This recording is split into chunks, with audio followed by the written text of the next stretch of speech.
Editor's Introduction. We will never understand the psychology of either women or men as long as we fail to acknowledge that a state of war has existed between the sexes for approximately 6,000 years. This war is a guerrilla war. 6,000 years ago, the patriarchy triumphed over women, and society has become organized on the basis of male domination. Women became the property of men and were obliged to be grateful to them for every concession. But there cannot be domination of one social class, nation, or sex over the other that does not lead to subliminal rebelliousness, rage, hatred, and desire for revenge in those who are oppressed and exploited, and to fear and insecurity in those who do the oppressing and exploiting. This statement was made by Erich Fromm in an interview appearing in the February 16, 1975 issue of the Italian magazine L'Espresso. It sums up his basic thinking concerning the problematic relations between men and women. It is not the difference between them that inevitably leads to difficulties for both sexes, but the use that is made of this difference. Fromm is not primarily interested in the existence of anatomical and biological differences between the sexes, but in how these differences have been made use of throughout human history. The difference between the sexes, the otherness of the opposite sex, in combination with sexuality, has the function of assuring human survival. The attraction of one sex for the other apparently has a very limited significance in keeping human beings from using sexual difference for the purpose of domination. What is of primary interest concerning the problem between the sexes is the psychological effect the functioning of this difference has on an individual's sense of identity and on human relationships, especially between persons of opposite sexes. Any solution to the problem that merely attempts to transfer domination from men to women only fosters the warfare between them. For this reason, in the 1975 interview mentioned earlier, Fromm does not favor a movement for women's rights that in reality retains the principles of the patriarchal world, except that women now will have the power that was formerly the exclusive domain of men, for this would mean that women are not being emancipated as human beings. The war would then continue, and inevitably produce a great deal of hatred and sadism on both sides. The exploited and the exploiters are sitting in the same boat, like prisoners and their wardens. Each group threatens the other and hates the other. Each fears the attacks of the other. Even though men pretend otherwise, they nonetheless do fear women. There is scarcely any psychological issue that arouses so much controversy and is so complex as that of relations between the sexes. The reason is simple. Because we still find ourselves in the patriarchal tradition, everyone is affected by this issue and is also biased, participating in transferences and projections that are common in the war of the sexes. If we are to find a path to clarity here, we must become aware of our own involvement in the patriarchal mindset, as we develop some sense of what matriarchal patterns of perception and thought really are. Only in this way can we glimpse and subsequently adopt a view of reality that reconciles the difference between the sexes. Any meaningful investigation of the problem of the relationship between men and women must begin with the use that has been made of the difference between them since the establishment of the patriarchy. Fromm himself came to this realization as early as the end of the 1920s, after reading the works of Johann Jakob Bachofen, and as a result of conversations with the Baden-Baden physician Georg Grodek. It is impossible to overestimate the importance Bachofen's work Mother Right had for the development of Fromm's thought. A first testament to Bachofen's influence is found in Fromm's writings in the early 1930s, and his high regard for Bachofen can be traced throughout his entire work. In his old age, Fromm still counted Bachofen among the most important sources of his thought, and he never tired of recommending Mother Right to others. The essays in the first part of this collection bear eloquent testimony to Fromm's favorable reaction to Bachofen's ideas concerning matriarchal and patriarchal social structures.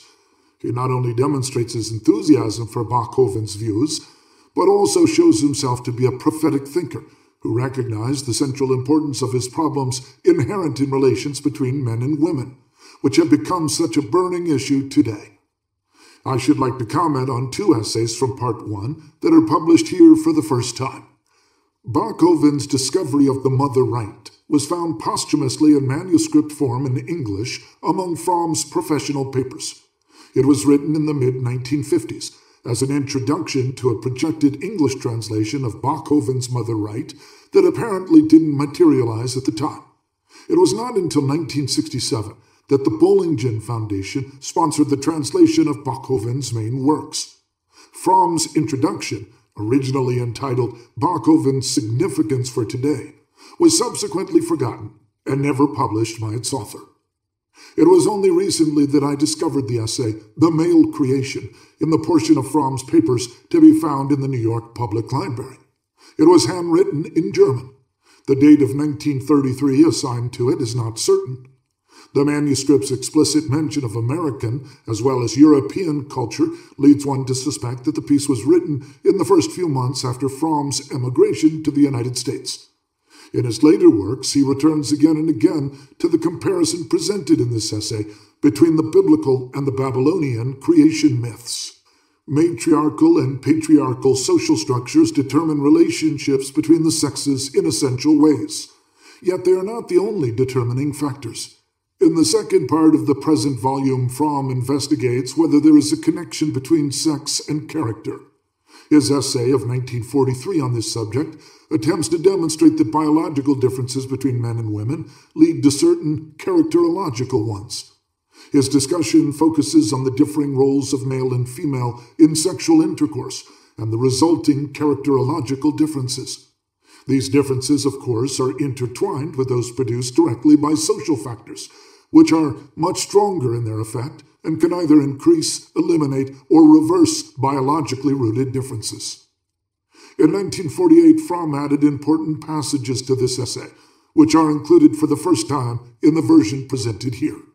Fromm's second contribution to the subject of sexual differences and character bears the title Man-Woman, in its original form, a lecture he delivered in 1949.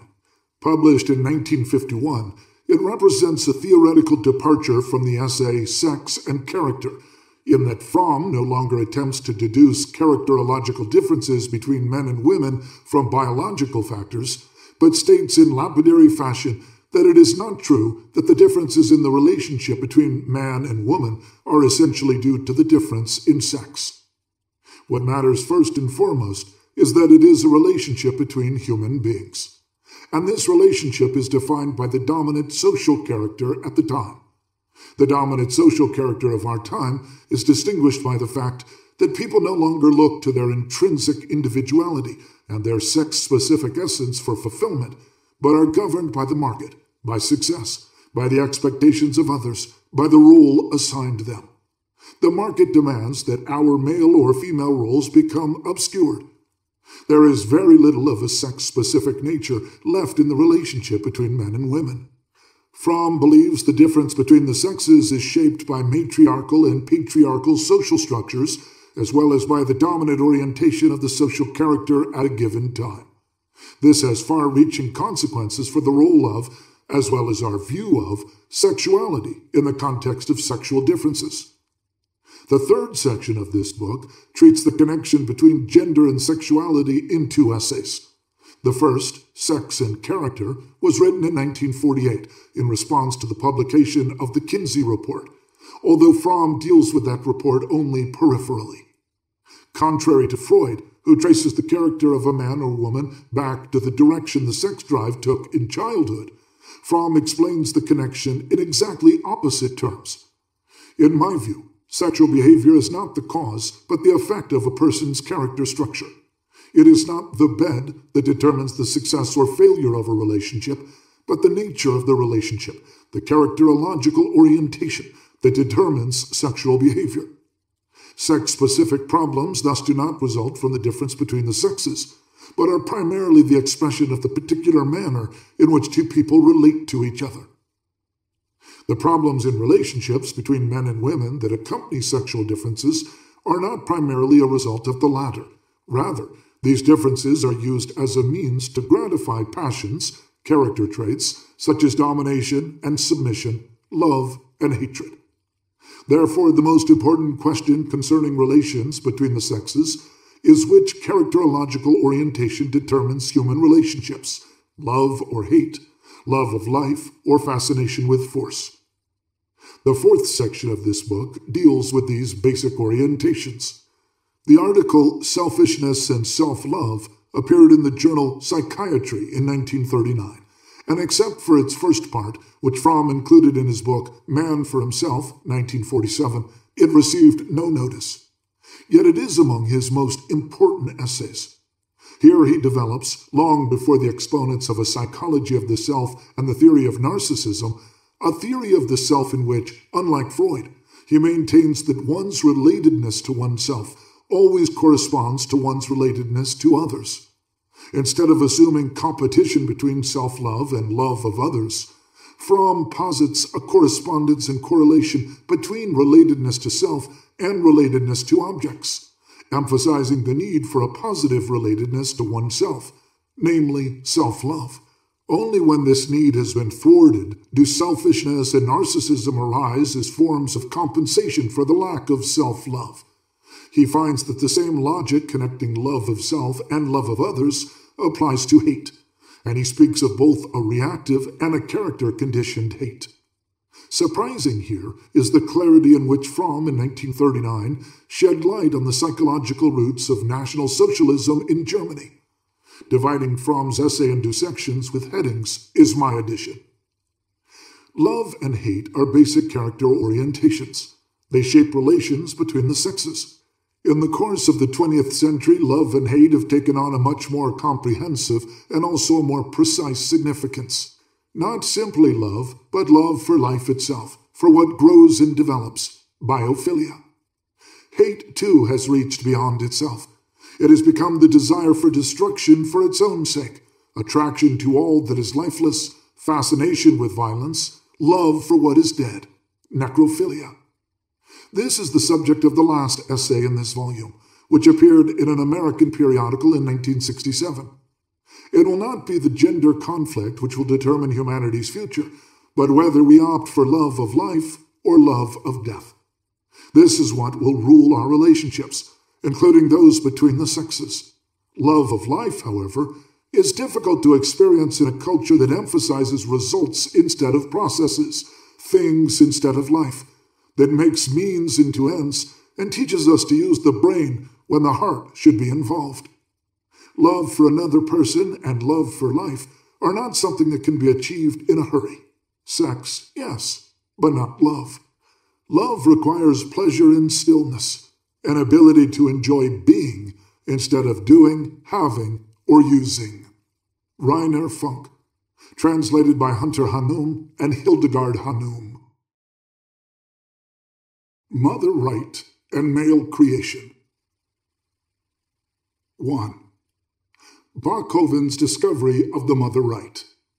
Bachoven is known only to relatively few specialists, yet he is by no means a forgotten author. He was never well known or famous, not even at the time of the publication of his books, or shortly after his death. In the last years of his life, his work found admiring recognition by some anthropologists, such as Adolf Bastian and Louis H. Morgan, and by Friedrich Engels, who, together with Karl Marx, was greatly impressed by Bachoven's work. Many years passed in which Bachoven was almost completely ignored, until the years before the First World War, a small group of romantically minded German intellectuals started to read Bachoven again, and to spread his name, although only in small circles. It is only in recent years that a new growing interest in Bachoven can be observed, not only in Germany and Switzerland, but also in English and Spanish-speaking countries. The peculiar fate of Bachoven's work becomes even more highlighted if we compare him with another genius working a generation later on closely related problems, Sigmund Freud. What contrast in the fate of their work! Freud becomes one of the best-known thinkers of the world, his ideas and terms household words for everybody, his books published in all languages, his ideas taught at numerous institutes. On the other hand, Bachoven, a figure unknown to the great public, admired by a few, and ridiculed by most specialists. This is all the more striking if one considers that Bachoven sometimes anticipated Freud's ideas, sometimes gave more profound answers to the same questions. Bachoven's central discovery is usually considered to be that of the mother right. On the basis of his analysis of Roman, Greek, and Egyptian myths and symbols, he came to the conclusion that the patriarchal structure of society as we know it throughout the history of the civilized world is of a relatively recent date, and that it was preceded by a state of culture in which the mother was the head of the family, the ruler in society, and the great goddess. He assumed, furthermore, that the matriarchal phase was preceded in the very beginning of history by a cruder, less civilized form of society, heteroism, based entirely on the natural productiveness of the woman, without marriage, law, principles, or order, a state of life to be compared with the wild growth of swamp plants. The matriarchal phase is in the middle between that lowest and the highest phase of human development so far, that of patriarchy, in which the father rules as the representative of the principle of law, reason, conscience, and hierarchical social organization. This theory is more than an anthropological hypothesis concerning certain prehistorical phenomena. It is a sweeping and profound philosophy of history, in many ways similar to those of Hegel, and particularly Marx. For Marx, history begins with an original state of equality, but at the same time with little self-awareness, and yet small productive forces. Man develops through the evolution of labor. He develops his reason, his skill, his individuality. Eventually he returns to the original harmony, but on a new level of rationality and technique. For Bachoven, a similar course of evolution is centered around the dominant role of the mother and the father figures, respectively. History moves from the pre-rational motherly world through the rational patriarchal world, but at the same time from freedom and equality to hierarchy and inequality. Eventually, man will return to the establishment of love and equality on a new level, a hypothesis of matriarchal-patriarchal principles. The significance of Bachoven is by no means exhausted by this evolutionary scheme of history. By his analysis of the nature of motherly and fatherly love, Bachoven has paved a way into the very center of psychology, of individual and social psychic development. He is not a forerunner of modern psychology, but rather a pathfinder who has given us insights which now, after 100 years of development of the science of man, are more fruitful or, paradoxically, more up-to-date than even in his own time. The following remarks are meant to give some substance to this statement. The most fundamental achievement of Bachoven is, perhaps, his analysis of the essence of motherly and fatherly love, and, correspondingly, of the difference between the attachment to mother and to father, respectively. He is not concerned with the empirical mother and father of this or that person, but with the ideal type of mother and of father in Max Weber's sense, or the motherly and fatherly archetypes in Jung's sense. He examines the function and role of the motherly and the fatherly principle in human evolution. What is the nature of the motherly function? Raising her young, the woman learns earlier than the man to extend her loving care beyond the limits of the ego to another creature, and to direct whatever gift of invention she possesses to the preservation and improvement of this other's existence. Woman at this stage is the repository of all culture, of a benevolence, of all devotion, of all concern for the living and grief for the dead. Love, care, responsibility for others are the creations of the mother. Motherly love is the seed from which all love and altruism grows. But beyond that, motherly love is the basis for the development of universal humanism. The mother loves her children because they are her children, not because they fulfill this or that condition or expectation. Mother loves her children equally. Hence, her children experience themselves as equals inasmuch as their central attachment is that to mother. The idea of motherhood produces a sense of universal fraternity among all men, which dies with the development of paternity. As a further consequence, the basic principles of the mother-centered culture are those of freedom and equality, of happiness, and the unconditional affirmation of life. In contrast to the motherly principles, the fatherly principle is that of law, order, reason, hierarchy. The father has his favorite son, the one who is most like him. the most suited to become the heir and successor to his property and worldly functions. Among the father-centered sons, equality has given way to hierarchy, harmony to strife. It is the greatness of Bachofen to have shown the progress in evolution from the matriarchal to the patriarchal principle in history, and yet to have recognized both the positive and the negative aspects of the matriarchal and the patriarchal principles, respectively. Considering the patriarchate the higher form of evolution does not lead him to ignore the specific virtues of the matriarchal structure, nor does he fail to see the vices of patriarchism. The positive aspect of matriarchism lies in the sense of equality, universality, and unconditional affirmation of life. The negative aspect lies in its bondage to blood and soil, its lack of rationality and progress. The positive aspect of patriarchism lies in its principle of reason, law, science, civilization, spiritual development. Its negative aspect in hierarchy, oppression, inequality, inhumanity. The positive aspects of matriarchism and the negative aspects of patriarchism are nowhere more clearly represented than in Aeschylus's Antigone. Antigone is the representative of humanity and love. Creon, the totalitarian leader, the representative of state, worship, and obedience. Beyond his discovery of the essence of motherly and fatherly love and the role of both principles in history, Bachofen is truly the father of the interpretation of symbols and myths, as Freud was the father of dream interpretation.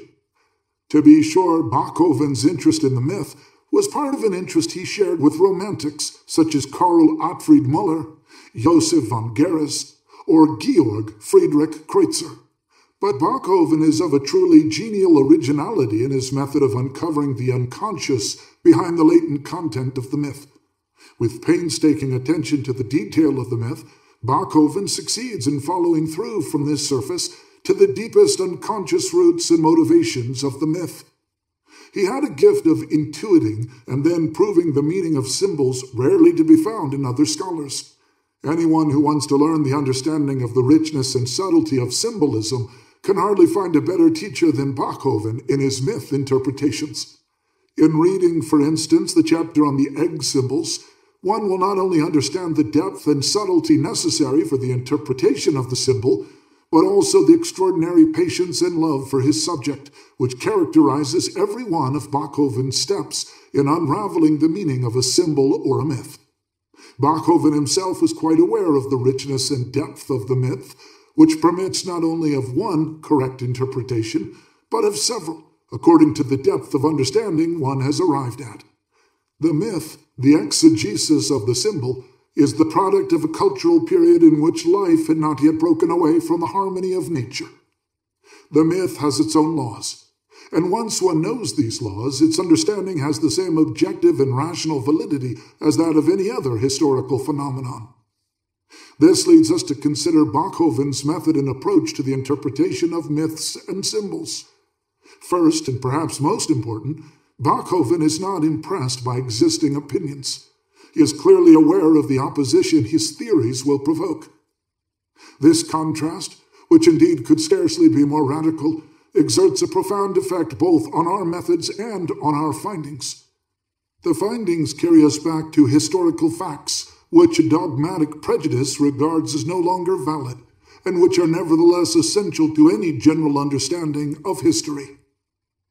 Such an approach depends largely on one condition. The scholar must be able to renounce entirely the ideas of his own time, the beliefs with which these have filled his spirit, and transfer himself to the midpoint of a completely different world of thought. Without such self-abnegation, no real success in the study of antiquity is thinkable. The scholar who takes the attitude of later generations as a starting point will inevitably be turned away from an understanding of the earliest time. The contradictions multiply.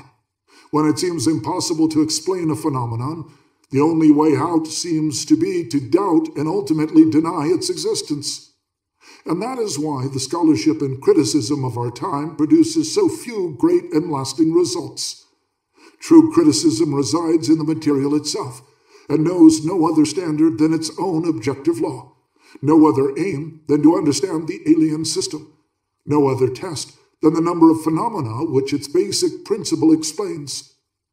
Where scholarship requires distortions, the falsification rests with the scholar, and not with the sources to which, in his ignorance, arrogance, and carelessness, he likes to impute his own failings. The serious scholar must bear in mind that the world he is exploring is infinitely different from the one he is familiar with, and that his knowledge of it, however considerable, must always be limited, that his experience of life is usually immature, based as it is on the observation of a brief interval of time, which the material at his disposal is a heap of isolated ruins and fragments which often, seen from a single angle, seem inauthentic, but later, when transposed into their true context, belie such premature judgment. In this passage, Bachofen has not only given one of the most succinct and beautiful expressions of the problem of objectivity and inner freedom in historical research, he has also given a true picture of his own approach. By reading his work, one is struck, and the more so the further one proceeds, by the objectivity of Bachofen. He is not impressed, as little as his great compatriot Karl Jakob Burckhardt, by the noise of contemporary power and success, and not even his own predilections and values make him distort the picture of the past. Bachofen called his method eine naturforschende Methode, by which he means a purely objective observation, and one must read his account of the various aspects of this method to get a full impression of the unique qualities of Bachofen as an observer and scientist. Matriarchy was published at around the same time as Darwin's Chef d'oeuvre, and in spite of the many obvious differences between Darwin's and Bachofen's works, there is no mistaking the fact that Bachofen applied the evolutionary principle to the development of man and history. He too sees the beginning of human evolution as lowly and even humiliating to our pride. Even though the picture that unrolls before us may offer little comfort, even though it may not encourage much pride in our beginnings, still, the spectacle of man gradually descending the bestial in his nature may offer firm ground for a confident belief that through all vicissitudes the human race will find the power to complete its triumphant journey upward from the depths, from the night of matter to the light of a celestial spiritual principle. And who would not like to spare our race the memory of so unworthy a childhood? But the testimony of history forbids us to heed the voices of pride and self-love. It cannot be doubted that the institution of marriage was the outgrowth of a very slow process. We cannot leave this short description of Bachofen's method without at least mentioning briefly his dialectic approach. As for Hegel, conflict and contradiction for Bachofen is the midwife of progress. Each historical phenomenon is to be understood as a reaction to an earlier and opposite state. It is no paradox, but a great truth, that human culture advances only through the clash of opposites. Equipped with this understanding of the dialectic nature of the historical process, Bachofen could see that the very extreme of an attitude results from its having overcome a preceding opposite state, and that if one digs only deep enough, one still finds in the new extreme remains of the preceding opposite. Compare Freud's Return of the Repressed in the concept of reaction formation. No wonder that a man with a truly scientific spirit, like Bachofen, was not impressed by the quantitative method in the social sciences. The thorough and exhausting analysis of one phenomenon is more valued than the demonstration of many parallels, none of which is quite convincing. For Bachofen, 100 half-proofs never add up to the proof given by one thorough analysis. He showed that one cannot separate the understanding of social structure, law, religion, family constellation, and character structure from one another. An insight which has been gaining ground only in the last years was fully grasped and applied by Bachofen 100 years ago. Thus, by virtue of this very insight, Bachofen is neither an anthropologist, an archaeologist, a philosopher, a psychologist, a sociologist, a historian. He is a student of the science of man, for whom none of these aspects exists independently from one another. I pointed to the peculiar contradiction between the fate of Bachofen's and of Freud's work. Indeed, there are other important differences in the work and personalities of these two men, but they also serve to emphasize the striking similarities. Their work is centered around the same problem, that of understanding the development of man by understanding the development of his relationship to mother and father. Both for Bachofen and for Freud, human development begins with the attachment to mothers, which then is dissolved and replaced by the relationship to father as the central figure of affection. But what a difference in the meaning of this attachment! For Freud, it was primarily a sexual attachment. By this very assumption, Freud obscured the fact which Bachofen had brought to light, that the relationship to mother is the first and the most intense emotional relationship of the little child. The strongest longing in the infant, a longing which never leaves man until indeed he returns to Mother Earth, is the longing for mother's love. Mother for him is life, warmth, food, happiness, security. It is unconditional love, the experience of being loved not because I am obedient, good, useful, but because I am mother's child, because I am in need of love and protection. Freud, probably due to reasons rooted in his own character, rationalized, as it were, this strongest of all affective yearnings into a sexual attachment, based on the fact that the little boy has an already active sexual instinct, and that mother is the only woman he knows intimately, and who, in the process of caring for him physically, even stimulates his sexual desires. Freud showed his strange denial of the emotional significance of mother by saying, I cannot point to any need in childhood as strong as that for a father's protection. Or, after his father's death, in the introduction to the second edition of his Interpretation of Dreams, 1908, that a father's death is the most important event, the most poignant loss in a man's life. One can clearly see how in Freud's own experience, mother has been eliminated from her central role and dethroned for the sake of the father. The goddess is driven out and transformed into the prostitute. Bachofen, with his interpretation, teaches how right Freud was when he assumed that inability to overcome the fixation to mother, although not all the longing for her, is the nucleus of all neuroses, and he demonstrates how wrong Freud was in narrowing down the role of mother to that of a sexual one. It is Bachofen's fundamental discovery that the earliest and most profound attachment of man is that to mother, that the development into maturity, both as far as the race and the individual is concerned, depends on man's ability to overcome this fixation and to go through the stage of making the relationship to father the central one. Eventually, then on a still higher level of development, the bond to mother is renewed, but not anymore as a fixation to one's individual mother, but as a return to the principles of love and equality on a higher spiritual level. While Freud, from his extreme patriarchal standpoint, saw woman as a castrated man, a typical compensation for the unresolved fear of a dependence on women, Bachofen saw in her as mother, the representative of a primal force of nature, reality, and at the same time of love and affirmation of life. Because of this, and not because of her sexual appeal, exists an attachment which is so difficult to overcome. On the other hand, showing the positive function of the father, Bachofen makes it clear that the turn from mother to father is not due to the castration threat, but to the boy's need for guidance and help by the fatherly principle embodied by the father. Bachofen delved into the mystery of symbolic language, as Freud did. Freud studied mainly the dream, Bachofen the myth. They both were unimpressed by the conventional opinions about myths and dream.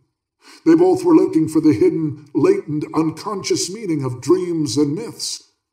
But here again, what difference in the depth of expression of the most elementary strivings of man, rooted in the very conditions of his existence.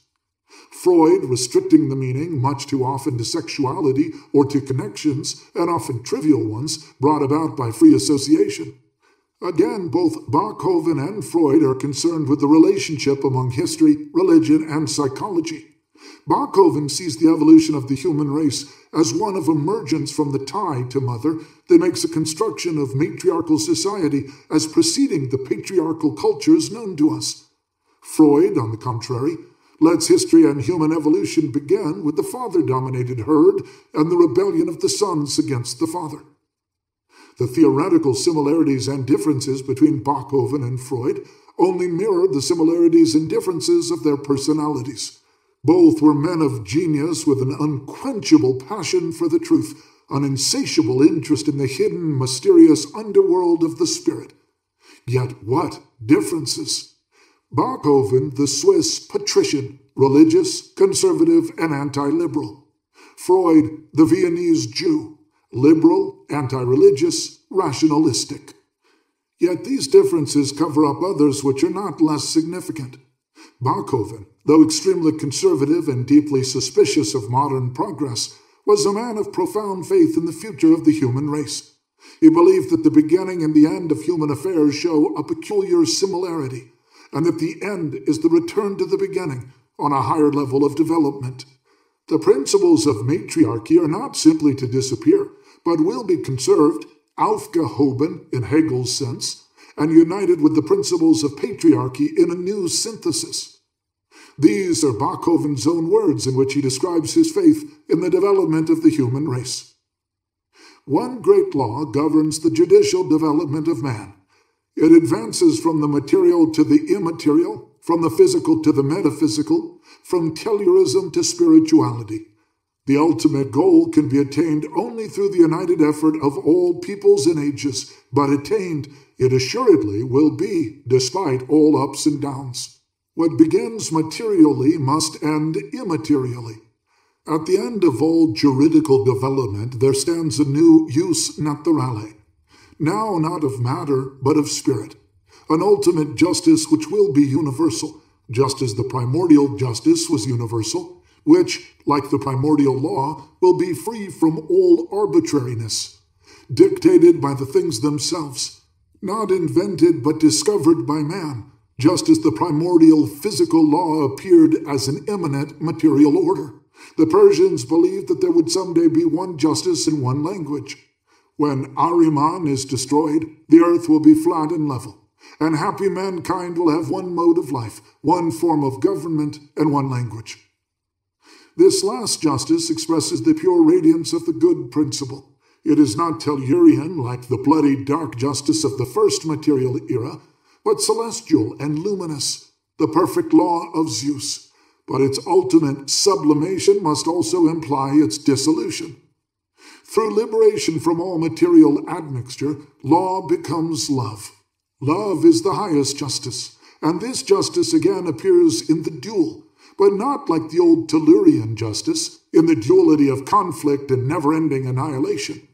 Now it discloses the duality that offers the other cheek, and gladly gives away the second cloak. In this doctrine, the highest justice is realized.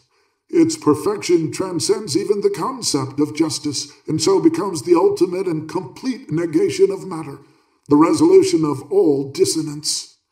In spite of, or perhaps because of, this faith in man, Bachofen was utterly skeptical about the progress of his time, and about what was to come in the 20th century.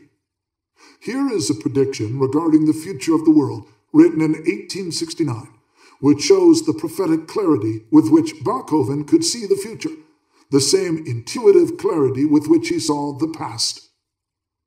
I begin to believe that for the historians of the 20th century, there will be nothing to write about but America and Russia. The old world of Europe lies ailing and will never recover for good. Then our use to the new rulers of the world will be as teachers, just as the Greeks had been to Rome's leaders, and we will have the opportunity to study thoroughly the history of this progress near its end. Unfortunately, I am a pessimist, the unpopular kind.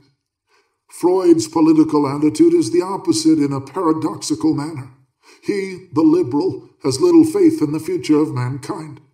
Even if the social and economic problems could be solved, he believes man's nature would still make him jealous and envious of other men. He would still be driven by the wish to compete with other men for the prerogative of possessing all desirable women. For Freud, the historical process is essentially tragic. The more man creates cultures, the more does he frustrate his instinctual drives, the more unhappy and neurotic does he become. For Bachofen, man develops through conflicts to ever higher forms of harmony. On the other hand, Bachofen was never impressed by power, while Freud was. As Jones, in the second volume of his biography of Freud, describes, Freud became an ardent patriot when the First World War started, deeply convinced of the righteousness of Austria's and Germany's cause, excited and enthusiastic about the German victories. This tragic fall into war hysteria could not have happened to Bachofen. For him, spiritual realities and values were too real and definite to ever lead him into the worship of arms and victories. This comparison between Bachofen and Freud is not meant to detract from Freud's greatness. Greatness remains even though shadows mar the brightness of a genius's figure. The comparison was made in order to clarify the specific position of Bachofen, and perhaps to give expression to my personal admiration for a man who is so little known, and yet has so much to give to our generation and to the future. This leads me to some concluding remarks about the problem. In which directions can Bachofen's work be continued and used as a source for new discoveries in anthropology, history, religion, and psychology? In one field, Bachofen has already had considerable influence in the past, in that of the studies of Marx and Engels, concerned with the connection among family structure, the structure of society, and economic organization in early history. Engels, in his book On the Origin of the Family, Private Property, and the State, first published in 1884, gives testimony to the impact of Bachofen's thought on his own. Others, like Lewis H. Morgan in his Systems of Consanguinity and Affinity of the Human Family, 1871, and in Ancient Society, 1887, and many years later, Robert Briffaut in his book The Mothers, brought forth evidence for the existence of the matriarchal structure in many societies and religions other than the ones studied by Bachofen. But this constitutes only a beginning in making Bachofen's discoveries fertile for the study of anthropology and history. The study of Hinduism, Mexican and Chinese religions, of the development of Judaism, Catholicism, and Protestantism will result in new and revealing insights when Bachofen's basic ideas are applied. His theories will also throw a great deal of light on primitive religions and on pseudo-religious phenomena like the modern totalitarian system. A full understanding of their effect and attraction on millions of people will be possible only by seeing how the motherly and the fatherly functions are blended and appeal to the unconscious longings in both directions. Not less fruitful will be the application of Bachofen's theories to the field of individual psychology.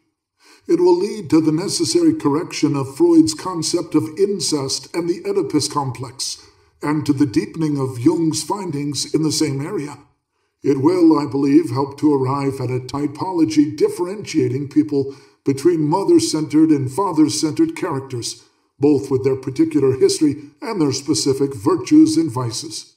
It may show that instead of Freud's purely fatherly superego, there is a motherly conscience and a fatherly conscience, and that full maturity consists in the synthesis of both consciences, after they have been divorced from the persons of father and mother, and built up by the motherly and fatherly powers in each person.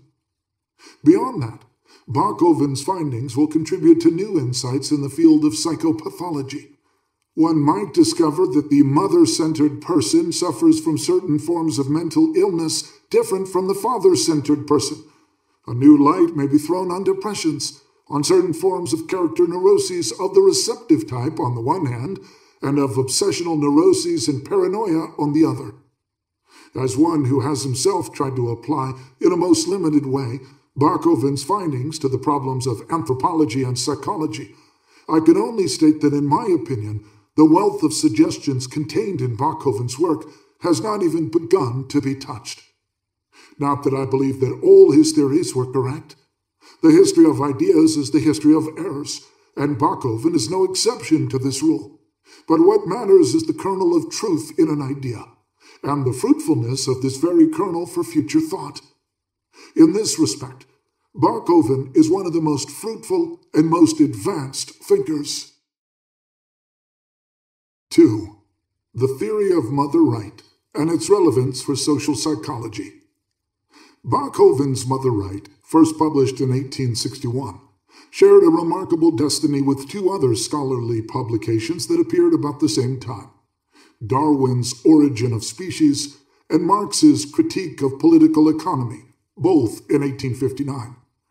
All three works dealt with specialized scholarly disciplines, but they brought forth reactions from scholars and laymen far beyond the narrow confines of their own speciality.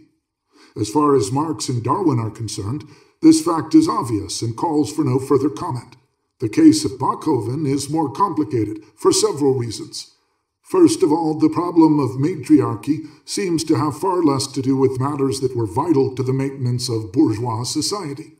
Second, enthusiastic approval of the matriarchy theory came from two camps that were radically opposed to each other, both ideologically and politically. Bachofen was first discovered and extolled by the socialist camp, by Marx, Engels, Bebel, and others. Then, after decades of relative obscurity, he was again discovered and extolled by such anti-socialist philosophers as Klages and Boimler. Over against these two extremes stood the official scholarship of the day, forming practically a solid front of rejection or outright ignorance, even among such representatives of the socialist viewpoint as Heinrich Kuno. In recent years, however, the problem of matriarchy has played an ever-increasing role in scholarly discussions. Some agree with the matriarchal view, some reject it. Almost all reveal the emotional involvement with the subject. It is important to understand why the problem of matriarchy arouses such strong emotional reactions and how it is linked up with vital social interests. We also wish to uncover the underlying reasons why the matriarchy theory won sympathy from both the revolutionary and anti-revolutionary camps. We can then see the relevance of this problem for the study of present-day social structures and their transformations. One common element in the opposing attitudes to matriarchy is their common distance from bourgeois democratic society. Such distance is obviously necessary if one wants to investigate and understand a social structure through the testimony of myths, symbols, legal institutions, etc. Certainly, if this society differs radically from bourgeois society, not only in specific aspects, but in its basic psychosocial traits. Bachofen himself saw this quite clearly, as he says in the introduction. An understanding of matriarchal phenomena can be achieved only on one condition. The scholar must be able to renounce entirely the ideas of his own time, the beliefs with which these have filled his spirit, and transfer himself to the midpoint of a completely different world of thought. The scholar who takes the attitudes of later generations as his starting point will evidently be turned away from an understanding of the earliest time. Bachofen's prerequisite was certainly evident in those who rejected their age, whether they looked back to the past as a lost paradise or looked forward hopefully to a better future. But criticism of the present was about the only thing that the two opposing adherents of the matriarchy theory did share. The sharp antagonism between the two groups on every other basic issue suggests that a variety of heterogeneous elements must have been at hand in both the matriarchy theory itself and the subject it dealt with. One group could focus on one aspect of the theory as the decisive element, the other group could focus on another aspect. In this way, both could find reasons to advocate the theory. Conservative authors like Boimler looked backward to the past for their social ideals. What then were the reasons for their particular sympathy for the matriarchy theory? Engels gives one answer by pointing to and criticizing Bachofen's attitude in favor of religion, which Bachofen expresses himself clearly. There is only one mighty lever of all civilizations, and that is religion. Every rise and every decline of human existence springs from a movement that originates in this supreme sphere. This attitude is certainly not typical of Bachofen alone, but it is of fundamental importance for his theory, which assumes a close connection between women and religious sentiment. If especially matriarchate must bear this hieratic imprint, it is because of the essential feminine nature, that profound sense of the divine presence which, merging with the feeling of love, lends woman, and particularly the mother, a religious devotion that is most active in the most barbarous times. Bachofen thus sees religious aptitude as the distinctive disposition of the female, and religion as a specific trait of matriarchy. Nor does Bachofen regard religion simply as a form of cultic worship and consciousness. One of his most brilliant thoughts is his view that a given structure of the human psyche is related to a specific religion, although he turns the relationship upside down and derives the psychic structure from the religion. The romantic aspect of Bachoven's theory shows up even more clearly in his attitude toward the past. He directs his love and attention in large measure to the remotest past of mankind, which he idealizes.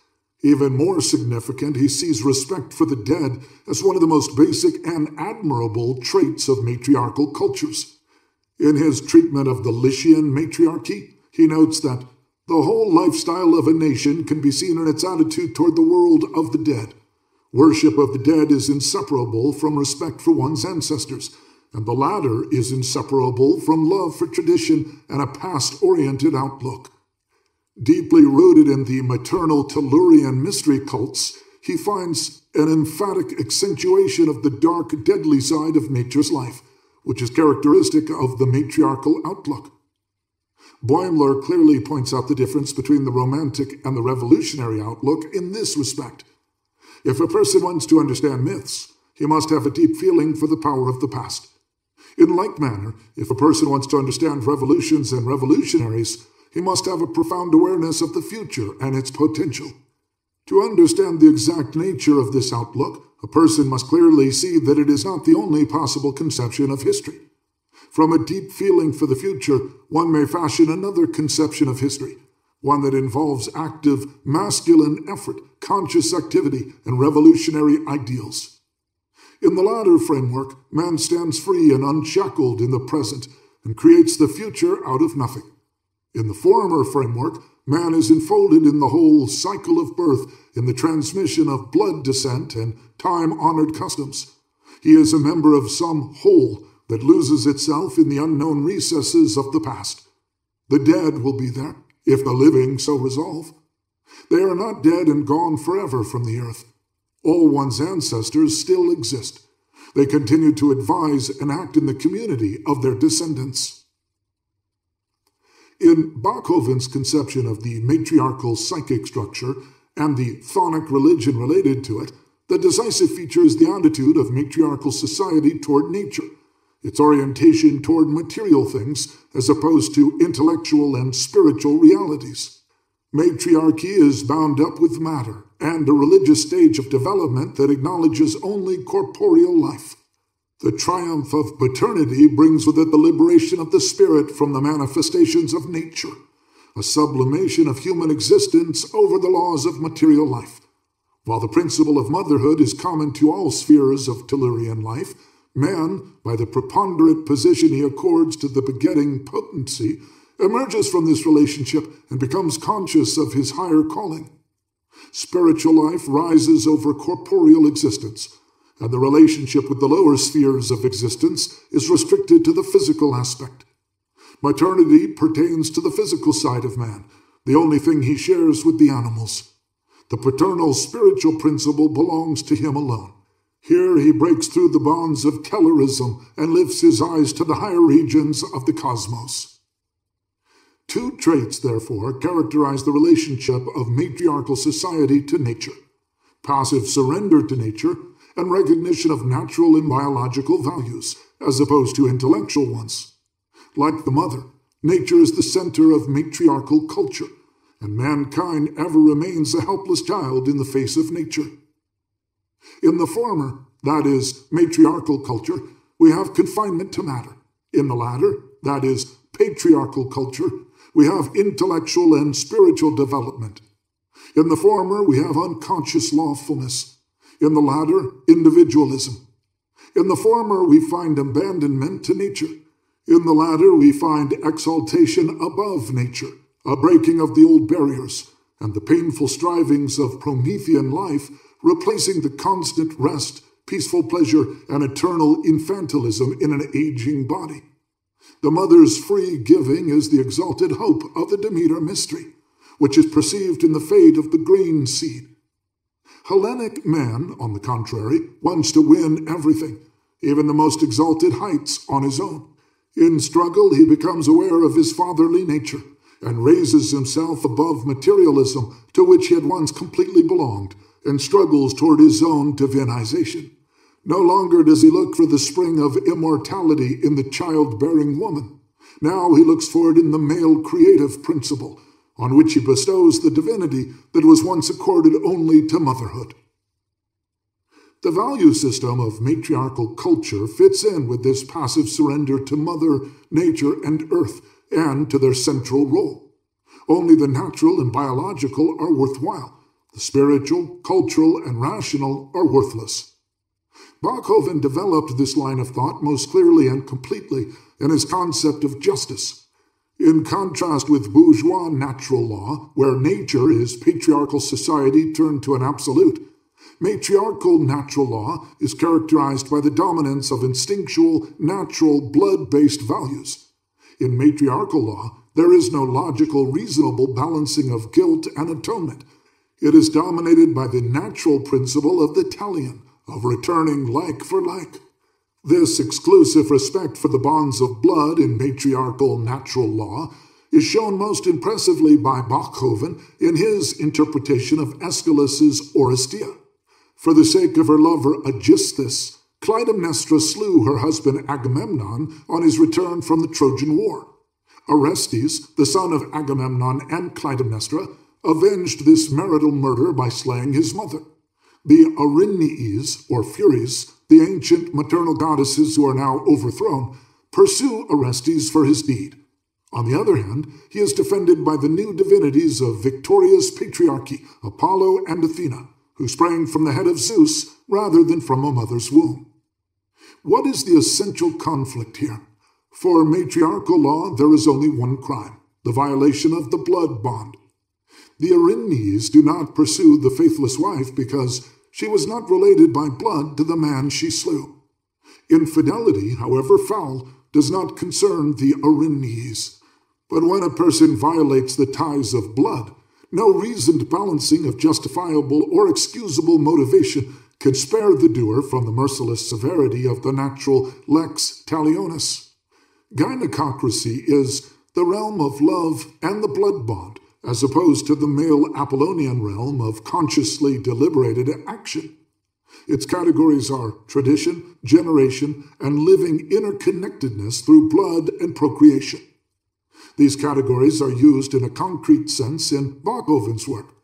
They are removed from the realm of philosophical speculation and elevated to the realm of scholarly investigation into empirical, ethnological documents, thereby investing the latter with new weight. The vague concepts of nature and the natural way of life are replaced by the concrete image of the mother and an empirically demonstrable matricentric legal system.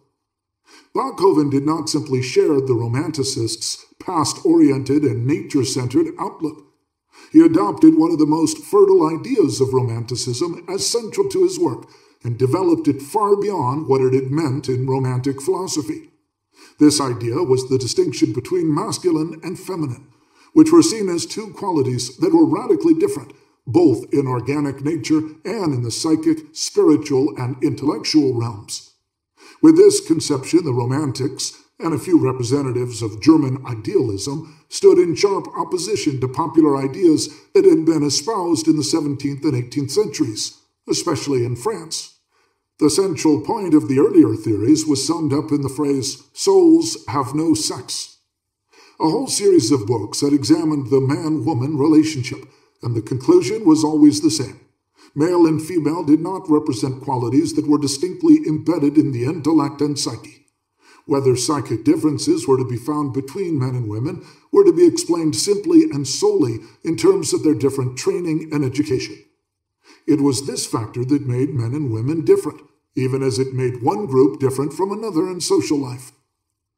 This earlier notion about the fundamental sameness of the sexes was closely tied up with a political demand, which, made with varying degrees of intensity, played an important role in the era of bourgeois revolution. The demand was the emancipation of women, her intellectual, social, and political equality. It is easy enough to see how theory and political cause dovetailed in this case. The theory that woman and man were identical formed the basis for demanding her political equality. But whether it was expressed or only implied, Women's equality meant that she, in her very essence, was the same as man in bourgeois society. Emancipation did not mean, therefore, that she was free to develop her specific, as yet unknown, traits and personalities. On the contrary, she was being emancipated in order to become a bourgeois man. The human emancipation of woman really meant her emancipation to become a bourgeois male. Along with a reactionary political development, there was a change in the theory of the relationship between the sexes and of the nature of man and woman. In 1793, women's clubs were shut down in Paris. The theory of basic psychic identity was replaced by the notion that there was a fundamental and unalterable natural difference between the sexes. With the later Romantics, the conception of the fundamental difference between maleness and femaleness was further elaborated by references to historical, sociological, linguistic, mythological, and physiological problems. In contrast to German idealism and early Romanticism, the meaning of the word woman seems to have undergone a change. Whereas formerly woman signified her quality as lover and union with her the experience of authentic humanness, it became more and more to mean mother, and the bond with her a return to nature and harmonious life in nature's womb. The Enlightenment had denied sexual differences in the psyche, proclaiming the equality of the sexes and equating human being with the bourgeois male. This theory was an expression of its efforts to grant social freedom and equality to women. Once bourgeois society had consolidated its gains and retreated from its progressive political positions, it no longer needed the notion of equality between the sexes. Now it needed a theory propounding the natural differences between the sexes in order to have a theoretical basis for the demand for the social inequality of men and women. But while the new theory went deeper psychologically, its fine words about the dignity of woman, etc., merely served to maintain woman in her dependent position as man's servant. I shall try to indicate later why and how a class society is so closely tied up with male rule over the family. But it should already be clear that any theory propounding the universal significance of sex differences would appeal very strongly to the champions of male hierarchical class rule. Herein lies one of the important reasons why Bachofen won sympathy from the conservative camp. But it should be pointed out that Bachofen himself largely overcame the potential reactionary interpretation of his theory by exploring the principle of the differences between sexes in a radical way, and by discovering earlier social and cultural structures in which woman's superiority and authority were evident. One essential feature of the Romantic conception is that the difference between the sexes was not viewed as something that was socially conditioned or had gradually developed in history. It was supposed to be a biological fact that would never change. Relatively little effort was made to establish the real nature of masculine and feminine qualities. Some regarded the character of the bourgeois woman as an expression of her essence. Others pursued a superficial approach to the difference between male and female. Fichte, for example, believed that the whole difference was based on their natural difference in behavior in the sex act. The later Romantics equated woman with mother, but they also turned away from vague conclusions and began to undertake empirical investigations of the motherly principle in historical and biological reality. In so doing, they added extraordinary depth to the mother concept. Bachofen himself, although to some extent sticking to the notion of the naturalness of the differences between the sexes, also arrived at important new insights. One was that woman's nature developed from her real practice in life, her early care of the helpless infant, necessitated by the biological situation. This fact, along with several others already mentioned, should suggest that Bachofen was hardly a full-fledged Romantic, as Klages and Boimler would have us believe. As we shall see, the blessed matriarchal society of Bachofen contains many traits that reveal a close kinship with the ideals of socialism. For example, concern for man's material welfare and earthly happiness is presented as one of the central ideas of matriarchal society. On other points, too, the reality of matriarchal society, as described by Bachofen, is closely akin to socialist ideas and goals and directly opposed to Romantic and reactionary aims. According to Bachofen, Matriarchal society was a primeval democracy, where sexuality was free of Christian depreciation, where maternal love and compassion were the dominant moral principles, where injury to one's fellow man was the gravest sin, and where private property did not yet exist. As Kellis Krauss points out, he characterizes matriarchal society by alluding to the old legend of the sumptuous fruit tree and the miraculous spring. Both dried up when men converted them into private property. Frequently, though by no means always, Bachofen reveals himself to be a dialectic thinker. Note this remark. In order to be comprehensible, the Demetrian gynecocracy demands the assumption of an earlier, cruder state of affairs that would have been directly opposed to the basic principles of the Demetrian way of life. The latter arose in a struggle against this earlier situation. Thus, the historical reality of matriarchy is a testimony to the historical reality of hieterism. Bachofen's philosophy is akin to that of Hegel in many respects. The advance from the maternal conception of mankind to a paternal conception was the most important turning point in the history of the relationship between the sexes. In the accentuation of paternity, we have the deliverance of the human spirit from the phenomena of nature. In the successful implementation of paternity, we have the elevation of human existence above the laws of corporeal life. For Bachofen, the supreme goal of man's destiny is the elevation of earthly existence to the purity of the divine father principle. He sees the victory of the paternal spiritual principle over the maternal material principle realized historically in the victory of Rome over the Orient, particularly over Carthage and Jerusalem. It was the Roman thought that spurred Europeans to put their stamp on the whole earth. The thought was simply this, that only the free rule of the spirit, not any physical law, determines the fate of peoples. There is obviously a sharp contradiction between the Bachofen who admires gynocratic democracy and the aristocratic Bachofen of Basel, who opposed the political emancipation of woman and who said, by force of circumstances, democracy always paves the way for tyranny. My ideal is a republic ruled not by the many, but by the best citizens. It is a contradiction that crops up on several different planes. On the philosophical plane, it is the believing Protestant and idealist against the romantic, and the dialectic philosopher against the naturalistic metaphysician. On the social-political plane, it is the anti-democrat against the admirer of a communist democratic social structure. On the moral plane, it is the proponent of Protestant bourgeois morality against the advocate of a society where sexual freedom reigned instead of monogamous marriage. Unlike Klages and Boimler, Bachofen makes no effort to harmonize these contradictions. The fact that he lets them stand is one reason he won such wide approval from those socialists who sought not reform, but a thoroughgoing change of society's social and psychic structures. The fact that Bachofen embodied such contradictions and scarcely tried to hide them is essentially due to the psychological and economic conditions of his personal existence. The breadth of his human and intellectual range was considerable, but his predilection for matriarchy apparently stemmed from his intense fixation on his own mother. He did not marry until he was 40, after the death of his mother. Moreover, his inheritance of $10 million permitted him to remain aloof from certain bourgeois ideals, and such aloofness was a necessity for any admirer of matriarchy. On the other hand, this patrician of Basel was so thoroughly rooted in his entrenched patriarchal tradition that he could not help but remain loyal to the traditional Protestant bourgeois ideals.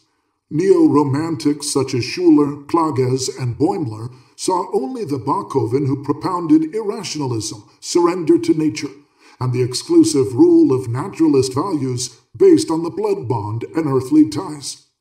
They solved the problem of Bachofen's contradictions by adopting a one-sided interpretation of him. The socialists, too, recognized the mystic side of Bachofen, but they directed their attention and sympathy to Bachofen the ethnologist and psychologist, that is, to that part of his work that accounts for his importance in the history of scholarship. It was Friedrich Engels, more than anyone else, who made Bachoven's work known in the 19th century. In his Origin of the Family, Private Property and the State, Engels asserts that the history of the family dates from Bachoven's mother right. Naturally, he criticizes Bachoven's idealist position, which derives social relationships from religion, but says, none of this, however, detracts from his groundbreaking work. He was the first to replace an unknown primeval state with a state of sexual intercourse unbound by rules. He did this by pointing out that ancient classical literature gives us many indications that monogamy was preceded by a prior state among the Greeks and Asians. In this prior state, not only did men have sexual relations with more than one woman, but women also had sexual relations with more than one man, without infringing against the mores. Furthermore, he has shown us that the line of descent originally was traced only through the female line, from mother to mother, and that the exclusive validity of the female line of descent continued for a long time, even into the eras of monogamy, when the knowledge of paternity was well established. This original position of the mother, in which she was the only sure parent of the child, ensured to mothers, and hence to women, a higher social status than they have ever had since then. Bachoven, to be sure, does not spell out these theses so explicitly, because his mystical outlook prevented him from doing so. But he did establish them, and this was a revolutionary step in 1861. 16 years later, the American ethnologist Lewis H. Morgan demonstrated the existence of a matriarchal social structure in a very different area, and he used methods that were quite different from those of Bachoven. His book, Ancient Society, was thoroughly studied by Marx and Engels, and served as the basis for Engels' work on the family.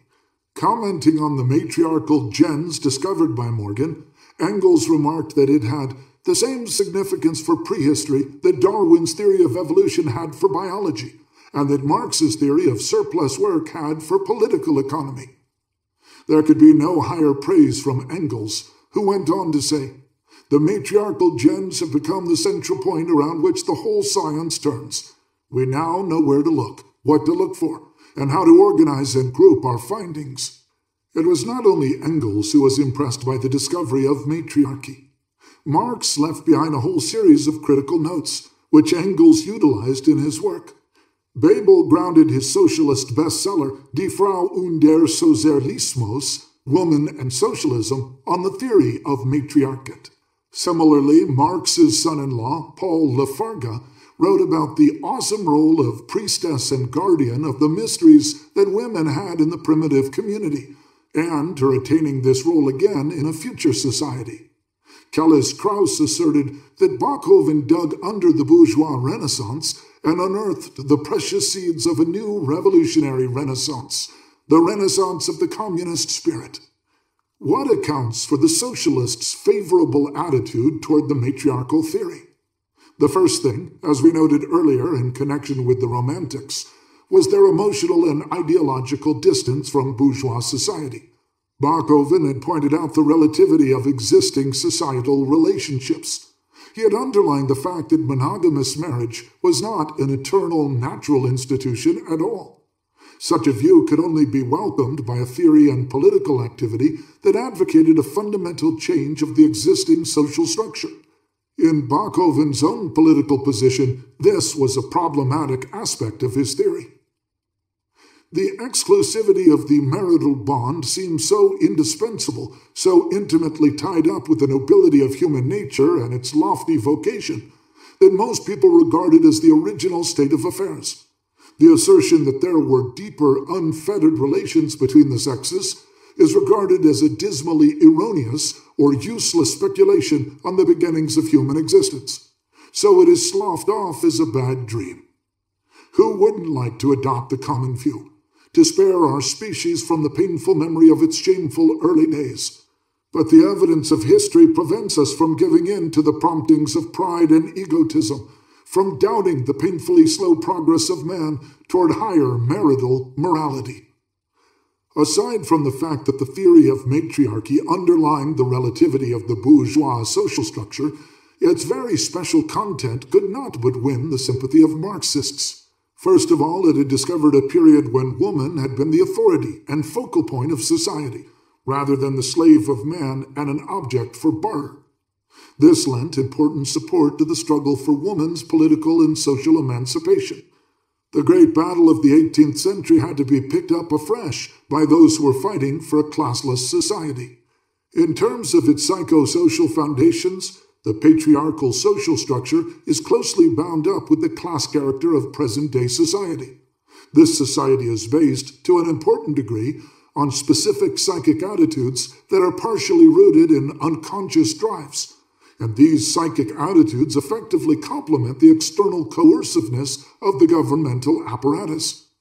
The patriarchal family is one of the most important loci for producing the psychic attitudes that operate to maintain the stability of class society.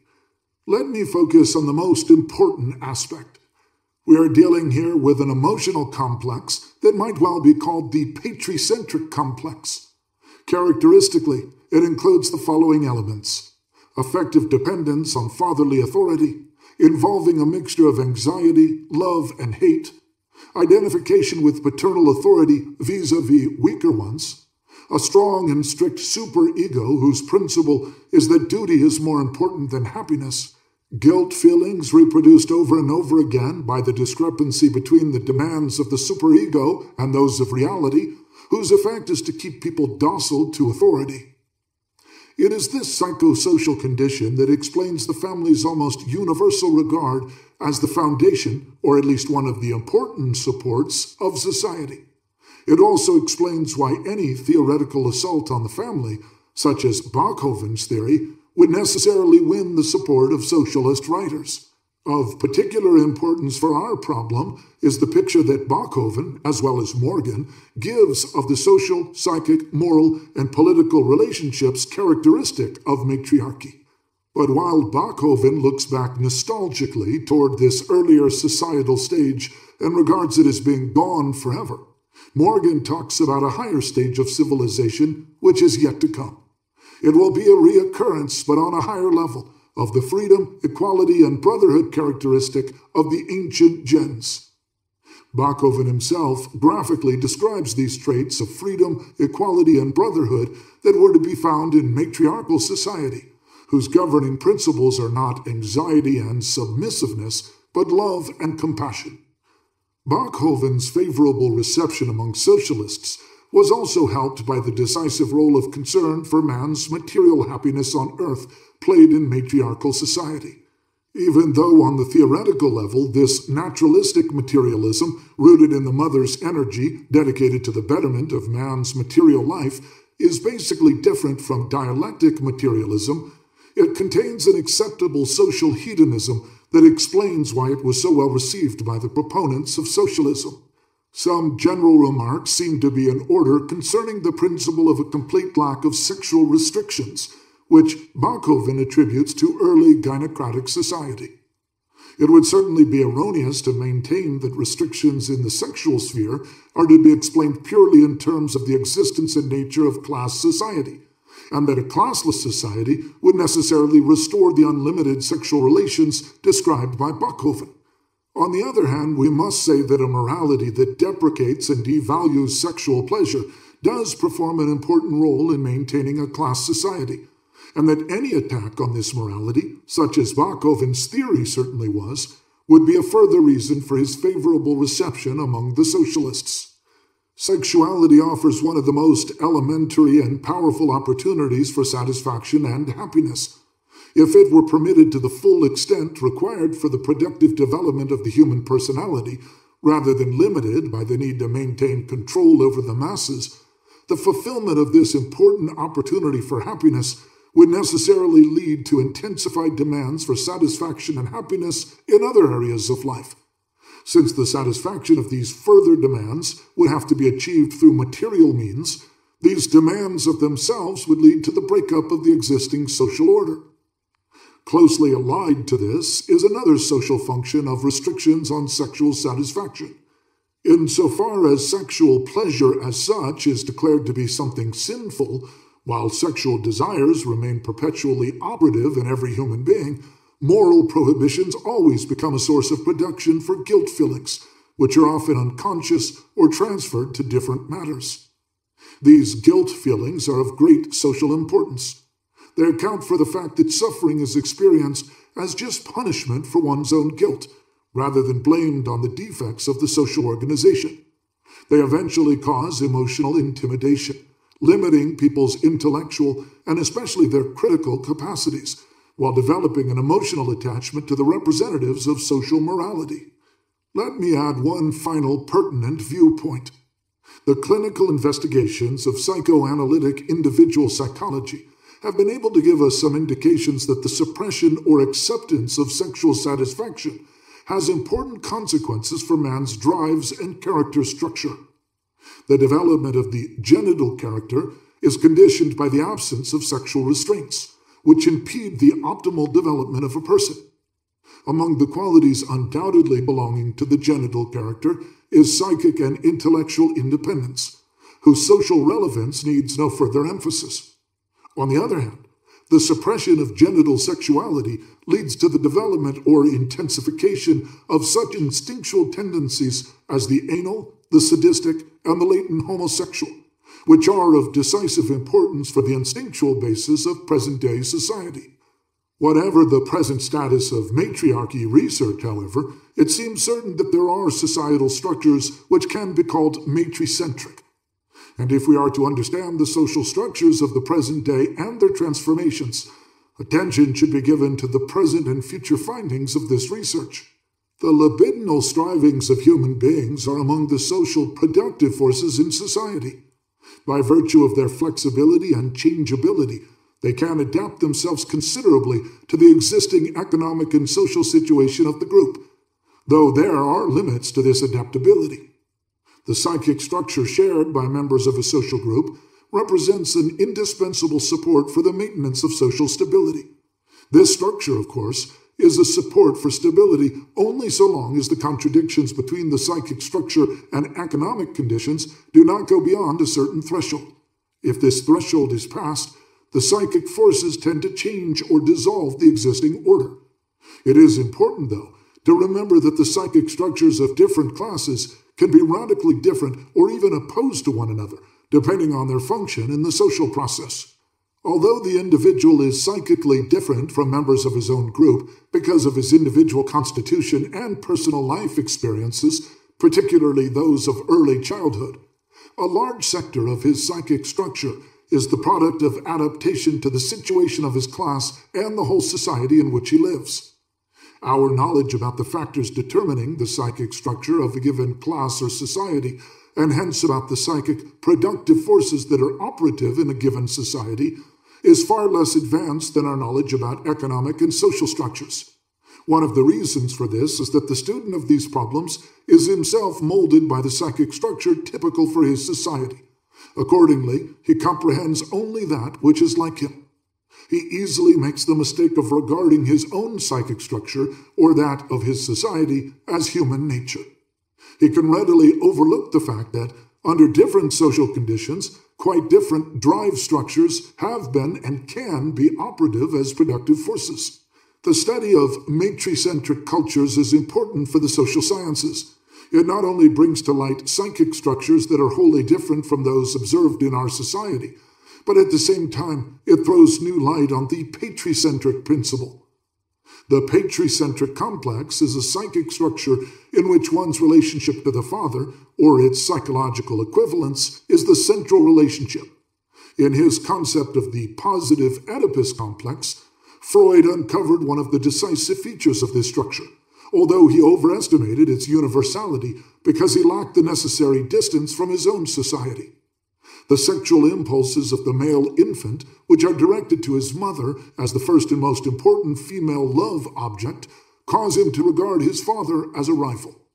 This constellation acquires its characteristic significance from the further fact that in the patriarchal family, the father simultaneously functions as the authority which governs the child's life.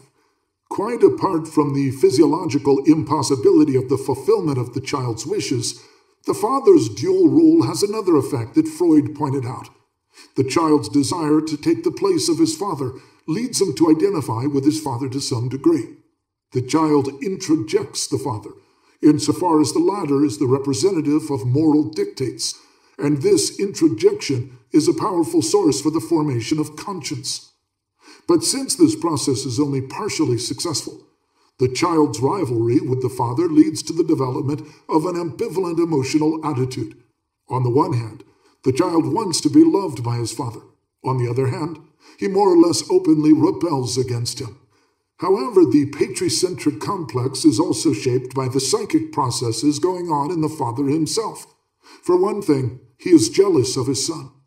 This is partly due to the fact that his lifetime is on the wane by comparison with that of his son. But an even more important cause of this jealousy is socially conditioned. It stems from the fact that the child's life situation is relatively free of social obligations. It is clear that this jealousy is greater where the weight of paternal responsibilities is heavier. Still more important in determining the father's attitude toward his son are social and economic factors.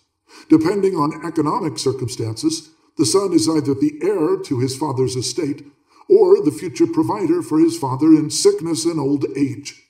He represents a sort of capital investment. From an economic viewpoint, the sums invested in his education and professional training are quite akin to those contributed toward accident insurance and old age pensions. Moreover, the son plays an important role insofar as the father's social prestige is concerned. His contributions to society and the concomitant social recognition can increase his father's prestige. His social failure can diminish or even destroy his father's prestige. An economically or socially successful marriage by the son plays an equivalent role. Because the son's social and economic function, the goal of his education is ordinarily not his personal happiness, that is, the maximum development of his own personality. Rather, it is his maximum usefulness in contributing to the father's economic or social needs. Frequently, therefore, we find an objective conflict between the son's happiness and his usefulness. But this conflict is usually not consciously noticed by the father, since the ideology of his society leads them to see both goals as identical. The situation is further complicated by the fact that the father frequently identifies himself with his son.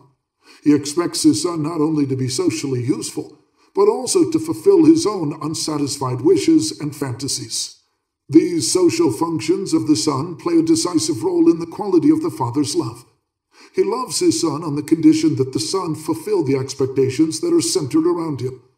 If this is not the case, the father's love can end and even turn to disdain or hate. This also accounts for the fact that the favorite son, the one who best fulfills his father's expectations, is a characteristic phenomenon in the patricentric culture. The conditional nature of paternal love typically leads to two results. 1. Loss of the psychic security that comes from the knowledge that one is loved unconditionally. 2. Intensification of the role of conscience. That is, the person develops an outlook in which the fulfillment of duty becomes the central concern of life, because only that can provide some minimum guarantee of being loved. But even maximal fulfillment of the demands of conscience will not prevent guilt feelings from arising, because the person's performance will always fall short of the ideals set before him. By contrast, a mother's love for the child is typically of a wholly different character. This is due, first and foremost, to the fact that a mother's love is completely unconditional in the first few years of her child's life. Mother's care of the helpless infant is not dependent on any moral or social obligations to be carried out by the child. There is not even an obligation to return her love. The unconditional nature of motherly love is a biological necessity, which may also foster a propensity for unconditional love in the woman's emotional disposition. The certainty that mother's, or her psychological equivalent's, love is not dependent on any conditions means that the fulfillment of moral dictates plays a much smaller role, since it is not the condition for being loved. The traits just described differ sharply from the image of the mother that is cherished in present-day patricentric society. Basically, this society only knows about courage and heroism on the part of the man, in whom the qualities are tinged with a large dose of narcissism. The image of the mother, on the other hand, has been a distorted one of sentimentality and weakness. In place of unconditional motherly love, which embraces not only one's own children, but all children and all human beings, we find the specifically bourgeois sentiment of possessiveness injected into the mother image. This change in the mother image represents a socially conditioned distortion of the mother-child relationship. A further consequence of this distortion, and also an expression of the Oedipus complex, is the attitude in which the desire to be loved by the mother is replaced by the desire to protect her and place her on a pedestal. No longer does the mother have the function of protecting. Now she is to be protected and kept pure. This reaction formation, distorting the original relationship to one's mother, is also extended to other mother symbols, such as country, nation, and the soil. And it plays an important role in the extremely patricentric ideologies of the present day. Mother and her psychological equivalents have not disappeared in these ideologies, but they have changed their function from protecting figures to figures in need of protection. Summing up, we can say that the patricentric individual and society is characterized by a complex of traits in which the following are predominant: a strict superego, guilt feelings, docile love for paternal authority, desire and pleasure at dominating weaker people, acceptance of suffering as a punishment for one's own guilt, and a damaged capacity for happiness. The matricentric complex, by contrast, is characterized by a feeling of optimistic trust in mother's unconditional love, far fewer guilt feelings, a far weaker superego, and a greater capacity for pleasure and happiness. Along with these traits, there also develops the ideal of motherly compassion and love for the weak and others in need of help. While both types may well be found in any given society, depending primarily on the child's family constellation, it does seem that, as an average type, each is characteristic for a particular type of society. The patricentric type is probably dominant in bourgeois Protestant society, while the matricentric type would play a relatively major role in the Middle Ages and in Southern European society today. This leads us to Weber's treatment of the connection between bourgeois capitalism and the Protestant work ethos, in contrast to the connection between Catholicism and the work ethos of Catholic countries. Whatever objections may be raised against specific theses of Weber, the fact of such a connection is now an assured part of scholarly knowledge. Weber himself treated the problem on the conscious and ideological level. But a complete understanding of the interrelationship can only be achieved by an analysis of the drive that serves as the basis for bourgeois capitalism and the Protestant spirit. While Catholicism also exhibits many patricentric traits, God the Father, hierarchy of male priests, etc., the important role of the matricentric complex in it cannot be denied. The Virgin Mary and the Church herself psychologically represent the Great Mother, who shelters all her children in her bosom. Indeed, certain maternal traits are ascribed to God himself, though not in a conscious way. The individual son of the Church can be sure of Mother Church's love, so long as he remains her child or returns to her bosom. This child relationship is affected sacramentally. To be sure, moral dictates play a major role, but a complicated mechanism operates to ensure that these dictates retain their necessary social weight, while at the same time, the individual believer can have the certainty of being loved without reference to the moral sphere. Catholicism produces guilt feelings in no small measure. At the same time, however, it provides the means for freeing oneself from these feelings. The price one must pay is effective attachment to the Church and her servants. Protestantism, on the other hand, has done a thorough job of expurgating the matricentric traits of Christianity. Mother substitutes, such as the Virgin Mary or the Church, have disappeared, as have maternal traits in God. At the center of Luther's theology, we find doubt or despair that sinful man can have any certainty of being loved. And there is only one remedy: faith. In Calvinism and many other Protestant sects, this remedy proves to be insufficient. It is complemented in a decisive way by the role assigned to the fulfillment of one's duty, inner worldly asceticism, and by the necessity for success in secular life as the only proof of God's favor and grace. The rise of Protestantism is conditioned by the same social and economic factors that made possible the rise of the spirit of capitalism. And like every religion, Protestantism has the function of continually reproducing and strengthening the drive structure that is necessary for a particular society. The patricentric complex, in which fulfillment of duty and success are the major driving forces of life, while pleasure and happiness play a secondary role, represents one of the most powerful productive forces behind the enormous economic and cultural efforts of capitalism. Until the capitalist era, people, for example, slaves, had to be compelled by physical force to dedicate every ounce of energy to economically useful work. Through the influence of the patricentric complex, people began to show the same total dedication for their own free will, because the external compunction was now internalized. The internalization was effected most completely among the ruling classes of bourgeois society, who were the authentic representatives of the specifically bourgeois work ethos. In contrast to external force, however, the internalization process led to a different result. Fulfilling the dictates of conscience offered a satisfaction that contributed greatly to the solidification of the patricentric structure. This satisfaction, however, was quite limited, because fulfillment of duty and economic success were poor substitutes for traits now lost: the capacity to enjoy life and the inner security derived from knowing that one is loved unconditionally. Moreover, the spirit of homo homini lupus led to personal isolation and an incapacity for love, a heavy burden on the psyche, which tended to undermine the patricentric structure, even though the decisive factors operating to undermine the structure were rooted in economic changes. While patricentric structure had been the psychic driving force behind the economic achievements of bourgeois Protestant society, at the same time it produced the conditions that would destroy the patricentric structure and lead to a renaissance of a matricentric one.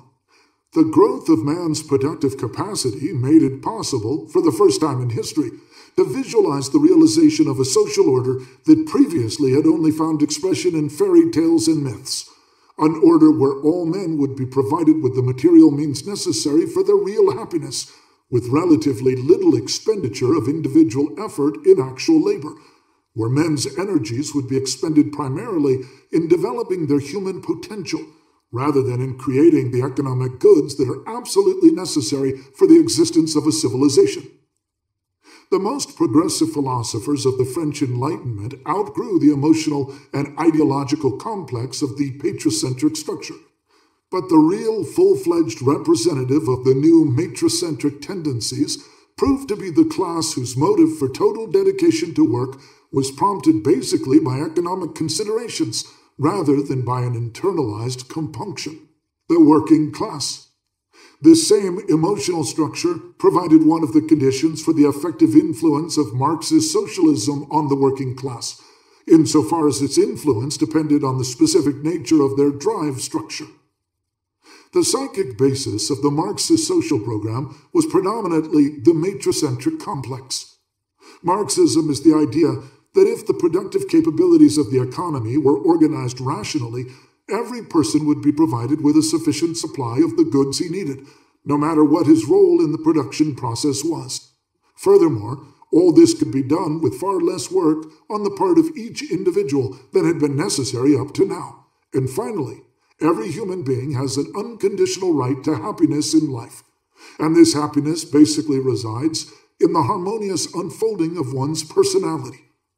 All these ideas were the rational, scientific expression of ideas that could only be expressed in fantasy under earlier economic conditions. Mother Earth gives all her children what they need, without regard for their merits.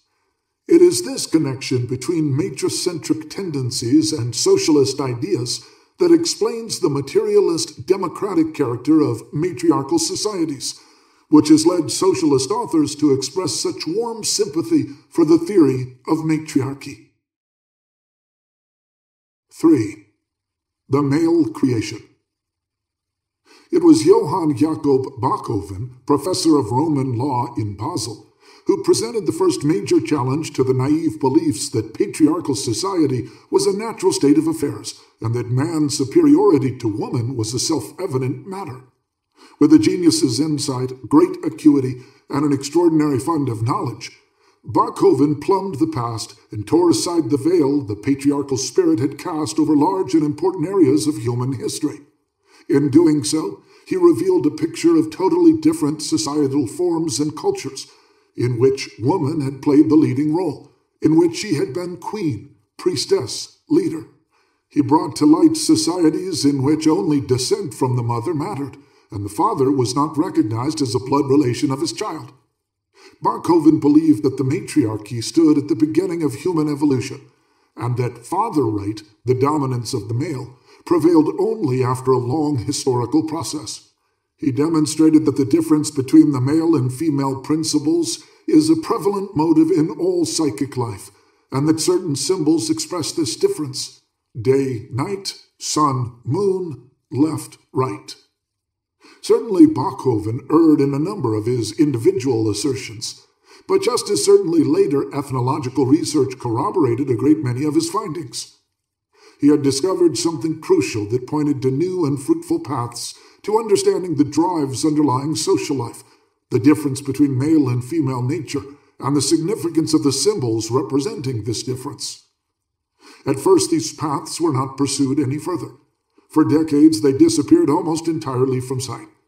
Except for a few kindred spirits of his day, Bachofen remained alone in his thinking. As a result of certain personal circumstances, his unusual intellectual gifts, as well as an intense attachment to his mother, he came to understand the relative character of patriarchal society at a time when that society still stood at its zenith and did not yet regard itself as a problem. Consequently, Bachofen's theories did not gain the attention of contemporary thinkers and scholars, or the more progressive members of the bourgeoisie.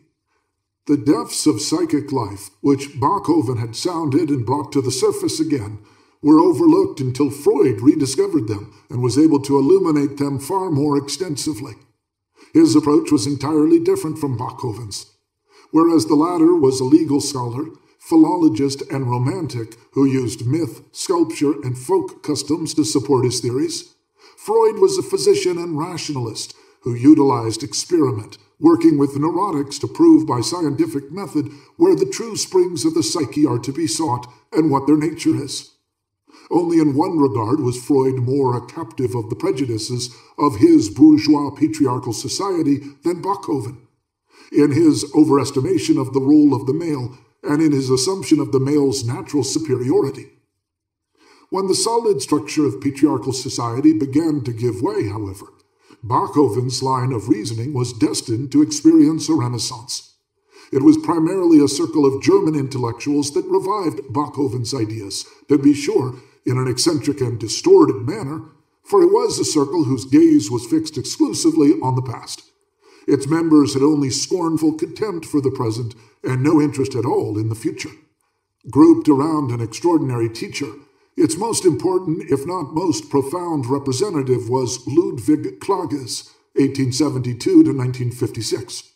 It took some time before ethnologists and psychologists could free themselves from patriarchal prejudices and, in the areas of individual as well as social psychology, approach the issue of mother right and reach an unbiased appraisal of the female psyche and its significance for the male. Among ethnologists, the names of Briffaut and Malinowski should be mentioned here, and among psychoanalysts, especially the name of Georg Grodek, who is probably the first to note one of the most important phenomena in this area: the male's envy of the female, and particularly his pregnancy envy of the female's capacity to give birth, that natural productiveness denied him. The work of Karen Horney tends in the same direction, exposing Freud's one-sided masculine standpoint and demonstrating the far-reaching psychological effects of bisexuality, as well as the specific characteristics of fundamentally female sexuality. Grodek's discovery of the male's envy of pregnancy was a finding of extraordinary significance. To be sure, in the course of cultural evolution, conscious esteem for the female's natural productiveness has diminished in men and women. There are various reasons for this. In the first place, economic ones in the narrow sense. The more primitive an economy is, and the less technology and machines are used in the production of goods, the greater the value of human labor for the economy. The greater, too, the value of women as the providers to society of that human labor, its most significant means of production. To the degree that human labor declines in importance to the overall economy, the role of woman and the high esteem for her specific ability necessarily diminishes. Another economic reason of a broader nature comes into play here. In a relatively primitive society based mainly on agriculture and animal husbandry, security and wealth do not depend primarily on technical and rational factors. It is nature's productive force, that is, the fertility of the soil, the effects of water and sunlight, that plays the decisive role in human life and death. The crux of the economy is the mysterious power of nature giving birth out of itself to ever new products essential for human life. Who possesses this mysterious power of natural productiveness? Only woman. She alone has this ability, which she shares with all of nature, with plants and animals, and on which life and human existence depend. Doesn't man have to appear to himself as someone who is handicapped, who lacks the most important and crucial potency, the capacity for natural production? Doesn't he have to admire and envy woman to an extreme degree for this advantage? His envy and admiration had to be all the greater the less significant the role of the male principle, procreation, seemed to be. It took long stretches of time before a connection was made between the sex act and pregnancy, before the belief that a woman gave life to a child by herself without any external influence was relinquished. In the idea of the virgin birth, found in so many myths and religions, including Christianity, we find this ancient belief still preserved. Even today in many primitive tribes, the real connection has not yet been discovered. This fact is not so surprising when we consider that long periods of time had to pass for human beings to understand that the growth of plants, of fruit and bulbs, did not proceed by itself, but that seeds were required for Mother Earth to bestow her riches, to understand that whoever sows also reaps. Surely this discovery was not made by pure chance. When nature's bounty ceased to be adequate to satisfy human needs because of impoverishment of the soil, overpopulation, and climatic changes, humans were forced to seek a new way of life that would have an actively procreative influence on nature. This led them to plant and to plow, to domesticate and breed animals. Natural productiveness was supplemented with rational productiveness, a procreative influence on matter. The course of evolution of human society is characterized by an increase in the importance of rational productivity. Technology and machines are the result of reason's growing impact on matter, which leads to an ongoing increase in productivity and the creation of new and useful goods, which add to the enjoyment of life. The importance attached to the rational procreative factor during those decades of the tumultuous development of technology, the discovery and appropriation of new lands, and the creation of new trade relations was so great that natural factors began to be undervalued, just as they had been overvalued earlier. An unconditional, limitless influence was attributed to mind, to the male procreative principle, an attitude expressing itself in the philosophy of idealism as well as in certain features of bourgeois rationalism and in the strictly patriarchal structure of society. It is easy to understand that in times of the growing importance of rational factors in society, and such times are certainly not only modern, just as modern technology is only one, although the most dramatic expression of rational procreative productivity, women's specific ability, her natural productiveness, lost in esteem in the social consciousness, while man's rational procreative potency gained. The male role thus appeared increasingly desirable in human consciousness, the female role increasingly irrelevant and worthless. This assessment, a value judgment in the mind of society, is only on a conscious level, however. The unconscious reacts more naturally. It is not deluded by the extent of rational technical development, for it knows that only woman possesses the mysterious capability of natural productiveness, a profound closeness to nature and to life, and the ability to understand life processes directly and instinctively, an ability that once made women into visionaries, prophets, and leaders. It is also an ability that today makes them much stronger guarantors of life than men, who are far less stable and who love to play with death and destruction. In the male unconscious, there is still a recognition of woman's superiority and her natural productiveness. There is still envy of her power. And in the unconscious of woman, there is pride in this power and a recognition that she is superior to man.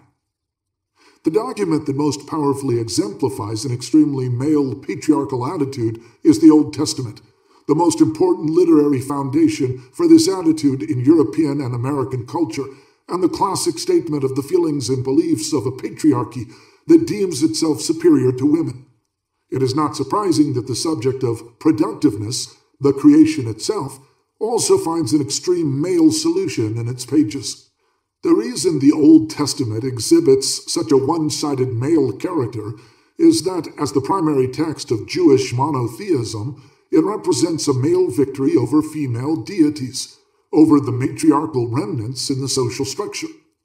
The Old Testament is the triumphal hymn of the victorious male religion, a song of victory commemorating the destruction of all traces of the matriarchy in religion and society.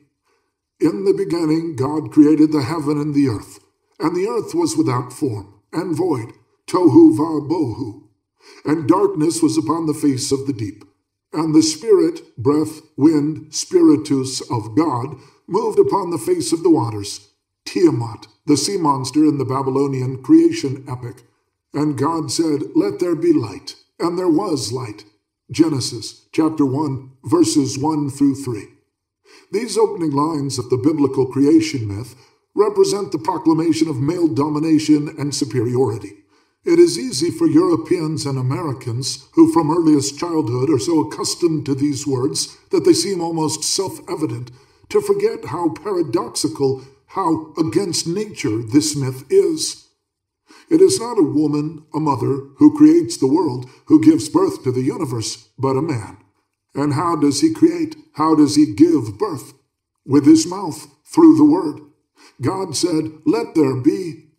This is the magic formula that runs through the entire creation myth, the formula that introduces every new act of creation, every new birth. Before we consider in detail the central point, the male creation, let us take a look at the excessively male character of the account just cited.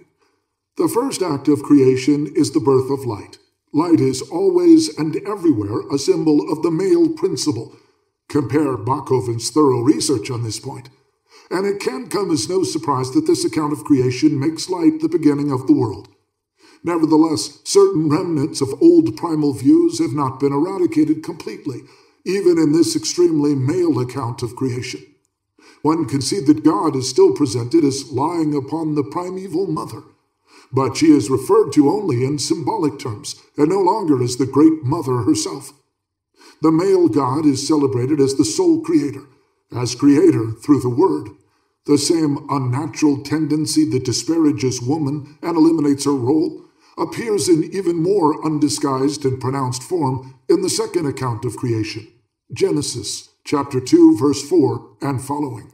Whereas in the first account God created man in his own image, male and female created he them. That is, still with the remnant of the ancient conception of a bisexual deity. In the second account, only man is created at first, although remnants of old ideas have not been entirely eliminated here either. But there went up a mist, water, from the earth, and watered the whole face of the ground. And the Lord God formed man, Adam, of the dust of the ground, Adama, and breathed into his nostrils the breath of life. And man became a living soul. Genesis chapter 2, verses 6 and 7. Thus there is here too a primal mother, the earth, who is moistened by fresh water, the male principle, and from whose womb man issues. The ocean is consistently a female symbol, whereas fresh water, rivers, and rain symbolizes the male inseminating principle. Here again, however, the male God is the real creator. All traces of the prior ideas disappear entirely in that part of the account which now follows. After man has been created as the first human being, his needs are then provided for. It is not good that man should be alone. Genesis chapter 2, verse 18, God says. A deep psychological insight, to be sure, but seen and formulated wholly from the standpoint of the male. First, the animals are created and offered to the man as an help-meet. But for Adam there was not found an help-meet for him. Genesis chapter 2, verse 20. Worth noting is the importance that the myth assigns to the man's giving of names. And out of the ground the Lord God formed every beast of the field, and every fowl of the air, and brought them unto Adam to see what he would call them. And whatsoever Adam called every living creature, that was the name thereof. Genesis chapter 2, verse 19. We will come back to this point later. After the animals have proved to be useless in assuaging Adam's loneliness, woman is created. And the Lord God caused a deep sleep to fall upon Adam, and he slept. And he took one of his ribs, and closed up the flesh instead thereof. And the rib, which the Lord God had taken from man, made he a woman, and brought her unto the man. And Adam said, This is now bone of my bones, and flesh of my flesh. She shall be called woman, Isha, because she was taken out of man, Ish. Genesis chapter 2, verses 21 to 23. In the second account of the creation of woman, the paradox of the man giving birth is presented in a much more unequivocal and less veiled fashion than in the previous section of the myth. Nature has been turned upside down. It is not the woman who gives birth, not she who carries the child in her womb. It is the man who brings the woman into the world. It is he who gives birth, his chest serving as the uterus. Hostility toward woman, fear of her, in short, an extremely male point of view, forms the salient character of the following account of the fall of man. Here we find ourselves totally within the emotional sphere of the patriarchy. God, the strong father, has issued a prohibition. He wants to show kindness to his son, man. He grants him woman and life in paradise, providing that Adam does not eat of the fruit of the tree of knowledge. God gives no reason for this prohibition, but he threatens death as punishment if Adam violates it. The real reason is given us by the snake. For God doth know that in the day ye ate thereof, then your eyes shall be opened, and ye shall be as gods, knowing good and evil. Genesis chapter 3, verse 5. Thus what Adam must not do is identify with God. The son is not permitted to be the father. The forbidden apple, which Adam then eats, is a symbolic expression of the same idea. The forbidden fruit stands for the mother, for the maternal breast perhaps, and the prohibition against eating it is the prohibition against sexual relations with the mother. In other words, we are confronted here with the classic Oedipus tragedy. The father forbids the son, under threat of death, to identify with him and to possess the mother. The son is disobedient, yet the threat is not carried out. He does not die, but he must leave paradise. What does life in paradise signify? It is the life of the infant at the mother's breast. In paradise, the son didn't need to work. He didn't need to till the soil. He didn't need to provide himself with clothing. He was protected and nourished by the giving, kind, loving mother, by the fruitful earth. The father was not jealous as long as the son remained an infant and didn't become his rival. But when the son grows up, wants to be the father, desires the mother, he must then separate from her, must renounce her love and protection. He must search for nourishment himself, make his own clothes, engage in the struggle for existence. The fall of man, the expulsion from paradise, is a portrayal of the Oedipal conflict, of the transformation of the infant into the boy who identifies with the father, a portrayal of the introduction of the incest taboo by the father as a result of his son's growing up. We are certainly not dealing here with a myth that depicts the beginnings and the foundation of human history. Rather, it is the myth of the victorious patriarchal order of society and religion, and the Oedipal conflict, as described by this myth, is the classic conflict within the patriarchal family. Everything is seen here from the perspective of the victorious male and the paterfamilias. The woman is dangerous. She is the evil principle, and the man stands in fear of her. And when the woman saw that the tree was good for food, and that it was pleasant to the eyes, and a tree to be desired to make one wise. She took of the fruit thereof, and did eat, and gave also unto her husband with her, and he did eat. Genesis chapter 3, verse 6. The woman lacks self-restraint, is sensual and reckless. She seduces the man with her desire, which he cannot resist. As a result, he meets with disaster.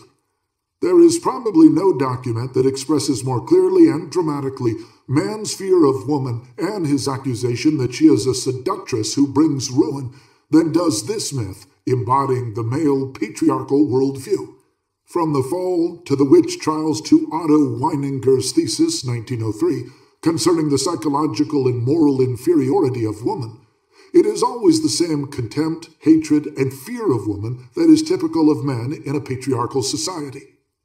The curse with which God sends his children out into the world also is in keeping with the same male attitude. The son must work. He will no longer live like the infant at the mother's breast. God says to the woman, I will greatly multiply thy sorrow and thy conception. In sorrow thou shalt bring forth children, and thy desire shall be to thy husband, and he shall rule over thee. Genesis chapter 3, verse 16. Can the patriarchal worldview be more plainly delineated than this? Here the man takes his revenge. His desire for the woman brought him disaster. Now her desire shall bring her subjugation by the male. In the patriarchal family, the man, whether legitimately or not, can of course have as many women as he wishes, but the woman must be faithful to him. That is, for her libidinal satisfaction, she is dependent on the only sexual object allowed her, whereas the male demonstrates his independence through sexual freedom, and thereby ensures his dominance over the female. Especially characteristic is the part of the curse concerning childbearing. What the man sees, at least consciously, is not the joy of giving birth, but solely the pain associated with it. This portion of the biblical myth is another classic instance of the typically male attitude toward giving birth. But does the situation appear the same in his unconscious? Is it not instead a reactive response that he sees only the negative, painful aspects of childbearing and not the mother's great joy? Isn't it his own deeply repressed pregnancy envy, his specifically male resentment, that makes him want the woman to pay with increased pain for her great advantage, for the natural productiveness he can never attain? Isn't it a consolation for his inability to give birth that it is a painful process and therefore not at all desirable? We can better recognize the excessively male patriarchal attitude of the biblical creation myth if we compare it to the Babylonian one that preceded it. A comparison will be especially helpful in clarifying a problematic feature of the myth, the male creation through the word. The Babylonian epic of creation, which was written most probably at the time of the Hammurabi dynasty near 2000 BC, has a specific political motivation. The political capital, Babili, Babylon, was also to be made the religious center of the land, with the patron god of Babylon, Marduk, becoming the supreme god of the entire land. The creation myth has the foundation of validating Marduk's claim to dominance by showing his place in the history of the gods and humankind. But this installation of a supreme male god as ruler of the world is carried out in a far less radical and encompassing way than in the Bible. The other male deities are not deposed and replaced by Marduk, nor is the tradition of the Great Mother, who presided over the world's beginning, eliminated. The Babylonian myth, too, is the expression of a male patriarchal religion and societal order, but one in which far more matriarchal traces remain than in the Old Testament, and which therefore provides an extremely valuable complement to it. There were many places where the ever-new creative and productive force of nature continued to be worshipped in the form of the Mother Goddess, now by one name, now by another. Thus, Ninkersag, or Mama, was the chief goddess of Kesh. In Adab, the same female principle was worshipped as the goddess Ninmah, in Halab as Ishtar, in Akkad as Ananit, in Kish as Inanna, in Izm as Ninkarana, in Urek as Nana, etc. In Urek, the cult of the goddess forced that of the sky god Anu, whose daughter she was believed to be, completely into the background. How does the Babylonian myth begin? When heaven above had not yet been named, and the earth below did not have a name. When primeval Apsu, begetter of all, Tiamat, mother of all, and Mumu, their son, still mingled their waters. When there was no solid ground nor marshland, when none of the other gods existed, had not been called by name, their destinies not fixed. It was then the gods were created by Apsu and Tiamat. Here it is not the male god who creates the world, rather the world is the offspring of two primeval powers, the male and female principles, Apsu, fresh water, and Tiamat, ocean. The primordial sea, Tehom, also referred to in the biblical myth, but not in the form of a goddess placed by the side of a male god, is still portrayed here as female, as the primeval mother who gives birth to gods and humans. The times grew and became long. Apsu and Tiamat give life to divine sons, gods who become increasingly proud and clever. Eventually they revolt against the mother. The divine brothers joined together. They disturbed Tiamat, scoffing at Apsu, their keeper. They made Tiamat confused. Now suddenly her omnipotence was gone. Apsu was filled with sorrow. Tiamat was distressed. Troubled was her heart. Mighty Mumu smote his thigh, for their sons' doings were not good. They were planning rebellion. Then Apsu, begetter of the great gods, called Mumu, his vizier, and said, Mumu, my vizier, my heart's delight, come, let us seek Tiamat. They went and, bowing before Tiamat, held counsel concerning the gods. Opening his mouth, Apsu spoke these words, addressing Tiamat, the radiant goddess. Their doings are a boundless burden to me. By day I cannot rest, by night I cannot sleep. I want to destroy them, put an end to their doings. That silence be restored, and we find rest. When Tiamat heard his words, she was wroth and shrieked with anger and pain. Overwhelmed with rage, she quickly devised an evil plan. What is left for us to do? To bring about their ruin. We must hinder their actions, that we may reign forever. Then Mumu spoke, counseling Apsu, and harsh was his advice. If their actions offend thee, then confound them, that thou canst rest by day and sleep by night. When Apsu heard this, his face lighted up at the wicked plan against his children. He embraced Mumu, fell upon his neck, drew him close, and kissed him.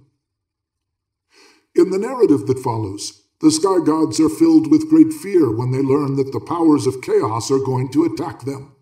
Only one god knows what to do. It is Ea, the cleverest among them, who has the ability to vanquish all evil forces with incantations. He succeeds in slaying Apsu and fettering Mumu. Tiamat, however, remains unvanquished, and with her a number of lower powers, who are mentioned now for the first time. One of them, Kingu, the radiant god, turns out to be particularly stalwart. He urges Tiamat not to abandon her plan, but to renew her struggle against the gods. Tiamat does not resist his encouragement for long. She gathers together her minions, who now set off for battle in a ghastly procession. They gathered, then strode at Tiamat's side. Furious they plodded, not resting day or night. Armed for battle, enraged and frenzied, boldly they banded together, ready to fight. Tiamat, mother of chaos, who fashioned all things, gave out weapons, bringing to life giant serpents, sharp and merciless of tooth. With poison, not blood, she filled their bodies. Raging dragons dreadful to behold, and a fearful force she brought to life. Who looked upon them must perish from fright. Their rearing bodies none could withstand. She led into battle vipers, basilisks, and monsters, mad dogs, cyclones, and scorpion men, storm demons, fishmen, and sea rams. Bringing fierce weapons, they knew no fear. In full command was Tiamat, not brooking dissent. 11 kinds of creatures she sent into battle. Among the host of the gods, her offspring, She exalted Kingu, granting him power. Clothing him in majesty, she entrusted all to his hand. To march at the head of her army, to direct her forces, to initiate combat, to launch the attack, the leadership and high command of the battle. Ordained through magic, thou art now elevated. Dominion over all the gods have I given thee. Exalted be thou, my chosen spouse. Mayest thou be extolled by the gods of the deep. She placed on his breast the tablet of destiny, saying, May thy command be unwavering, thy words be binding. And Kingu exalted, ruling now as supreme god, proclaimed to the gods, Tiamat's offspring, their destiny. Open your mouths to quell the flames. Who proves himself brave will gain in power. How different this struggle and this revolt from the one described in the Bible, where the son is seduced by the woman and revolts against the father, who punishes him with expulsion from paradise, with separation from the mother. In the Babylonian version, the sons revolt against the primordial mother, who proves to be stronger than her husband. Apsu is overpowered, but Tiamat remains unvanquished. She is the terrifying warrior who places a male god, Kingu, in charge of her forces and makes him her consort, an action that reflects a characteristic found frequently and only in matriarchal societies. Military and political leadership is in the hands of men, but they receive their authority and position from women and function only as their delegates. Now two male gods, Ea and after him Anu, attempt to visit Tiamat and her consort Kingu. Anshar tells his son Anu to calm them with a magic spell. Anu obeyed the words of his father. He set out on his way to find Tiamat. But when he drew nigh, perceiving her intent, all resistance left him. He retreated. Then Anshar and Ea turned to the god who is to become the hero of this epic, Marduk. He is confident of victory and says to Anshar, Has ever a man opposed thee? Should now a woman, Tiamat, attack thee? O father of the gods, be glad and rejoice, for soon thy foot shall rest on Tiamat's neck. The gods assembled to name Marduk the warrior who will fight against Tiamat. But before he is ultimately made ruler and leader, he must undergo a test to prove he is capable of vanquishing the mighty Tiamat. They placed a garment in their midst, addressing Marduk first among them. May thy destiny, O Lord, be supreme among the gods. If thou commandest destruction and creation, may it be so. At thy order may the garment disappear. Command again, and may it reappear. Marduk gave the command, and behold, the garment disappeared. Again he commanded, and the garment reappeared. When the gods beheld the force of his word, they rejoiced and gave homage, saying, Marduk is king. They bestowed on him scepter, throne, and staff, also a victory weapon to smite the foe, saying, Go now, put an end to Tiamat's life. Let the winds bear her blood to secret places.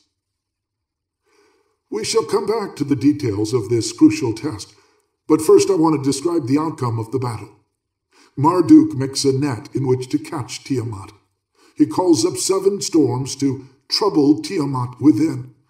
With these weapons, in the winds, we again recognize a typically male symbol, he sets out against Tiamat. Then he encounters her.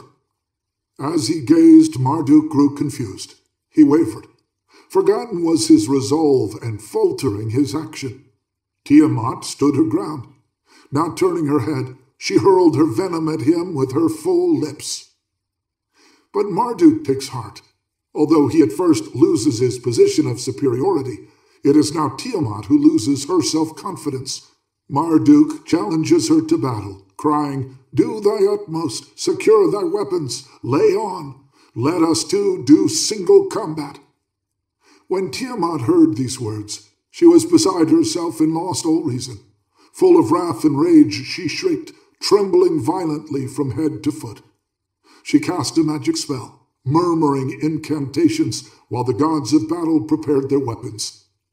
Tiamat and Marduk advanced toward each other. They pressed on, approaching for combat.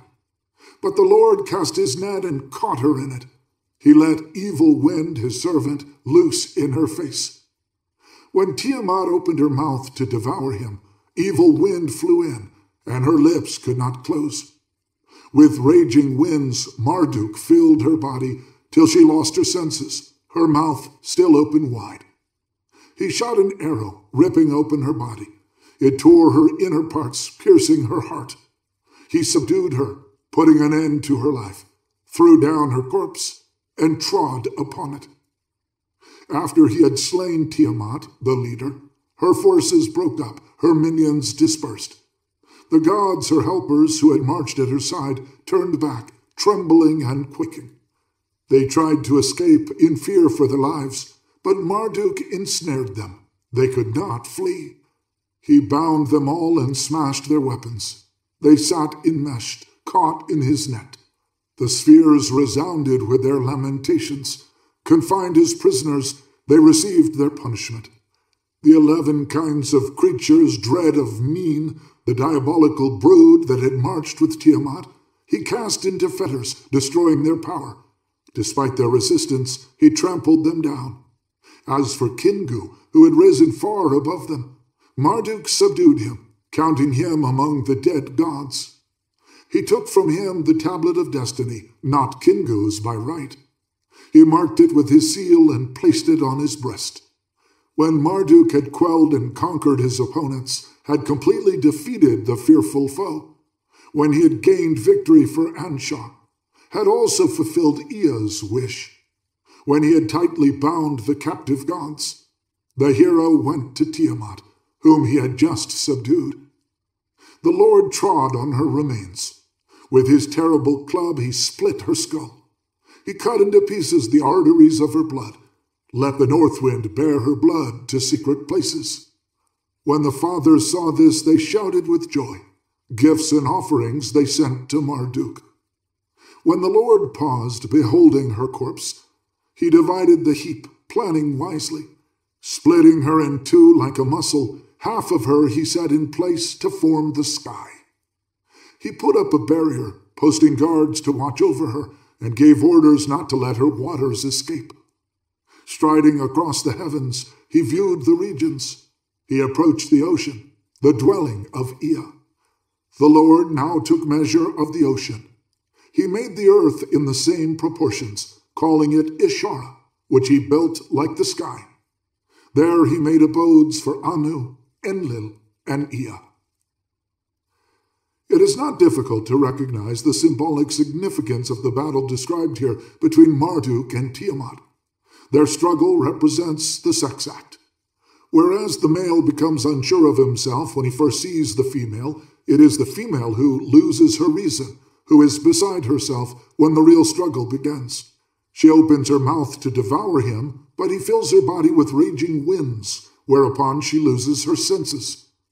With her mouth still wide open, he shoots an arrow into her and subdues her, putting an end to her life. The winds and the arrow are without doubt symbols for the male genitals, just as the mouth symbolizes the vagina.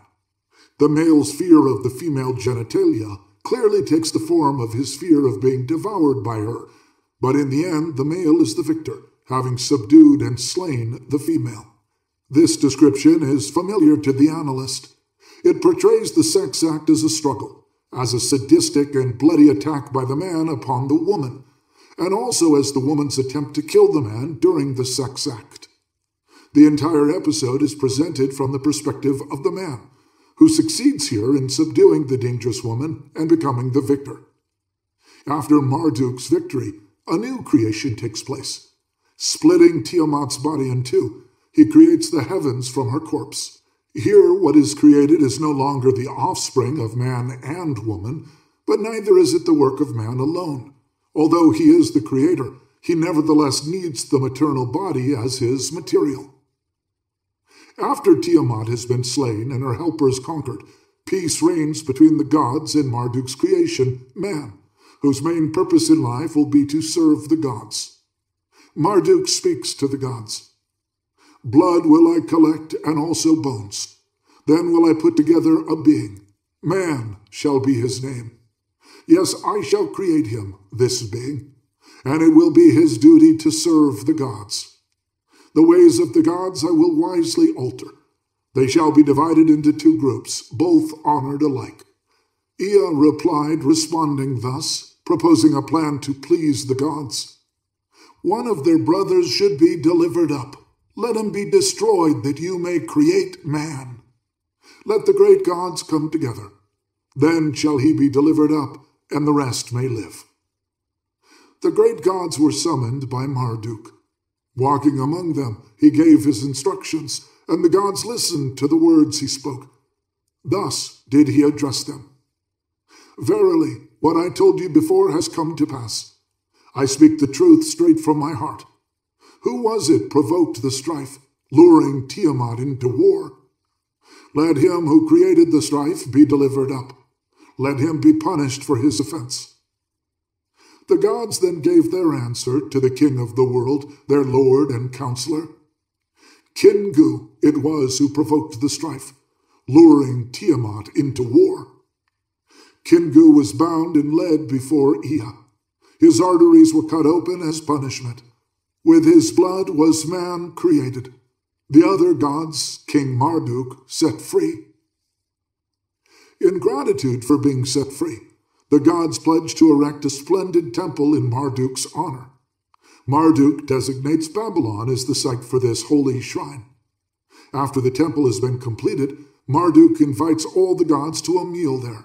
Singing his praises, the divine assembly pays tribute to him, the Savior and Creator of worlds. Let's listen to the last verses. After Marduk has been extolled as the god of the good breath and holy incantations, the 50 names of Marduk are enumerated. The aged shall hold his names in remembrance and teach them. Scholars and sages should give them wise consideration. Let fathers instruct their sons. May the ears of shepherds and herdsmen be open to them. Let man rejoice in Marduk, the ruler of the gods. May his land be fruitful, and it go well with him. Faithful is Marduk's word, infallible his utterance. The commands from his mouth no god can alter. Without fear is his gaze, neither wavering nor turning away. When he is wroth, no god can withstand him. Generous is his heart, and great is his goodness. Transgressor and sinner are given his blessing. The epic ends on a note that is strongly reminiscent of the Old Testament and its version of creation. A powerful, paternal, infallible, stern, but also merciful and forgiving God rules over the world. The merciful God, who possesses the fullness of life, creates man, the work of his hands. He no longer creates jointly with woman or even from the woman's body. He creates independently, albeit from the flesh and blood of a living being, of a God who must die so that humans may live.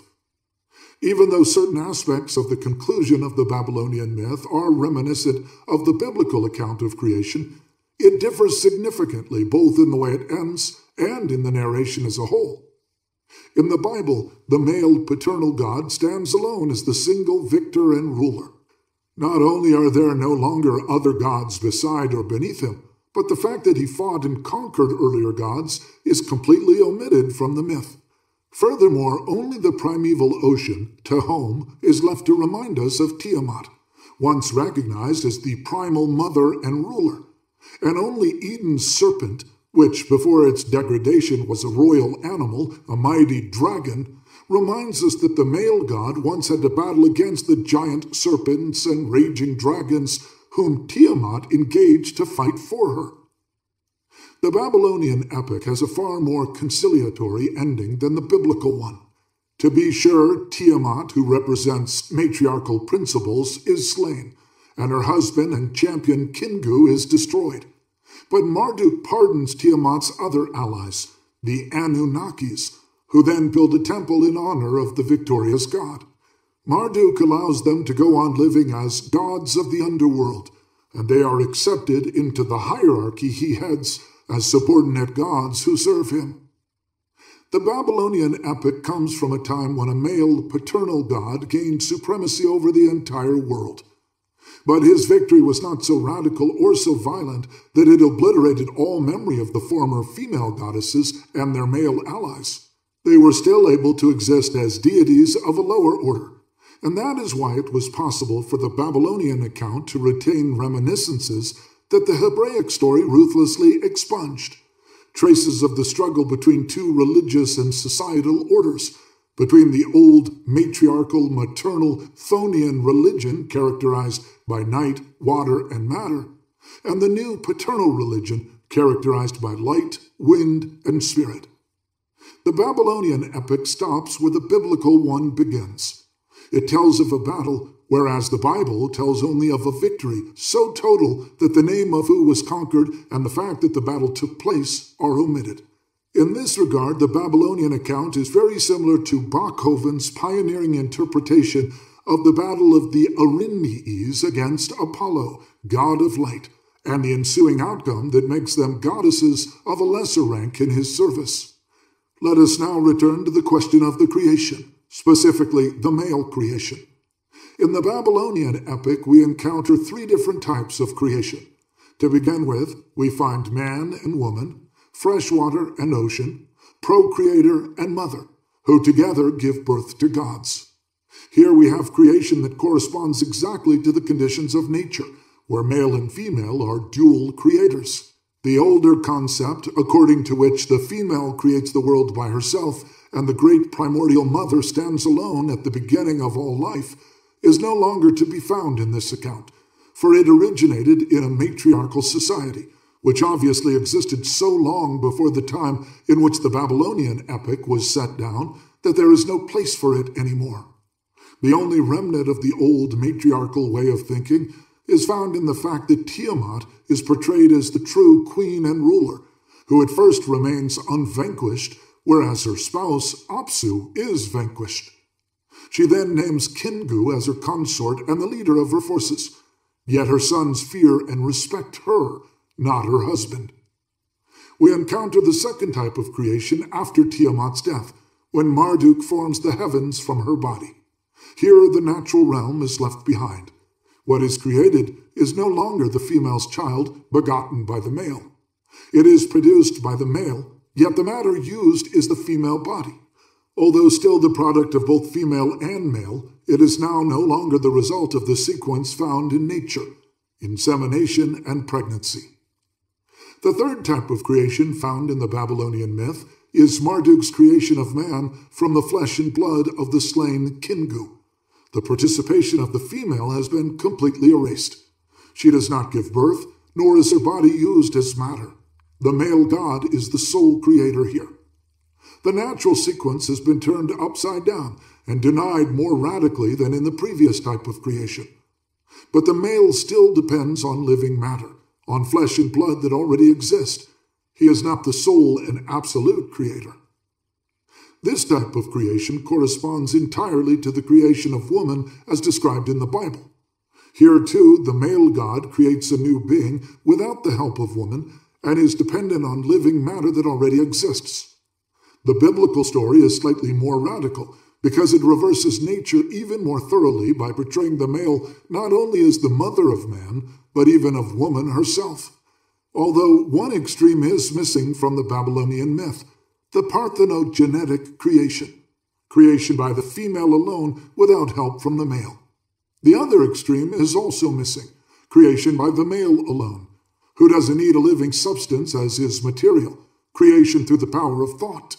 This type of creation, depicted most vividly and graphically in the Greek myth of the birth of Athena from the head of her father Zeus, is also encountered in the Bible. There, to be sure, the memory of the primeval mother, Tiamat, has not been completely erased, and God is described as hovering over the waters, but the manifest meaning no longer assigns any essential role to the female element, the waters. The biblical account does not begin, "In the beginning was chaos, in the beginning was darkness," but "In the beginning God created the heaven and the earth." He alone, the male God, without the help and participation of the female. After an interruption of one verse, in which the old ideas still echo, the account continues. "And God said, 'Let there be light,' and there was light. Genesis chapter 1, verse 3. Here we can clearly see the extreme of a purely male creation, creation by the word alone, by thought, by spirit. No longer is the womb necessary for giving birth. No longer is matter necessary either. The mouth of the male, who speaks a word, has the ability to create life directly and with ease. What we find in the Bible is a concept that is the opposite of parthenogenesis, an extreme concept expressing an equally extreme patriarchal attitude that devalues and subjugates women. The male appropriates that ability which, without any doubt, belongs to woman alone, the ability to give birth, to create new life. It must be remembered that this idea of creation by the Spirit contradicts all natural and actual life processes to a far greater extent than does parthenogenesis. That the child is the product of both father and mother is a scientific truth that it took human beings a very long time to discover, the kind of fact that always has a theoretical quality to it, such as the fact that it is the earth that revolves around the sun, and not the other way around. Although we know it is so, we see the sun move. We see that the child comes from the mother, that it grows and moves inside her body, and that she then gives birth to it. On the other hand, we never see a direct connection between child and father, except in their resemblance. This resemblance does not necessarily need to be associated with the act of creation, even though once the male's role has been recognized, it serves as important and impressive evidence. This explains the Bible's emphasis on the child's resemblance to the father. In the image of God created he him. Genesis chapter 1, verse 27. The thought that the male can create living beings by himself, with his mouth, through his word, out of his spirit, is the most unnatural fantasy conceivable. It denies all experience, all reality, every natural condition. It disregards all the laws of nature in order to attain the one goal of presenting the male as the perfect being per se, who possesses the ability life appears to have denied him, the ability to give birth. This fantasy, which can grow only in a soil of a one-sided patriarchal society, is the archetype of all idealistic thinking that ignores natural circumstances and conditions. It is simultaneously an indication of the male's deep envy of the female, of his feeling of inferiority due to his lack of her ability to give birth, and of his desire to achieve this ability, even if by other means than hers. In the Babylonian myth, these two extreme methods of creation are missing: parthenogenesis as well as creation through the word, the purely male creation. But an event is described in the Babylonian myth that represents a kind of precursor to full-scale creation through the word and reveals in very clear fashion the real meaning of the male creation. It is the test Marduk must undergo before he is ultimately chosen to do battle against Tiamat, a test to assure the other gods that he will be victorious. What is the nature of this test? They placed a garment in their midst. It seems a strange test the hero must pass in order to prove he is suitable for the role he is to play, whereas we would perhaps expect that he must prove his bravery or his cleverness. All that is required of him is to show that he can make a garment disappear and make it reappear by means of his word. What is the significance of this? Marduk is supposed to fight against Tiamat. Should he be victorious, he could not be her inferior. But as a man, he is inferior to her in one crucial point. Only she has the ability to create new life. Only she can give birth, can bring things into being. It is she who gives life.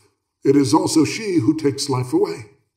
The great mother is the kind, life-giving white mother, but she is also the deadly black mother, just as nature itself appears to human beings in this same dual aspect as both preserver and destroyer. See in this connection Bachoven's comments on the dual significance of the figure of the mother as giver and taker of life. If the male god is going to be able to triumph over the mother, he must compensate for his inferiority, his inability to give birth, to produce. This, then, is the significance of the test. Marduk can do what the mother can. He can do what nature has denied the male. He can alter nature. He can make an object disappear and can make the same object reappear. It is clear that the object itself does not matter at all. It is a garment, an ordinary everyday object. What does matter is that he, the male, is now no longer inferior to the female. He can create life and take it away just as she can. This is the meaning of the words of the myth.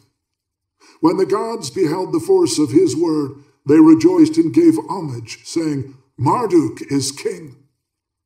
It is this test that chose Marduk to be Tiamat's equal, and it is this equality that guarantees his victory.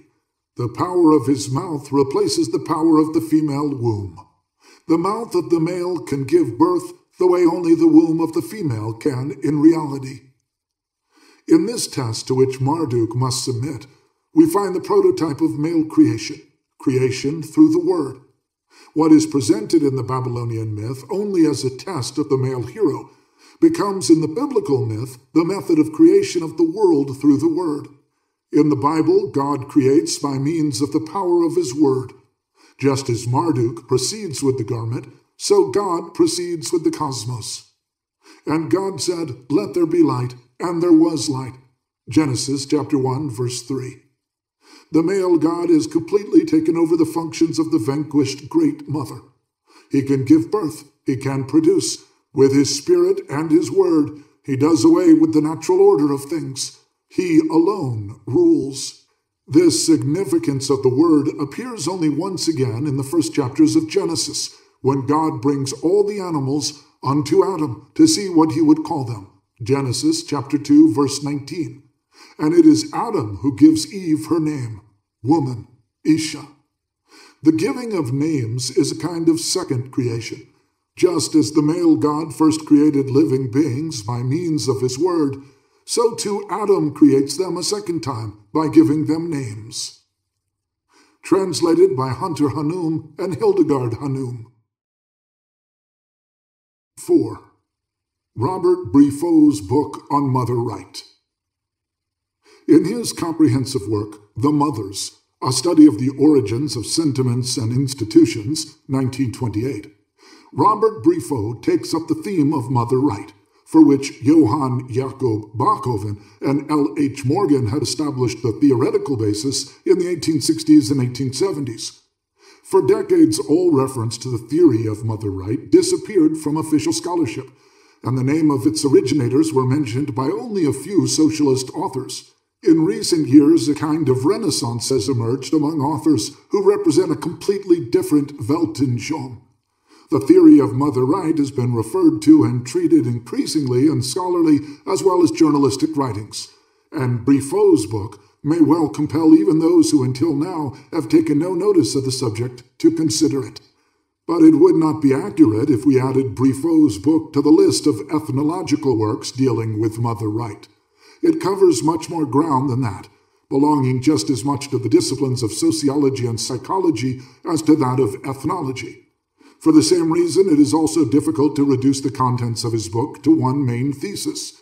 In any case, those critics err who maintain that Briffault's thesis does not go beyond demonstrating that more or less pronounced characteristics of mother right can be found to exist everywhere at the beginning of all societal evolution.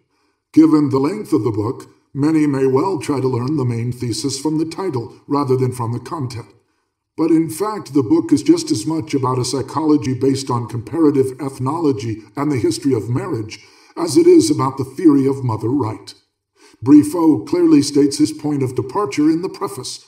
Starting with the question of the origin of social instincts, he comes to the conclusion that it is to be found in maternal instincts. This leads him to examine those early stages in the evolution of society where societal organization and psychology were centered around the mother. As important and numerous as the stimulating ideas are that Briffault provides concerning the general areas of sociology and social psychology, the greatest value of this book lies in its unusually rich material and many individual studies. Thus, the following remarks cannot claim to offer an exhaustive account of the book's content. They will simply give a few indications of Briffault's scholarly method and the focus of his research. He begins by showing the pivotal part traditional heredity plays in the development of human culture and emotional life. Biologically programmed instincts are transformed by social influences, and the variations among individuals within the various cultures are caused by the modifying effect of social conditioning. Masculine and feminine are, for Briffaut, definitive psychological categories, but unlike the Romantics, he does not derive them from the nature of the two sexes, but from the difference in the way they function in practical life. With this shift, he rescues the issue of sexual differences from the darkness with which natural philosophy had cloaked it, and examines it in the light of scientific research. Two crucial factors in the evolution of the feminine maternal character, the maternal instinct, are the unusually long period of gestation in humans compared with the overwhelming majority of mammals and the protracted postnatal immunity of the human child, which requires long-term care on the mother's part. Her instinct to care for her helpless child is responsible for the development of maternal love, which extends not only to the child, and certainly not only to her own child, but, in the form of social feeling of altruism, also to adults. This instinct is one of the most important sources of all societal evolution. In maternal love, we find the source of love in general. It is not identical in quality with sexual love, which is related rather to the egotistic instinct of hunger. Sexuality has more in common with cruelty than it does with love, but when combined with love, it is a highly refined product of cultural evolution. In the case of primitive peoples, sexuality is relatively seldom associated with love, whereas an asexual emotion of maternal tenderness, even between adults, is found quite frequently. By regarding a man's love as the product of his feminine maternal instincts, Briffaut assumes a bisexual tendency in every individual. According to him, it is not only love and tenderness that have their origin in maternal love, but compassion, generosity, and benevolence as well. In short, all altruistic feelings, even in their most abstract and general manifestations. The child's love for the mother originates in the need for protection and help. The herd instinct derives from the child's fear and defenselessness. Similarly, the primitive's hostility toward the stranger is not something innate, nor does it express a natural aggressive drive, but is the product of the actual circumstances in the life of primitive groups that inevitably lead to mutual distrust. Briffaut bases an ingenious theory about the difference between the animal herd and the animal family on the contrast between the sex drive and maternal love. In his view, the herd is the exclusive product of male sexual impulses and lacks stability, whereas the family arises as a result of the influence of maternal instincts and forms the core of all lasting social groupings. The primitive human group does not evolve from the animal herd, but from the animal family. The merging of these families, which are formed by the bonding of the mother with her offspring and bear no resemblance to the later patriarchal family, inevitably leads to the establishment of a primitive society centered around the mother. Exogamy and the incest taboo are not the result of innate instinct, nor of a natural selection countering the harmful effects of incest. In novel fashion, which I can't go into here, Briffaut attempts to explain exogamy from the structure of matricentric society. In the course of his exposition, he indicates the extent to which a last trace of the original matriarchal familial order, the matrilocal marriage, still exists worldwide. The husband frequently moves into the wife's house, and in the matter of the line of descent, the mother's family is usually the determining factor. In the transition to patrilocal marriage, brought about by the introduction of private property, the consent of the bride's family is purchased by a gift or a service performed by the bridegroom. In most primitive societies, women have an extraordinarily high degree of independence, which is based on the fact of the division of labor and the associated economic functions assigned to females. It is a mistake to conclude that because the woman works hard, she occupies a low position in society. The matriarchal gynecocratic structure must be clearly distinguished from the matricentric structure, that is, a societal order characterized by the relatively great social and psychic influence of the woman. In a gynecocratic structure, the woman rules over the man. Every relationship involving domination depends on the presence of private property and its defense. Matriarchy in this narrower sense can therefore be found only in relatively highly developed societies. Marriage has an essentially economic function, and is by no means a natural arrangement. Thus, it is not linked, not even in its origins, to claims to the exclusive sexual possession of the partner. Just as there is not, to begin with, a natural monogamous instinct, neither is there jealousy based on a need for exclusive possession of the sexual object. In the case of primitive man, jealousy doesn't have to do with his concern to preserve the exclusivity of his rights, but is associated with fear of not being supplied with sexual objects. In other words, he fears that his wife will be abducted, not that she will be seduced. Because sexuality is less repressed in primitive society, it lacks the sentiments of romantic love, but also the emotional deformities of pathological manifestations resulting from sexual repression. The proclivity to be monogamous is not the cause, but the result of the institution of monogamous marriage. Its evolution is influenced primarily by economic and social changes in society. The turning point is the transition to ownership of herds, which gives the husband increased purchasing power and with it economic superiority over the wife. When this herdsman stage is lacking, the original matricentric conditions endure longer, whereas marriage from primitive to Roman times served a primarily economic and not a sexual function. The institution of Christian marriage has the tendency to unite both aspects, and thus to give love and sexuality, as well as economic interests, their due. Briffaut treats the evolution of religion and morality in great detail. I shall cite only a few examples from the wealth of his material. Taboo, which he sees as the model for all irrational morality, is traced back to the prohibition against sexual intercourse during menstruation that the woman imposes on the man. He suggests that the rise of totemism is due to the fact that the most important food originally shared by a tribe takes on a sacred character. He regards the rise of a sense of individuality as a consequence of the introduction of the concept of private property. It is not instincts of individuality that create private property. The latter produces what are mistakenly believed to be natural instincts. In his discussion of the role of the moon in primitive cosmology, he notes that the waning and waxing of the moon are closely connected to the thoughts and desires primitive people have concerning death and resurrection.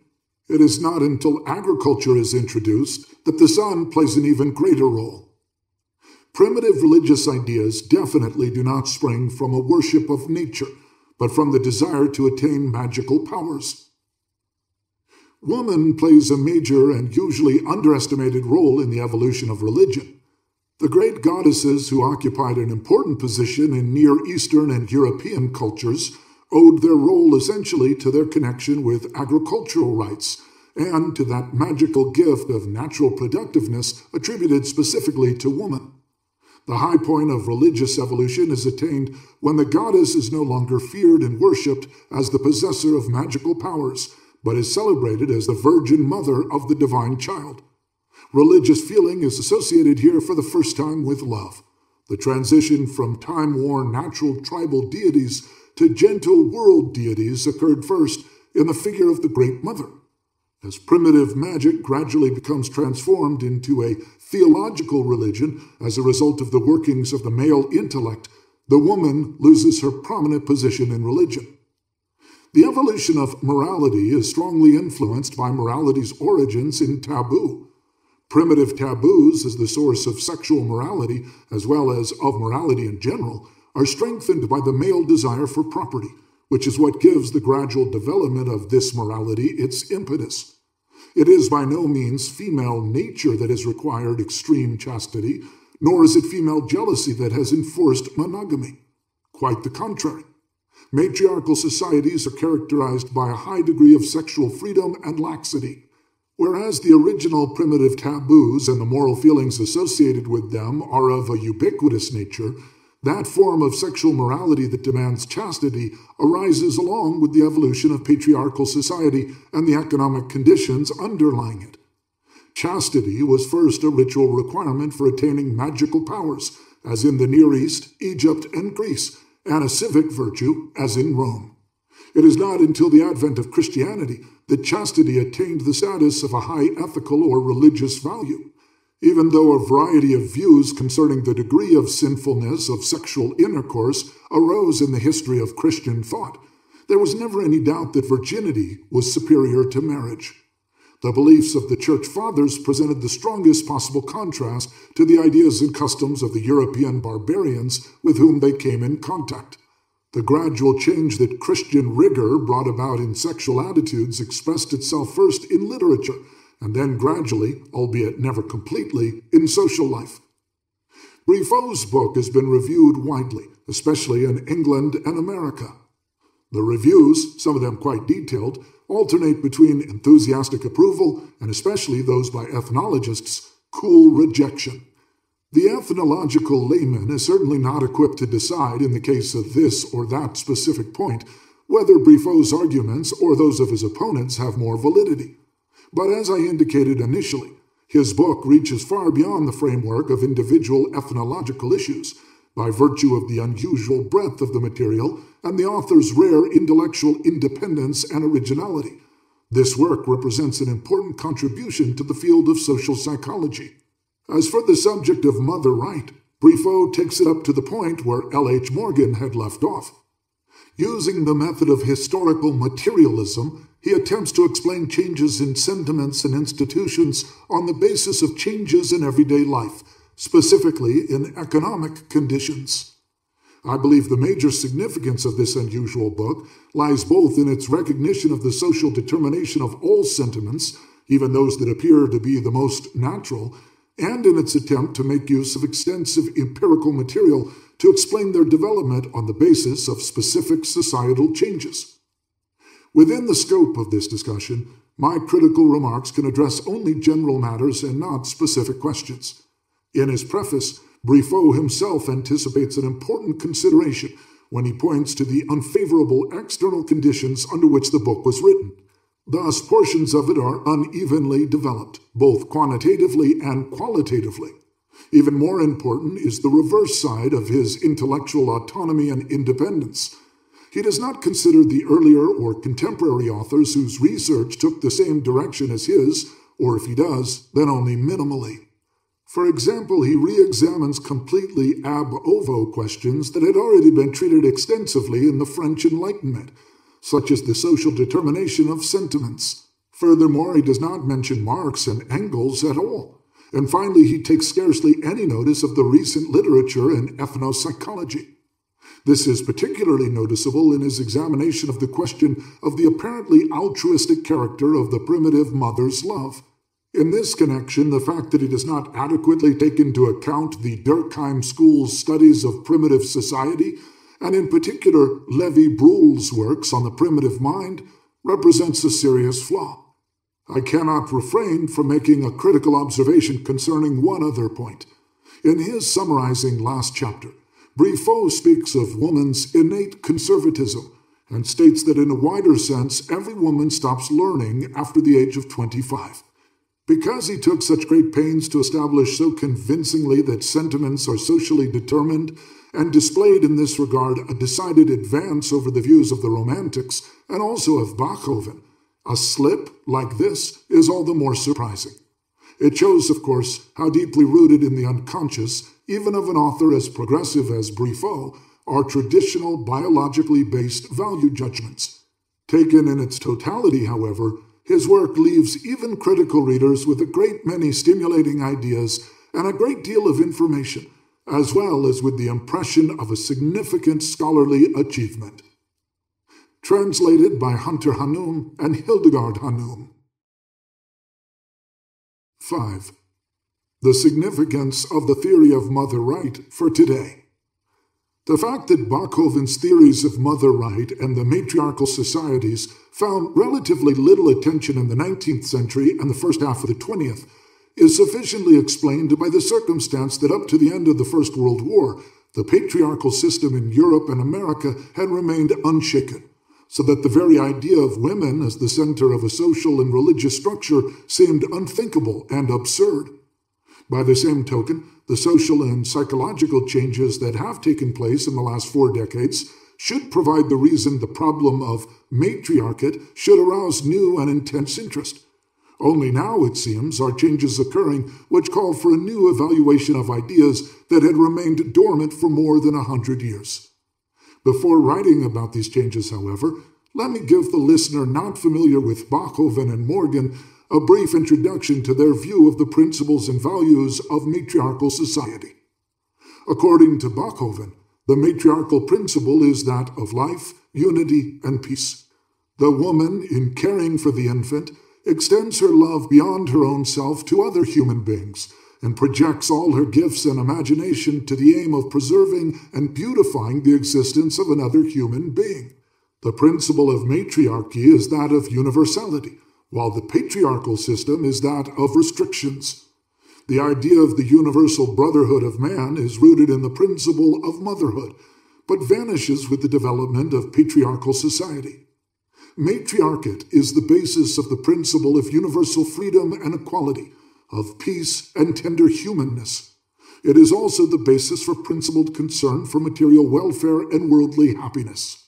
Quite independently, L. H. Morgan came to the conclusion, tentatively in his Systems of Consanguinity and Affinity, 1870, and more definitely in Ancient Society, 1877, that the kingship system of the American Indians, similar to that found in Asia, Africa, and Australia, was based on the matriarchal principle, and he asserted that the higher forms of civilization will be a repetition, but on a higher level, of the principles of liberty, equality, and fraternity which characterized the ancient gens. Even this brief presentation of these principles of matriarchate should make clear why I attach such importance to the following social psychological changes. 1. The failure of the patriarchal authoritarian system to fulfill its function. Its inability to prevent large and devastating wars and terroristic dictatorships. Its incapacity to act in order to prevent future catastrophes, such as nuclear, biological, chemical war, starvation in large parts of the colonial world, and the catastrophic results of increasing poisoning of air, water, and soil. 2. The democratic revolution, which has defeated the traditional authoritarian structures and replaced them with democratic structures. The process of democratization has gone together with the emergence of a technological affluent society that does not mainly require personal obedience, but operates rather on the basis of teamwork and manipulated consent. 3. The women's revolution, which, although not complete, has gone a long way in carrying out the radical ideas of the Enlightenment about the equality of men and women. This revolution has dealt a severe blow to patriarchal authority in the capitalist countries, as well as in a country as conservative as the Soviet Union. 4. The children's and adolescents' revolution. In the past, children were able to rebel only in inadequate ways, refusing to eat, crying, constipation, bedwetting, and general obstinacy. But since the 19th century, they have found spokesmen, Pestalozzi, Freud, and others, who stress that children have a will and passions of their own and must be taken seriously. This trend continued with increasing force and insight in the 20th century, and Dr. Benjamin Spock became its most influential spokesman. As far as adolescents and post-adolescents are concerned, they now speak for themselves, and no longer in a subdued voice. They demand the right to be heard, to be taken seriously, to be active subjects and not passive objects in the arrangement governing their lives. They attack patriarchal authority directly, vigorously, and sometimes viciously. 5. The vision of the consumer's paradise. Our consumer culture creates a new vision. If we continue on the path of technological progress, we shall eventually arrive at a point where no desire, not even the ever newly created ones, remains unfulfilled. Fulfillment will be instant and without the need to exert any effort. In this vision, technique assumes the characteristics of the Great Mother, a technical instead of a natural one, who nurses her children and pacifies them with a never-ceasing lullaby in the form of radio and television.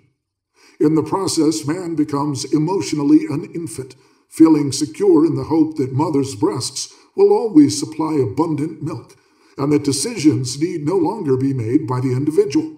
Instead, they are made by the technological apparatus itself, interpreted and executed by the technocrats, the new priests of an emerging matriarchal religion, with technique as its goddess. 6. Certain matriarchal tendencies can also be observed in some sectors of the more or less radical youth, not only because they are strictly anti-authoritarian, but also because of their embracing of the aforementioned values and attitudes of the matriarchal world, as described by Bachofen and Morgan. The idea of group sex, whether in its middle-class, suburban forms or in radical communes with shared sex, has a close connection with Bachofen's description of the early matriarchal stage of mankind. The question can also be raised as to whether the tendency to diminish sexual differences in appearance, dress, etc., is not also related to the tendency to abolish the traditional status of the male and to make the two sexes less polarized, leading to regression, emotionally, to the pregenital stage of the infant. There are other traits which tend to support the assumption that there is an increasing matriarchal trend among this section of the young generation. The group itself seems to assume the function of the mother. The need for immediate satisfaction of desires, the passive receptive attitude, which is most clearly indicated in the drug obsession, the need to huddle together and to touch each other physically, all seem to indicate a regression to the infant's tie to mother. In all these respects, the young generation does not seem to be as different from their elders as they think themselves to be, although their consumption patterns have a different content and their despair is expressed overtly and aggressively. The disturbing element in this neo-matriarchalism is that it is a mere negation of patriarchalism and a straight regression to an infantile pattern, rather than a dialectical progression to a higher form of matriarchalism. H. Marcuse's appeal to the young seems to rest largely on the fact that he is the spokesman for infantile regression to matriarchalism, and that he makes this principle more attractive by using revolutionary rhetoric. 7. Perhaps not unrelated to these social changes is a development in psychoanalysis that is beginning to correct Freud's older idea about the central role of the sexual bond between son and mother, and the resulting hostility toward the father, with the new notion that there is an early pre-Oedipal intense bond between the infant and the mother, regardless of the child's sex. Bachofen's work, if thoroughly studied by psychoanalysts, will prove to be of immense value for the understanding of this non-sexual mother fixation. I want to conclude these introductory remarks with a theoretical consideration.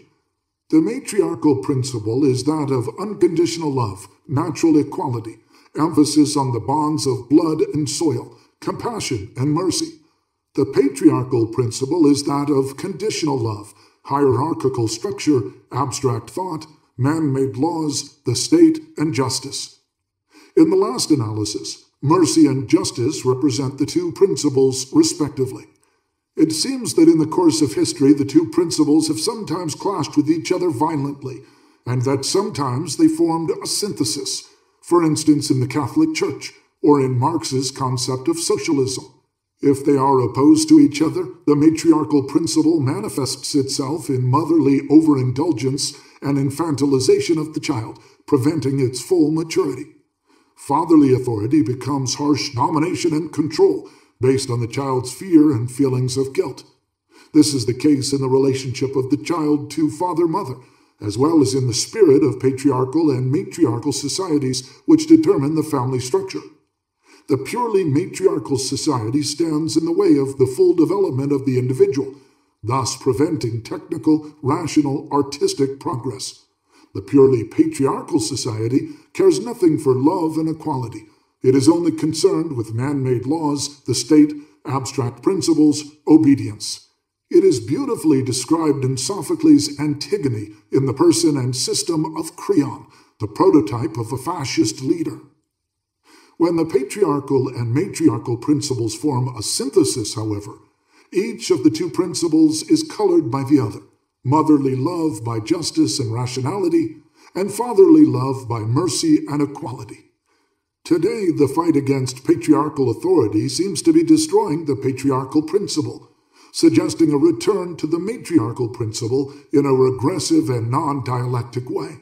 A viable and progressive solution lies only in a new synthesis of the opposites, one in which the opposition between mercy and justice is replaced by a union of the two on a higher level. Sex differences and character. 6. Sex and character.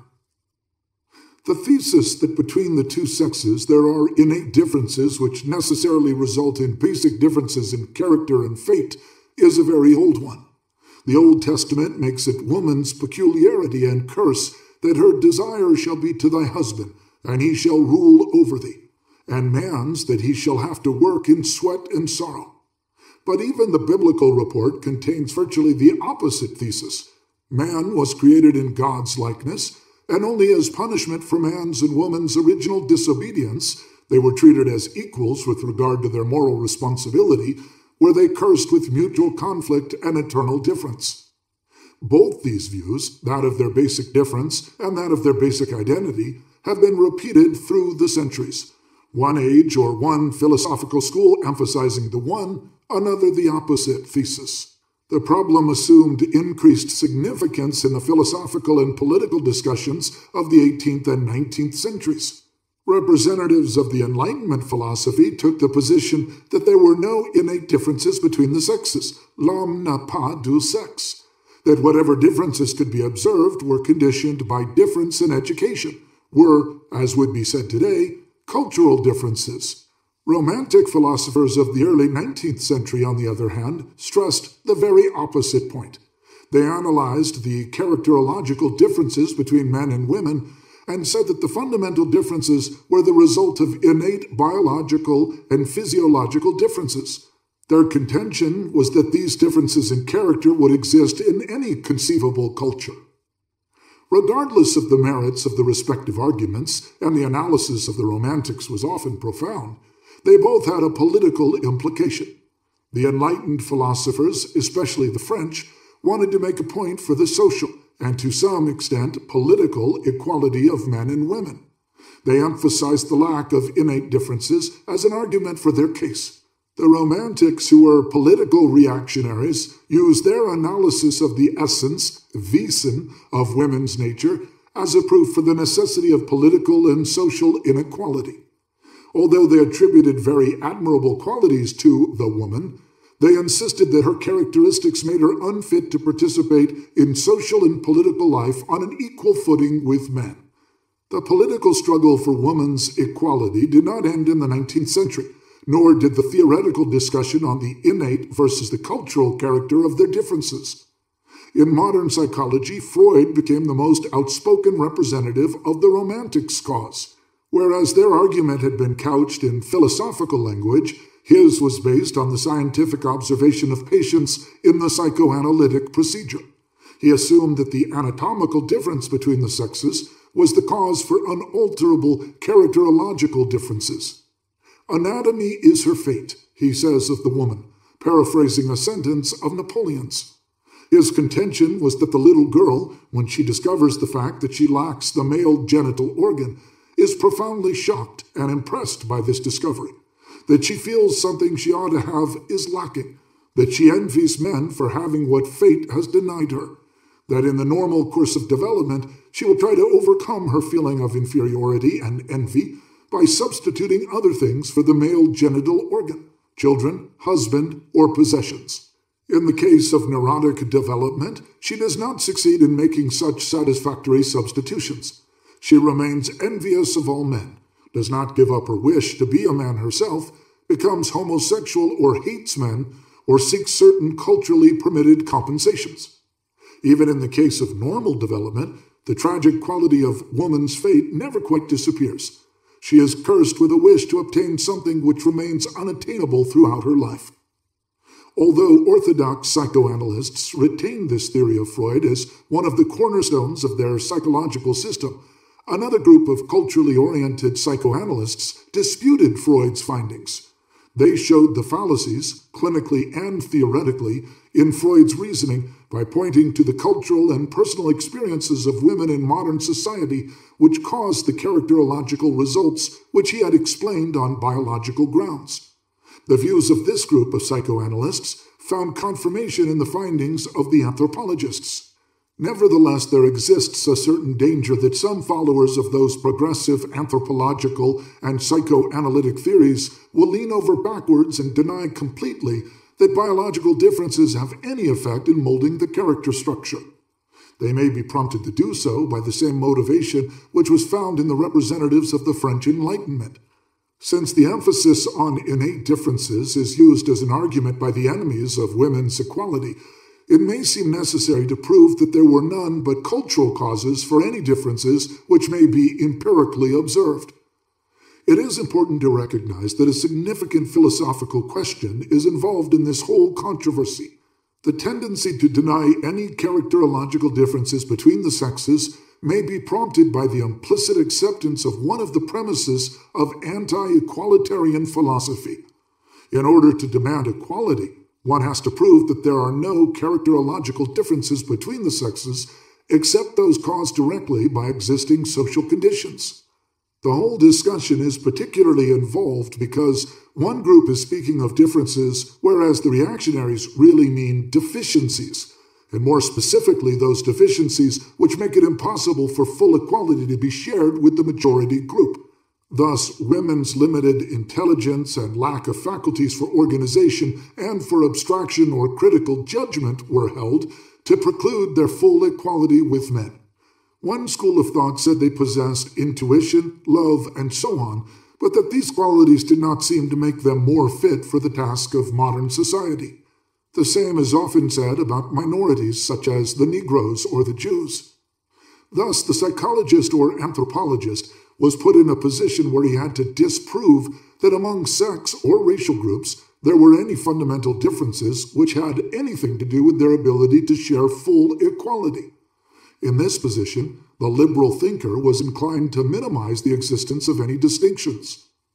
Though the liberals proved that differences justifying political, economic, and social inequality do not exist, they allowed themselves to be pushed into a strategically unfavorable defensive position. Establishing the fact that there are no socially damaging differences does not require one to hold there are no differences at all. Properly, then, the question is, what use is made of the existing or alleged differences, and what political purpose do they serve? Even granted that women show certain characterological differences from men, what does it mean? It is the thesis of this paper that certain biological differences result in characterological differences, that such differences are blended with those which are directly produced by social factors, that the latter are much stronger in their effect and can either increase, eliminate, or reverse biologically rooted differences, and that eventually characterological differences between the sexes, inasmuch as they are not directly determined by culture, never constitute differences in value. In other words, characterological differences are differences not in terms of good or bad, but only in terms of coloring, the kind of virtues and vices peculiar to any large group. To be more specific, the character typical of men and women in Western culture is determined by their respective social roles, but there is a coloring of character which is rooted in sex differences. This coloring is insignificant in comparison with the socially rooted differences, but it must not be entirely neglected. The implicit assumption underlying much reactionary thinking is that equality presupposes an absence of differences between persons or social groups. Since obviously such differences exist with regard to practically everything that matters in life, their conclusion is that there can be no equality. When, conversely, the liberals are moved to deny the fact that there are great differences in mental and physical gifts and favorable or unfavorable accidental personality conditions, they only help their adversaries to appear right in the eyes of the common man. The concept of equality, as it has developed in Judeo-Christian and in modern progressive traditions, means that all men are equal in such basic human capacities as those making for the enjoyment of freedom and happiness. It means, furthermore, that as a political consequence of this basic equality, no man shall be made the means to the ends of another man, no group the means to the ends of another group. Each man is a universe for himself and is only his own purpose. His goal is the realization of his being, including those very peculiarities which are characteristic of him and make him different from others. Thus, equality is the basis for the full development of differences, and it results in the development of individuality. Although there are a number of biological differences which might well be examined with regard to their relevance to character differences between men and women, this paper will deal mainly with only one. Our purpose here is not so much to examine the whole problem of character differences between the sexes as to illustrate the general thesis. We shall mainly concern ourselves with the respective roles of men and women in sexual intercourse, and shall undertake to show that this difference results in certain characterological differences, differences that only color the main differences that arise from the difference in their social roles. In order to function sexually, the man must have an erection, and must be able to retain it during intercourse until he has had an orgasm. In order to satisfy the woman, he must be able to retain the erection for a sufficiently long time so that she may have an orgasm. This means that in order to satisfy the woman sexually, the man has to demonstrate that he has the ability to have and maintain an erection. The woman, on the other hand, in order to satisfy the man sexually, needs demonstrate nothing. To be sure, her excitement may enhance the man's pleasure. Certain accompanying physical changes in her sexual organs may make intercourse easier for him. Since only purely sexual reactions are to be considered, not the subtle psychic reactions of differentiated personalities, the fact remains that the man needs to have an erection to satisfy the woman. The woman needs to have nothing but a certain amount of willingness to satisfy the man. In speaking of willingness, it is important to note that the woman's availability for the sexual satisfaction of the man is dependent on her will. It is a conscious decision she can make at any time she pleases. The man's availability, however, is by no means simply a function of his will. As a matter of fact, he may have sexual desire and an erection against his will, and he may be impotent despite an ardent wish to the contrary. Furthermore, on the man's side, an inability to function is a fact which cannot be concealed. The woman's lack of either total or partial response, her failure, although often recognizable to the man, is by no means similarly obvious. It permits a great deal of deception. If the woman consents with her will, the man can be sure of being satisfied whenever he desires her. But the situation of the woman is entirely different. The most ardent sexual desire on her side will not lead to satisfaction unless the man is sufficiently desirous of her to have an erection. And even during the sexual act, the woman must depend for her full satisfaction on the man's ability to carry her to orgasm.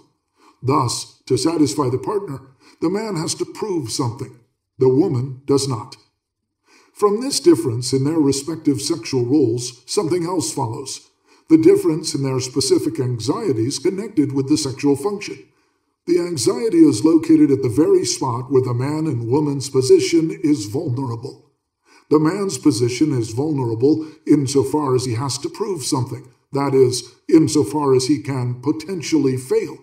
To him, intercourse has always the coloring of a test, of an examination. His specific anxiety is that of failing. Fear of castration is the extreme case, fear of becoming organically and therefore permanently unable to perform. The woman's vulnerability, on the other hand, lies in her dependency on the man. The element of insecurity connected with her sexual function lies not in failing, but in being left alone, in being frustrated, in not having complete control over the process which leads to sexual satisfaction. It is not surprising, then, that the anxieties of men and women refer to different spheres, the man's concerning his ego, his prestige, his value in the eyes of the woman's concerning her sexual pleasure and satisfaction.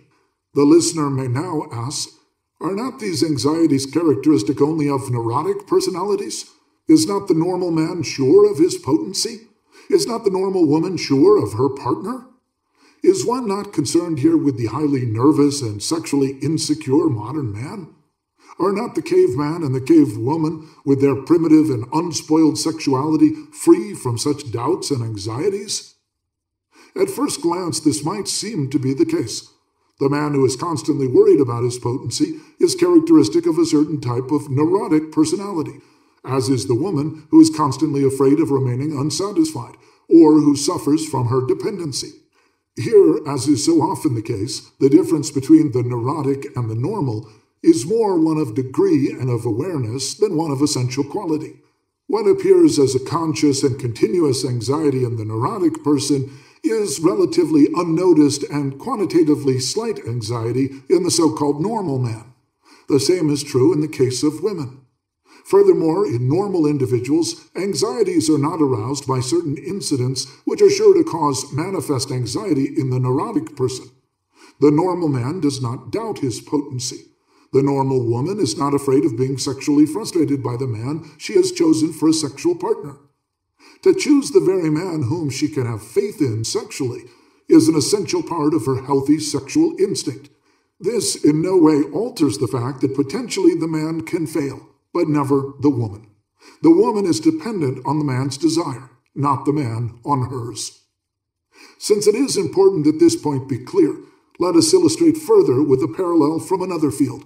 Consider the difference between an actor or a speaker and a person in his audience. Though an actor or speaker is anxious each time he has to perform, and experienced persons can worry about failing, for some anxiety seems to be present with most people who have to perform, there are certainly others who do not feel any anxiety. Nevertheless, the fact that even the latter find that a successful performance brings a kind of relief which results in elation or happiness suggests that they were not wholly unaware of the possibility of failing. There is still another element which is significant in determining the presence of anxieties and of different anxieties in the normal man and woman. The difference between the sexes is the basis for the earliest and most elementary division of mankind into separate groups. Man and woman need each other, biologically for the maintenance of the race and of the family, psychologically for the satisfaction of their sexual desires.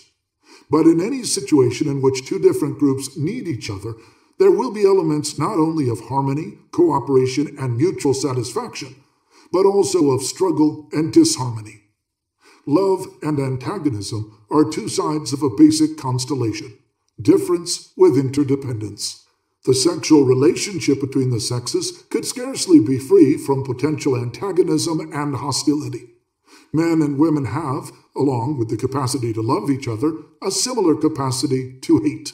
In any man-woman relationship, the element of antagonism is a potentiality. And from this very potentiality, the element of anxiety as well must at times arise. The beloved one may turn into an enemy, and then the vulnerable points of man and woman, respectively, are threatened. This concept of male-female anxiety is significantly different from that of Freud. The author follows Freud in assuming potential antagonism between the sexes. The difference lies in the nature of this antagonism. Freud's basic attitude is patriarchal. Therefore, the main conflict which exists is the one between father and son. The woman is not important enough to threaten, as does the father. The main fear in man, to Freud, is the fear of castration. This fear, however, is primarily a threat arising not from the woman, but from the father, who is jealous of the incestuous wishes of the son. Only secondarily is the man's castration fear directed toward woman. Since woman to him is only a sexually inferior and not a sexually different being, he cannot perceive that man is as much afraid of woman as he is of the father. It should also be noted in passing that anxiety concerning the sexual organs differs in men and women. In the male, the extreme form of such anxiety carries the idea that his sexual organ will be cut off. With some exceptions, woman's anxiety about her genitals does not refer to anything being cut off or having been cut off. She fears the injury of the inner part of her body. The vagina is an entrance into the body, as well as a delicate and very important organ of the female body. There is reason to assume that in everyone there exists a potential anxiety about injury through the openings into the body.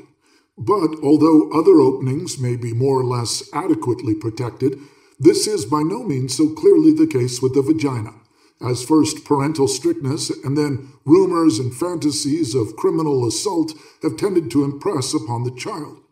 Woman's normal anxiety is not castration, but defenselessness toward an internal injury, such as the incurring of pregnancy against her will. In describing the difference in kind of the anxiety specific for men and women respectively, we have already discussed one characterological difference resulting from the difference in the sexual roles.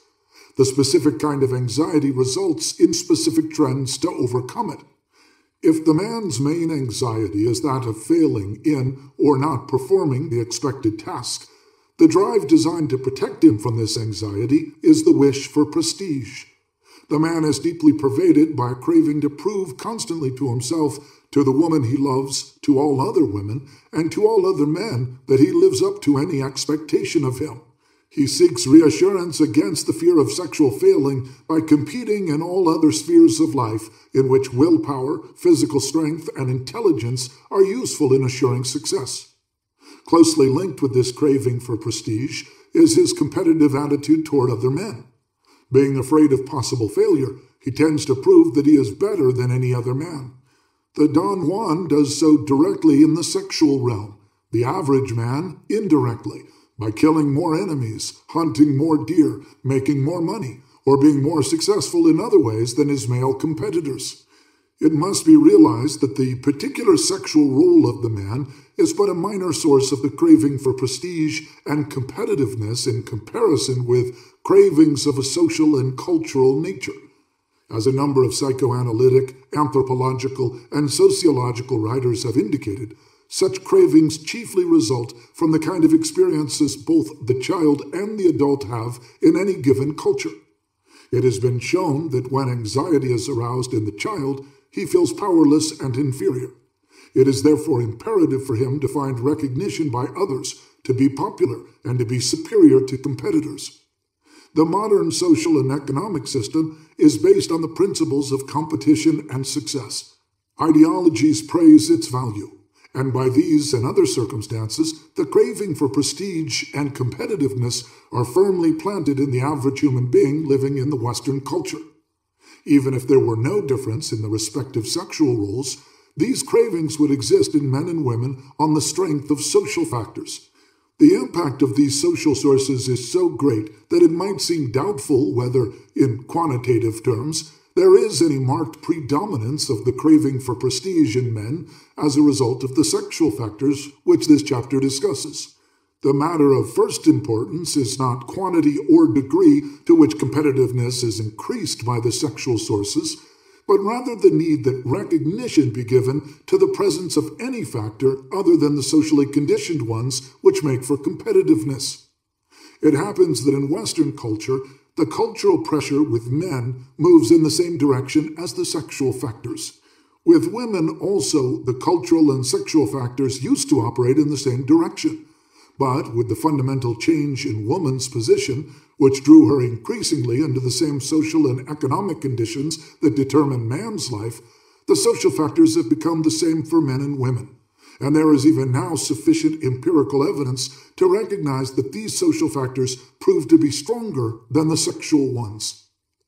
The masculine striving for prestige throws some light on the specific quality of male vanity. It is generally said that women are vainer than men, although the reverse may be true.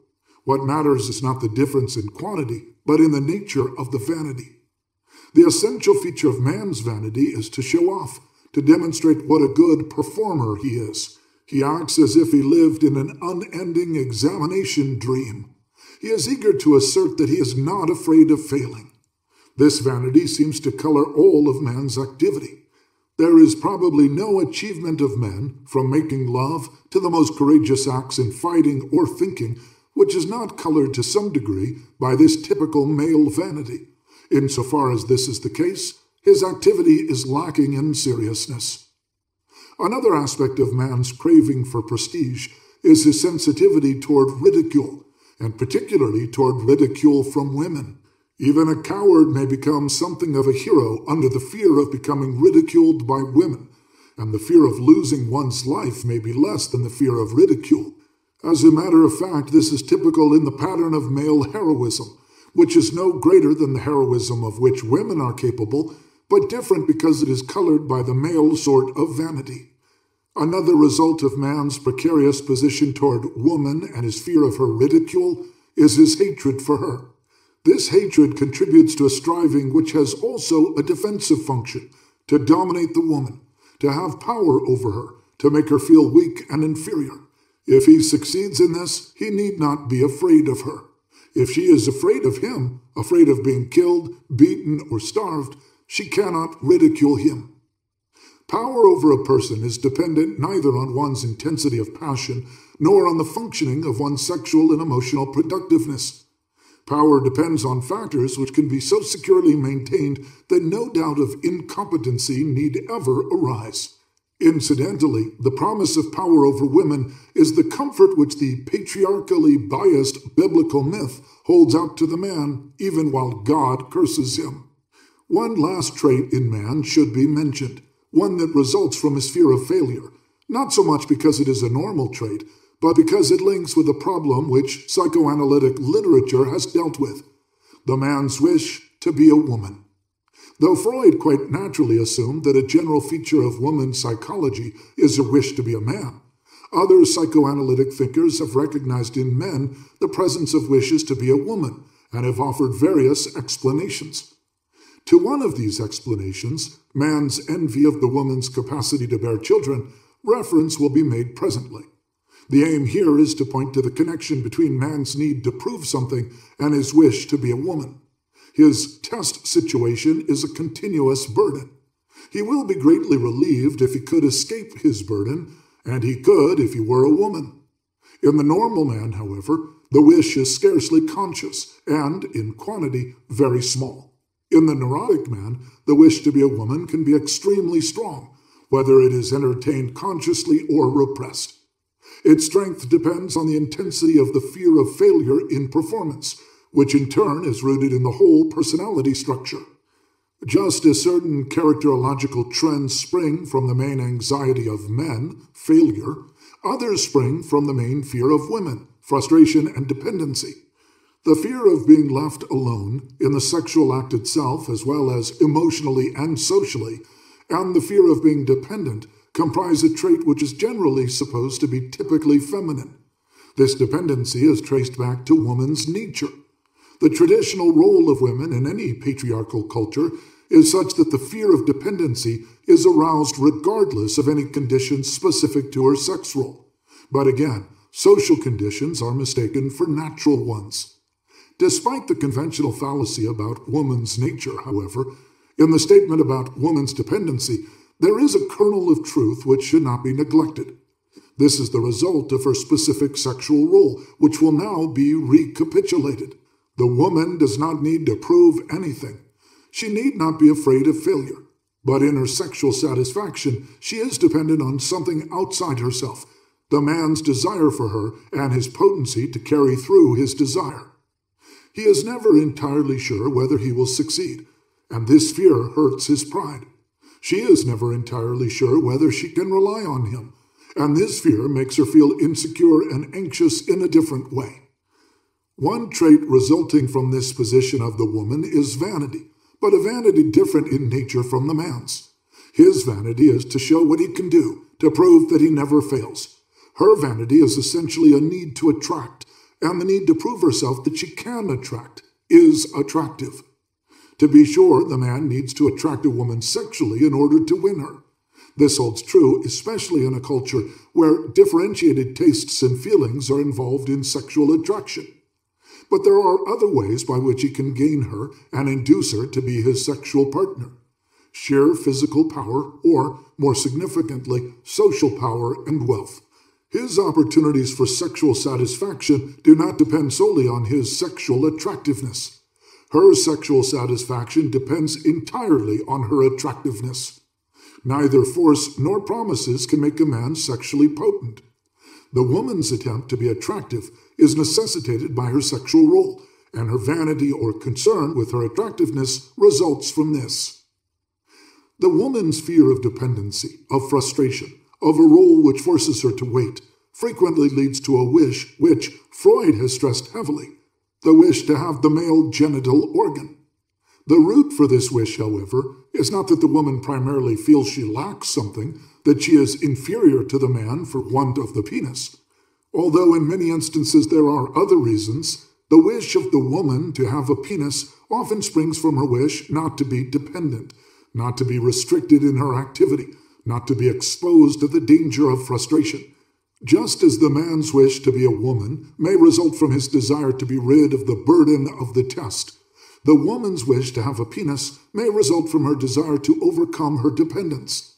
Also, under special circumstances, but not infrequently, not only does the penis serve as a symbol of independence, but in the service of sadistic aggressive tendencies, it also symbolizes a weapon with which to hurt men or other women. If the man's main weapon against the woman is his physical and social power over her, then her main weapon is her ability to ridicule him. The most radical way in which to ridicule him is to make him impotent. There are many ways, including crude and subtle ones, for the woman to do this. They range from the expressed or implied expectation of his failure to frigidity and the sort of vaginal spasm which makes intercourse physically impossible. The wish to castrate the man does not seem to play the all-important role which Freud ascribes to it. To be sure, one way is to express a wish to render the man impotent, and this often appears unquestionably when destructive and sadistic tendencies are marked. But the main aim of woman's hostility does not seem to be physical but functional damage to interfere with the man's ability to perform. Man's specific hostility is to overpower, woman's to undermine. There are other sexual differences which may have a bearing on characterological differences between men and women. The woman's genital organs are more differentiated than the man's, for she has two sources of excitement. The main source of the woman's excitement happens to be within her body, the man's on the outside. In the man, something easily visible happens when he is sexually excited. In the woman, this is not the case. The sexual act for the woman implies the possibility of pregnancy, with the ensuing profound change in her glandular processes, but no such profound change in the man's organism is connected with his sexual activity. It is not our intention to take up these problems in this chapter, but there is one more difference which may well be discussed because it has been somewhat neglected in the classic psychoanalytic literature. Women can bear children, men cannot. Characteristically, from his patriarchal viewpoint, Freud assumed that the woman is envious of the male organ, but he scarcely noted the possibility that men are envious of women's ability to bear children. This one-sided view not only comes from the masculine premise that men are superior to women, but also results from the attitude of a highly technical industrial civilization in which natural productiveness is not very highly valued. Nevertheless, if one considers earlier periods of human history, when life depended essentially on the productivity of nature and not on technical productivity, the fact that women shared this gift with the soil and with female animals must have been exceedingly impressive. Man is sterile if only the purely naturalistic realm is considered. In a culture in which the main emphasis was on natural productivity, one would assume that the man felt inferior to the woman, especially when his role in the production of the child was not clearly understood. It is safe to assume that man admired woman for this capacity which he lacked, that he was awed by her and envious of her. He could not produce. He could only kill animals so that he could eat them, or kill enemies so that he could be safe or acquire their strength in some magical way. Without discussing the place of these influences in more purely agrarian communities, we shall touch briefly on the effects of some important historical changes. One of the most significant of these was the increasing application of the technical mode of production. More and more the mind was used to improve and increase the various means of living that originally were dependent on nature's gifts alone. Although women originally had a gift that made them superior to men, and the latter originally compensated for this lack by using their skill for destruction, men later came to use their reason as the basis for rational productivity. In its earlier stages, this was closely linked with magic. In its present highly developed stage, with science. Women are physiologically equipped to produce. Men prove their productivity by determined rational effort. Rather than develop this topic at this point, we shall merely refer to the writings of Bachofen, Morgan, and Briffaut, who have gathered and brilliantly analyzed anthropological material which, though it may not prove their theses, strongly suggests that in several phases of early history, certain cultures existed in which social organization was centered around the mother, and in which mother goddesses, identified with the productivity of nature, were the center of man's religious ideas. One illustration will suffice. The Babylonian myth of creation starts with the existence of a mother goddess, Tiamat, who rules over the universe. Her rule, however, is threatened by her male sons, who are planning to rebel and overthrow her. They seek as a leader for this fight somebody who can match her strength. Eventually they agree on Marduk, but before definitely choosing him, require him to undergo a test. What is the test? A coat is brought to him. He must, with the power of his mouth, make the coat disappear and then make it reappear again with a word. The chosen leader by a word destroys the coat. By a word, recreates it. His leadership is confirmed. He defeats the mother goddess and from her body creates heaven and earth. What is the meaning of this test? If the male god is to match the strength of the goddess, he must have the one quality which makes her superior, the power to create. The test is to prove that he has this power, as well as the characteristically masculine power to destroy, the way in which man traditionally changed nature. He first destroys, then recreates a material object. But he does this with his word, and not, like the woman, with her womb. Natural productivity is replaced by the magic of thought and word processes. The biblical creation myth starts where the Babylonian myth ends. Almost all traces of the supremacy of a female goddess have now been eliminated. The creation starts with God's magic, the same magic of creation by word. The theme of male creation is repeated. Contrary to fact, man is not born of woman, but she is made from him. The biblical myth is almost a song of triumph over defeated woman. It denies that women bear men and reverses the natural relations. In God's curse, the supremacy of men is again upheld. The childbearing function of women is recognized, but it is to be painful. Man is destined to work, that is to say, to produce. Thus, he replaces the original productivity of the woman, even if this too is to be done in sweat and sorrow. We have dealt at some length with the phenomenon of matriarchal remnants in the history of religion to illustrate one point that matters: the fact that the woman has the capacity of natural productiveness which the man lacks, that the man on this level is sterile. In certain periods of history, this superiority of woman was consciously felt. Later on, all the emphasis was on the magic and rational productivity of man. Nevertheless, it seems that unconsciously, even today, this difference has not entirely lost its meaning. Somewhere in the man exists an awe of the woman for this capacity which he lacks. He is envious of it and fearful of it. Somewhere in his character is the need for a constant compensatory effort for his lack. Somewhere in the woman, a feeling of superiority over him for his sterility. Thus far, we have dealt with certain characterological differences between men and women, which have resulted from their sexual differences. Is this to be taken to mean that traits like overdependence on the one hand, and craving for prestige and competitiveness on the other, are essentially caused by the sex differences? Are a woman and a man to be expected to exhibit these traits, so that if they have the traits characteristic of the other sex, this fact is to be explained by the presence of a homosexual component? No conclusions of the kind follow.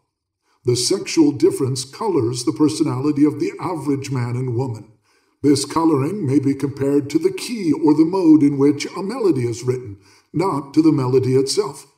Furthermore, it refers only to the average man and woman respectively, and varies in every person. These natural differences are blended with differences brought about by the specific culture in which people live.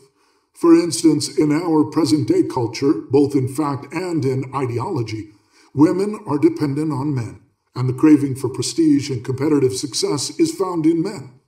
But the presence of these trends has much less to do with sexual roles than with social roles.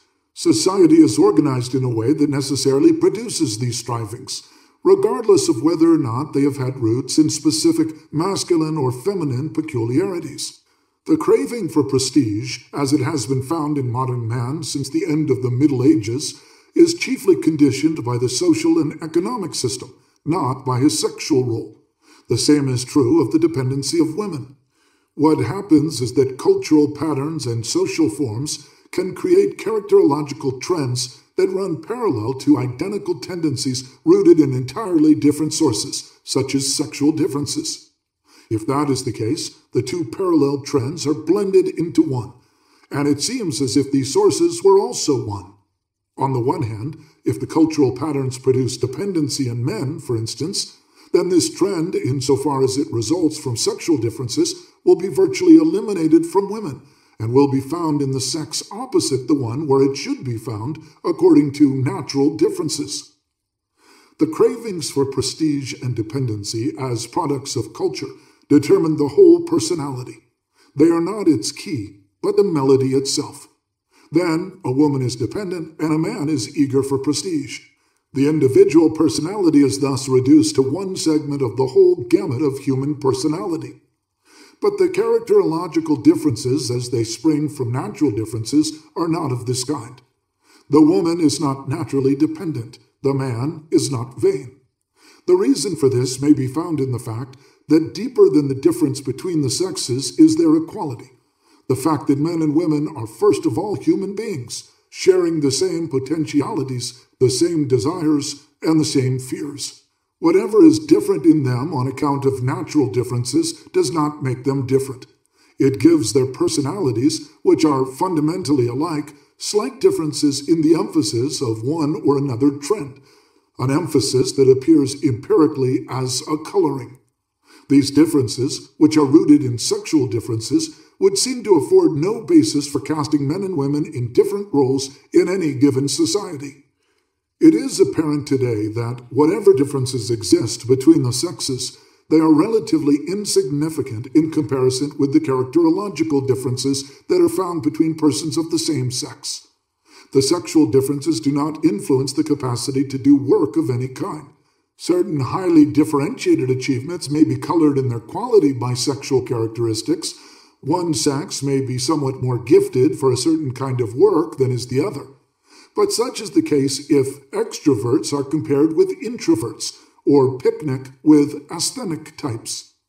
No one thinks of social, economic, and political differentiation according to such characteristics. Again, in comparison with the general social influences which shape the masculine and feminine patterns, it is clear that the individual, and from a social standpoint, accidental experiences of any person are highly significant. These personal experiences, in their turn, blend themselves with the cultural patterns, mostly reinforcing but sometimes reducing their effects. The influence of the social and personal factors can scarcely but exceed in strength that of the natural ones which have been discussed here. It is a sad commentary on the times that one feels the need of emphasizing that the differences due to the male or female role scarcely lend themselves to any judgment of value from a social or a moral point of view. They are neither good nor bad, neither desirable nor unfortunate in and of themselves. The same trait will appear as a positive feature in one personality when certain conditions are present, and as a negative feature in another personality when other conditions are present. Thus, the negative forms in which man's fear of failure and his need for prestige can appear are obvious: vanity, lack of seriousness, unreliability, and boastfulness. But it seems no less obvious that the very same trait can result in very positive character traits: initiative, activity, and courage. The same holds true with regard to the female characteristics as described. The woman's peculiar characteristics can, and often do, result in her inability to stand on her own feet, practically, emotionally, and intellectually. But given other conditions, she becomes the source of patience, reliability, intensity of love, development of erotic charm. The positive or negative outcome of one or the other characteristic depends on the whole of the character structure of the person with whom one is dealing. Such personality factors making for a positive or negative outcome are, for instance, anxiety versus self-reliance, or destructiveness versus constructiveness, respectively. But it is not sufficient to single out one or two of the more isolated traits. Only the whole of the character structure determines whether one of the masculine or feminine characteristics turns into a positive or negative trait. This principle is the same which Klages has introduced in his system of graphology. Any single trait in the handwriting can have a positive or a negative meaning according to what he calls the forme niveau, the level of form of the whole personality. If somebody's character can be called orderly, it can mean one of two things. Either it indicates something positive, namely that he is not sloppy, that he is capable of organizing his life, or it can mean something negative, namely that he is pedantic, sterile, or without initiative. Obviously, the trait orderliness is at the root of both the negative and positive outcomes, but the outcome is determined by a number of other factors in the total personality. These, in their turn, depend on external conditions which make for growth or for a thwarting of life, respectively. Although the relationship of superiority-inferiority implies at least momentary difference, that difference is by no means identical with, or necessarily at all related to, superiority-inferiority. Those who cannot realize this are people who, on the basis of their whole personality structure, are incapable of understanding or of experiencing equality. Thus, the fascist authoritarian character cannot but confuse difference with inequality. He is influenced in his thinking by his contempt for anyone who has less power than himself, and by his love for one who is powerful. A human relationship based on respect for the dignity of every person simply escapes him. Whenever he senses differences, he has to seek for an implied superiority or inferiority. Insofar as he can show differences between groups, he believes that he has proved that one is superior to the other. Those who hold to the principle of human equality should not be misled into accepting this fascist premise. Social conditions can be created which will develop the positive side of the peculiarities of persons, sexes, and national groups. These conditions are needed all over the world. If they are realized, those differences of one person from another will be accentuated, which are not matters of the good or bad, but rather the individual colorings of personality, making for a richer and broader human culture and a more integrated family structure. 7. Man-woman. The problem of the relationship between men and women is obviously exceedingly difficult. If it were not, people wouldn't be mismanaging it as frequently as they do. So the best thing to do in discussing it is to try to raise some questions. If through these questions I can provoke your own thinking, perhaps you'll be able to give some answers from your experience. The first question I want to raise is, does not the topic itself imply a fallacy? It seems to imply that the difficulties in the relationship between man and woman are essentially due to the difference in sex. That is not so. The relationship between man and woman, men and women, is essentially a relationship between human beings. Whatever is good in the relationship between one human being and another is good in the relationship between men and women, and whatever is bad in human relationships is bad in the relationship between men and women. The particular defects in the relationship between men and women are largely not specific to their male and female characteristics, but to their person-to-person human relationships. I shall come back to this problem a little later, but I want to make a second qualification of this whole topic. The relationship between men and women is a relationship between a victorious and a defeated group. This may sound strange and funny in the United States in the year 1949. Yet we have to consider the history of the relationship between men and women in the last 5,000 years to understand how history colors the present-day situation and the present-day attitude between the sexes, and what they know and feel about each other. Only then can we approach the question of how, specifically, men and women differ.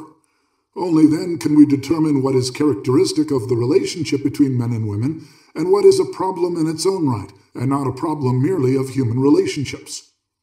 Let me start out with this second question, defining the relationship between men and women as the relationship between a victorious and a defeated group. I said it sounds funny to say this in the United States at this day and age, because quite obviously women, certainly in the big cities, don't look and don't feel and don't act like a defeated group. There has been a good deal of discussion, and not without reason, as to which is the stronger sex in our urban culture today. I do not think the problem is as simple as all that, however. It isn't even as simple as the statement that in America women have accomplished their emancipation and therefore are on equal footing with men makes it appear. I think the struggle of many thousands of years still shows in the particular way in which the relationship between men and women in our culture is maintained. There is some good evidence for assuming that the patriarchal society as it existed in China, in India, and in Europe and America for the last 5,000 to 6,000 years is not the only form in which the two sexes have organized their lives. There is a good deal of evidence that, if not everywhere, at any rate in many places, the patriarchal societies dominated by men were preceded by matriarchal societies. These were characterized by the fact that the woman and mother was the center of society and of the family. Woman was dominant in the social system and in the family system, and you can see the traces of her dominance in the various religious systems. You find the traces of this old organization even in a document with which we are all familiar, the Old Testament. If you read the story of Adam and Eve with some objectivity, what do you find? You find that a curse is pronounced against Eve, and indirectly against Adam, because to dominate others is not better than to be dominated. As a punishment for her sin, man shall rule over her, and her desire shall be to her husband. It is obvious that if the domination of men over women is established as a new principle, there must have been a time when this was not so, and indeed we have documents which show that this was the case.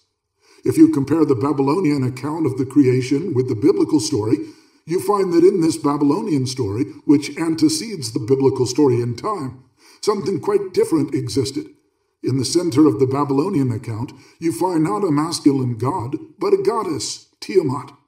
Her sons tried to rebel against her and eventually defeated her and established the rule of male gods under the leadership of Marduk, the great Babylonian god. If you read the biblical story of creation, you will find that it begins where the Babylonian story ends. God creates the world by his word. And in order to emphasize the superiority of patriarchal over matriarchal culture, the Bible story tells us that Eve was created from a man rather than that man was born of woman.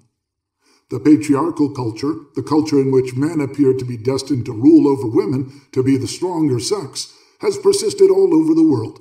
In fact, only in small primitive communities today do we find certain remnants of the older matriarchal form. It is only very recently that man's rule over woman has been breaking down. Whether a matriarchal or patriarchal system is better is hard to say.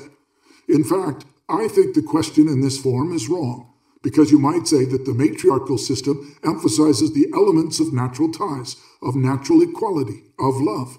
And the patriarchal system then emphasizes the elements of civilization, of thought, of the state, of invention and industries, and in many ways of progress in comparison with the old matriarchal culture. The aim of mankind must be not to have any kind of hierarchy, either matriarchal or patriarchal. We must come to a situation in which the sexes relate to each other without any attempt to dominate. Only in that way can they develop their real differences, their real polarity. It is important to recognize that our cultural system is not, even though it seems so, the fulfillment of this goal. It is the end of patriarchal domination, but it is not yet a system in which the two sexes meet each other as equals. There is a great deal of fighting going on. I am convinced that this fight is to some extent not simply an individual fight between two people, but is still connected with an age-old fight between the sexes. It is the continuing conflict of a male and a female who are confused and don't quite know what each one's role is. In patriarchal society, there existed all the typical ideologies and prejudices that a ruling group always develops regarding those whom they rule. Women are emotional, they are undisciplined, they are vain, they are childlike, they are not good organizers, and they are not as strong as men, but they are charming. Yet it is obvious that these ideas about the nature of women, which were developed in patriarchal societies, are, in some instances, the very opposite of true. Whence the idea that women are more vain than men? I think anyone who studies man can see that if there is anything that can be said about men, it is that they are vain. In fact, they hardly do anything without some element of wanting to show off. Women are far less vain than men are.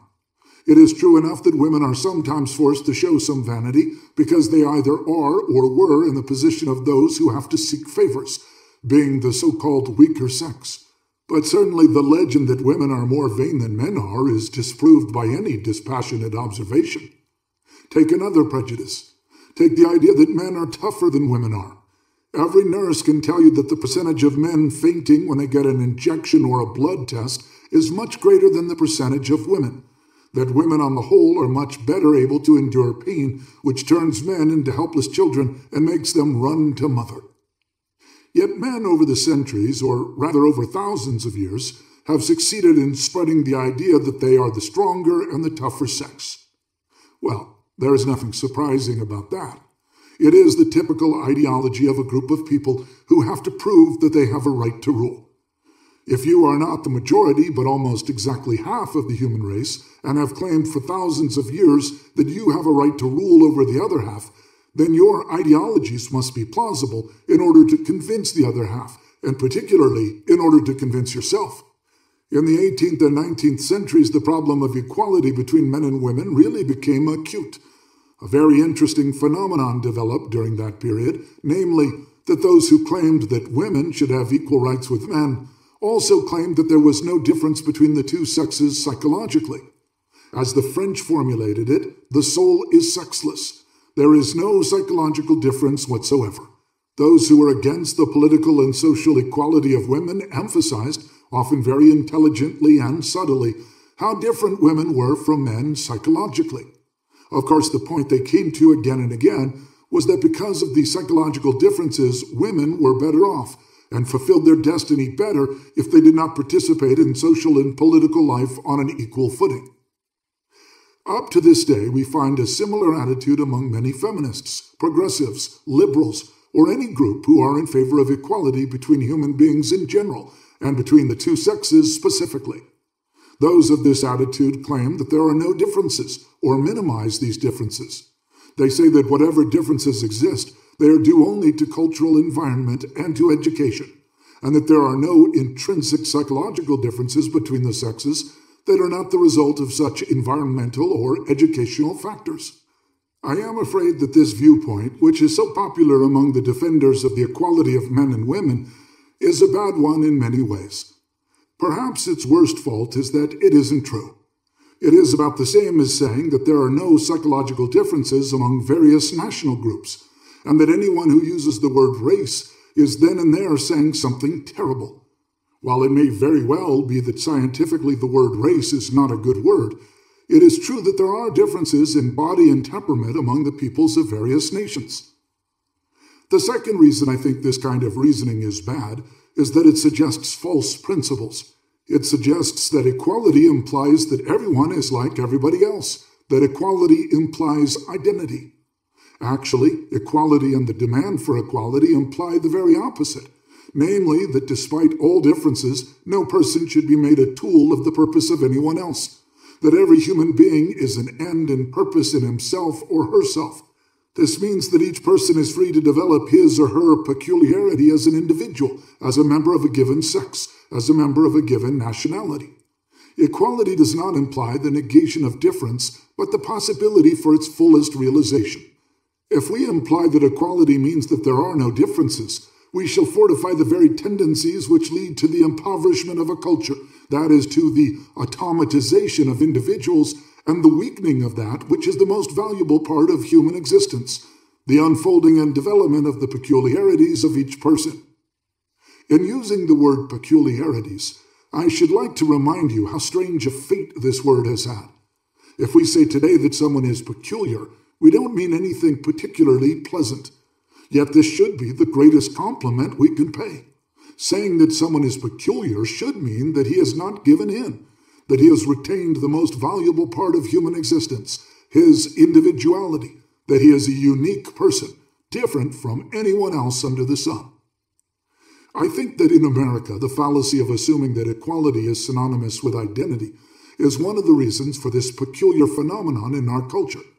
The difference between the sexes tend to be minimized, tend to be covered up, tend to be argued away. Women try to be like men sometimes like women, and the polarity between male and female, between men and women, tends to disappear. Indeed, I believe that the only answer to the problem, speaking in somewhat general terms, is to work toward a concept of polarity in the relationship between the two sexes. You would not say of the positive or negative pole of an electric current that one is inferior to the other. You would say that the field between them is caused by their polarity, and that this very polarity is the basis of productive forces. In the same sense, the two sexes and that for which they stand, the male and the female aspect in the world, in the universe, and in each of us, are two poles that have to retain their difference, their polarity, in order to exercise the fruitful dynamism, the productive force that springs from that very polarity. Let me come now to the second premise, that the relationship between men and women is never better than the relationship between human beings in a given society, and never worse either. If I were to single out in our interpersonal relations that which most affects and damages relations between men and women, I should speak of what, in my book, Man for Himself, I called the marketing orientation. I should speak of the fact that we are all terribly alone, even though on the surface we are all so social and have contacts with so many people. The average person today is terribly alone and feels alone. He feels himself to be a commodity, by which I mean he feels that his value depends on his success, depends on his saleability, depends on approval by others. He feels that it does not depend on the intrinsic, or what you might call use value of his personality, not on his powers, not on his capacity to love, not on his human qualities, except if he can sell them, except if he can be successful, except if he is approved by others. This is what I mean by the marketing orientation. This accounts for the fact that the self-esteem of most people today is very shaky. They do not feel themselves worthy because of their own conviction. This is me. This is my capacity to love. This is my capacity to think and to feel. But because they are approved by others, because they can sell themselves, because others say, this is a wonderful man or a wonderful woman. Naturally, when the feeling of self-esteem is dependent upon others, it becomes uncertain. Each day is a new battle, because each day you have to convince someone, and you have to prove to yourself that you are all right. To use an analogy, I would suggest that you consider how handbags would feel on a counter in a store. The handbag of one particular style, of which many have been sold, would feel elated in the evening, and the other handbag, of a style a little out of fashion or a little too expensive for which, for some reason or other, had not been sold, would be depressed. The one handbag would feel, I am wonderful, and the other handbag would feel, I am unworthy. And yet the wonderful handbag may not be more beautiful or more useful or have any better intrinsic quality than the other one. The unsold handbag would feel it was not wanted. In our analogy, a handbag's sense of value would depend on its success, on how many purchasers, for one reason or another, preferred the one to the other. In human terms, that means that one must be peculiar, that one's own personality must be always open to change in order to conform to the latest model. That is why parents often feel embarrassed when they are with their children. The children know the latest model better than the parents do, but the parents are very ready to be taught, to be told, to learn. They, like the children, listen to the latest quotations on the personality market. And where do you find these market quotations? Where do you read them?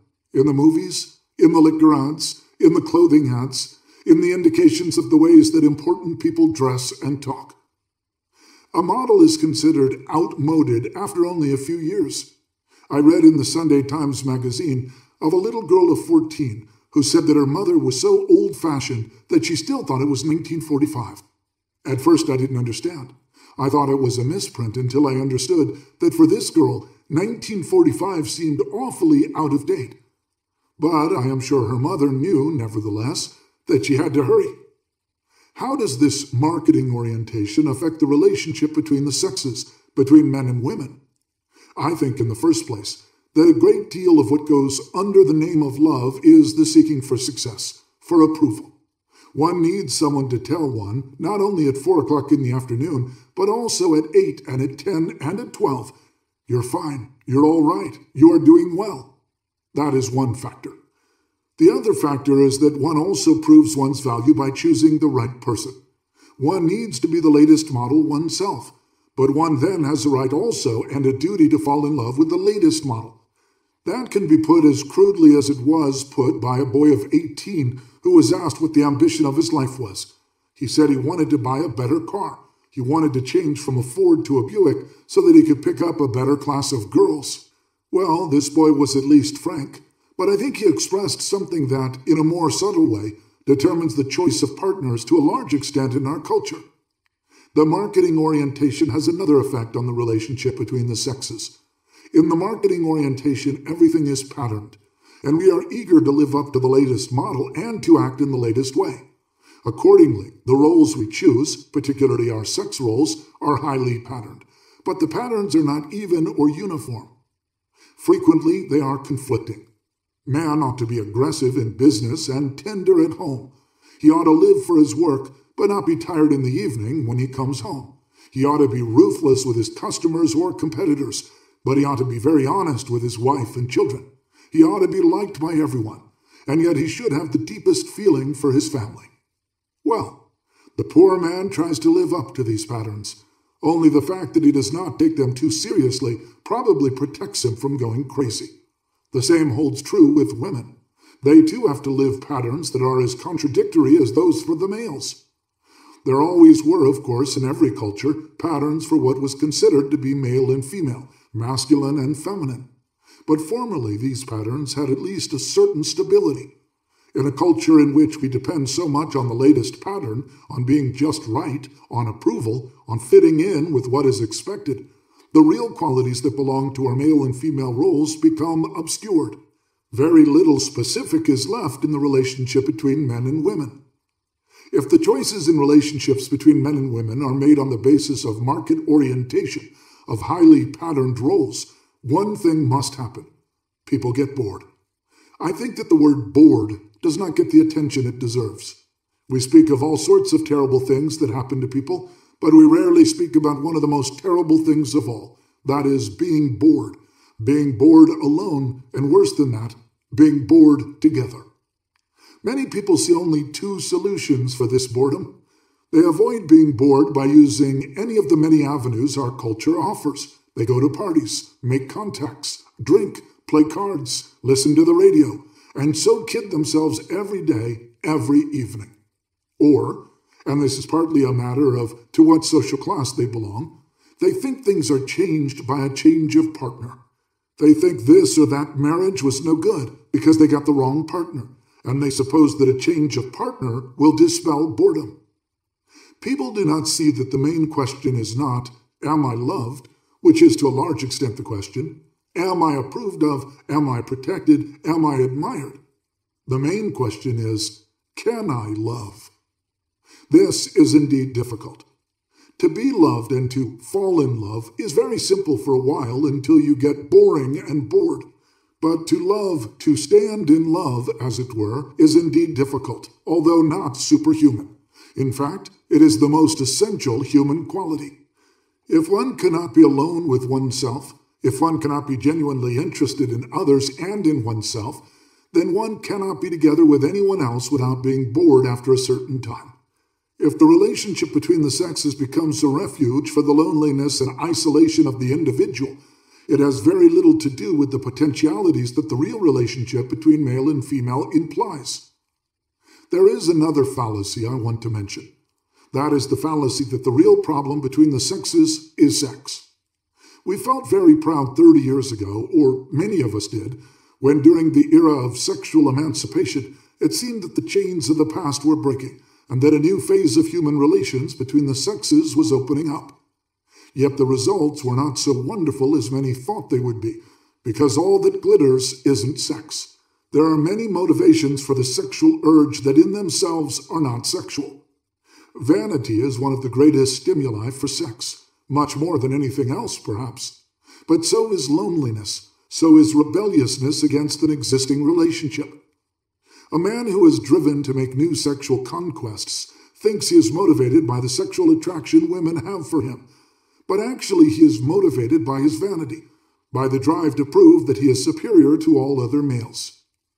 No sexual relationship is better than the human relationship between the two people. Sex is very often a shortcut to closeness, but it is very deceptive. While sex is certainly a part of human relationships, it is in our culture so overburdened with all sorts of other functions that I am afraid that what appears as great sexual freedom is by no means exclusively a matter of sex. Well then, do we know anything about the real differences between men and women? What I have said so far has been negative. If you expected a clear statement of the differences between men and women, you must be disappointed. I don't think we know them. We could not possibly know them in view of the circumstances I mentioned before. If the two sexes have fought for thousands of years, if they have developed prejudices against each other, which are characteristic of such fighting situations, how could we possibly at this point know what the real differences are? Only if we forget about the differences, if we forget about the stereotypes, can we develop a sense of that equality to which each person is an end in himself or herself. Then we must learn something about the differences between men and women. I should like to mention one difference, however, which I think has a certain relevance to the success of man-woman relationships, and so ought to be considered in our culture. It seems to me that women are probably more capable of being tender than men. This is not surprising, because in woman's relationship to her child, tenderness to the child is the main virtue. It is the fashion today, as you all know, especially if you hear psychiatric lectures, to emphasize that it matters a great deal when the child is weaned, when it is nursed, and how the toilet training proceeds. And people believe their prescriptions for making a child happy by all these little techniques are effective. What people forget is that there is only one thing that matters, and that is the tenderness of a mother for her child. The tenderness implies a great deal. Tenderness implies love. Tenderness implies respect. Tenderness implies knowledge. Tenderness, by its very nature, is something quite different from sex or hunger or thirst. You might say, psychologically speaking, that such drives as sex and hunger and thirst are characterized by a self-propelling dynamism. They become more and more intense and end in a rather sudden climax in which satisfaction is achieved and nothing more is wanted for the moment. This is the nature of one type of craving or drive. Tenderness belongs to another type of striving. Tenderness is not self-propelling. It has no aim. It has no climax. It has no end. Its satisfaction is in the very act itself, in the joy of being friendly, of being warm, of considering and respecting another person, and of making this other person happy. I think tenderness is one of the most self-assertive, joyful experiences anyone can have, and human beings are generally capable of it. For such people, there is nothing selfless about it. There is nothing sacrificial about it. It is only sacrificial for the person who cannot be tender. I have an impression that we have little tenderness in our culture. Take the love stories in the movies. All the passionate kisses are censored out, and yet the audience is supposed to imagine how wonderful they are. The movies allegedly describe passion. They may not be too convincing to many, but to many others, that is what is supposed to be love. But how often do you find in the movies an expression of real tenderness between the sexes, or between adults and children, or between human beings in general? I think very seldom. By this I do not mean to say that we do not have the capacity for tenderness, but that tenderness is discouraged in our culture. The reason for this is partly that our culture is one that is purpose-oriented. Everything has a purpose. Everything has an aim and should lead somewhere. You must get somewhere. It is true enough that we try to save time. Then we don't know what we should do with it, so we kill it. But our first impulse is to get somewhere. We have very little feeling for the process of living itself without getting anywhere, just living, just eating or drinking or sleeping or thinking or feeling or seeing something. If living has no purpose, we say, what good is it? Tenderness has no purpose either. Tenderness is not the physiological purpose of relief or sudden satisfaction that sex has. It has no purpose except the enjoyment of a feeling of warmth, pleasure, and care for another person. So we discourage tenderness. People, especially men, feel uncomfortable when they show tenderness. Furthermore, the very attempt to deny differences between the sexes, the very attempt to make men and women as alike as possible, has prevented women from showing the amount of tenderness of which they are capable, and which is specifically feminine. Here I come back to where I started, to my point that the battle between the sexes is not over. Women in America have achieved a great deal of equality. This equality is not complete, but it is much more than it used to be. Yet women still have to defend this achievement. Therefore, they have to be very eager to prove that they have a right to equality by being as different as possible from men, and therefore they suppress impulses to tenderness. The result is that men miss tenderness, and as a substitute for it, they feel they ought to be admired, and that their self-esteem ought to be validated. So they are in a state of constant dependence and fear, and women are in a state of frustration because they are not allowed to play the role of their own sex with full freedom. This is certainly an overdrawn picture, and if you say that this is not always so, that it is not fair to insist on it, I would quite agree with you. But, after all, in order to generalize, you have to overdraw the picture for a moment. To conclude these remarks about the relationship between men and women, I would emphasize again that in order to know the difference between them, one must forget about it.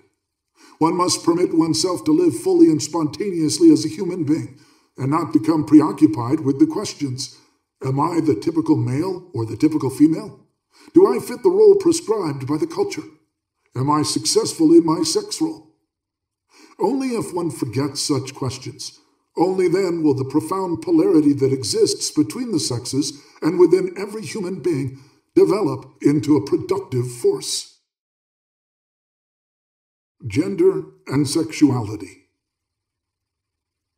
8. Sexuality and character.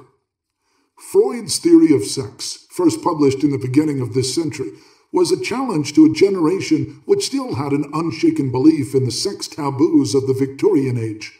Freud had shown that the stigmatization of sex resulting in guilt feelings was conducive to neurosis.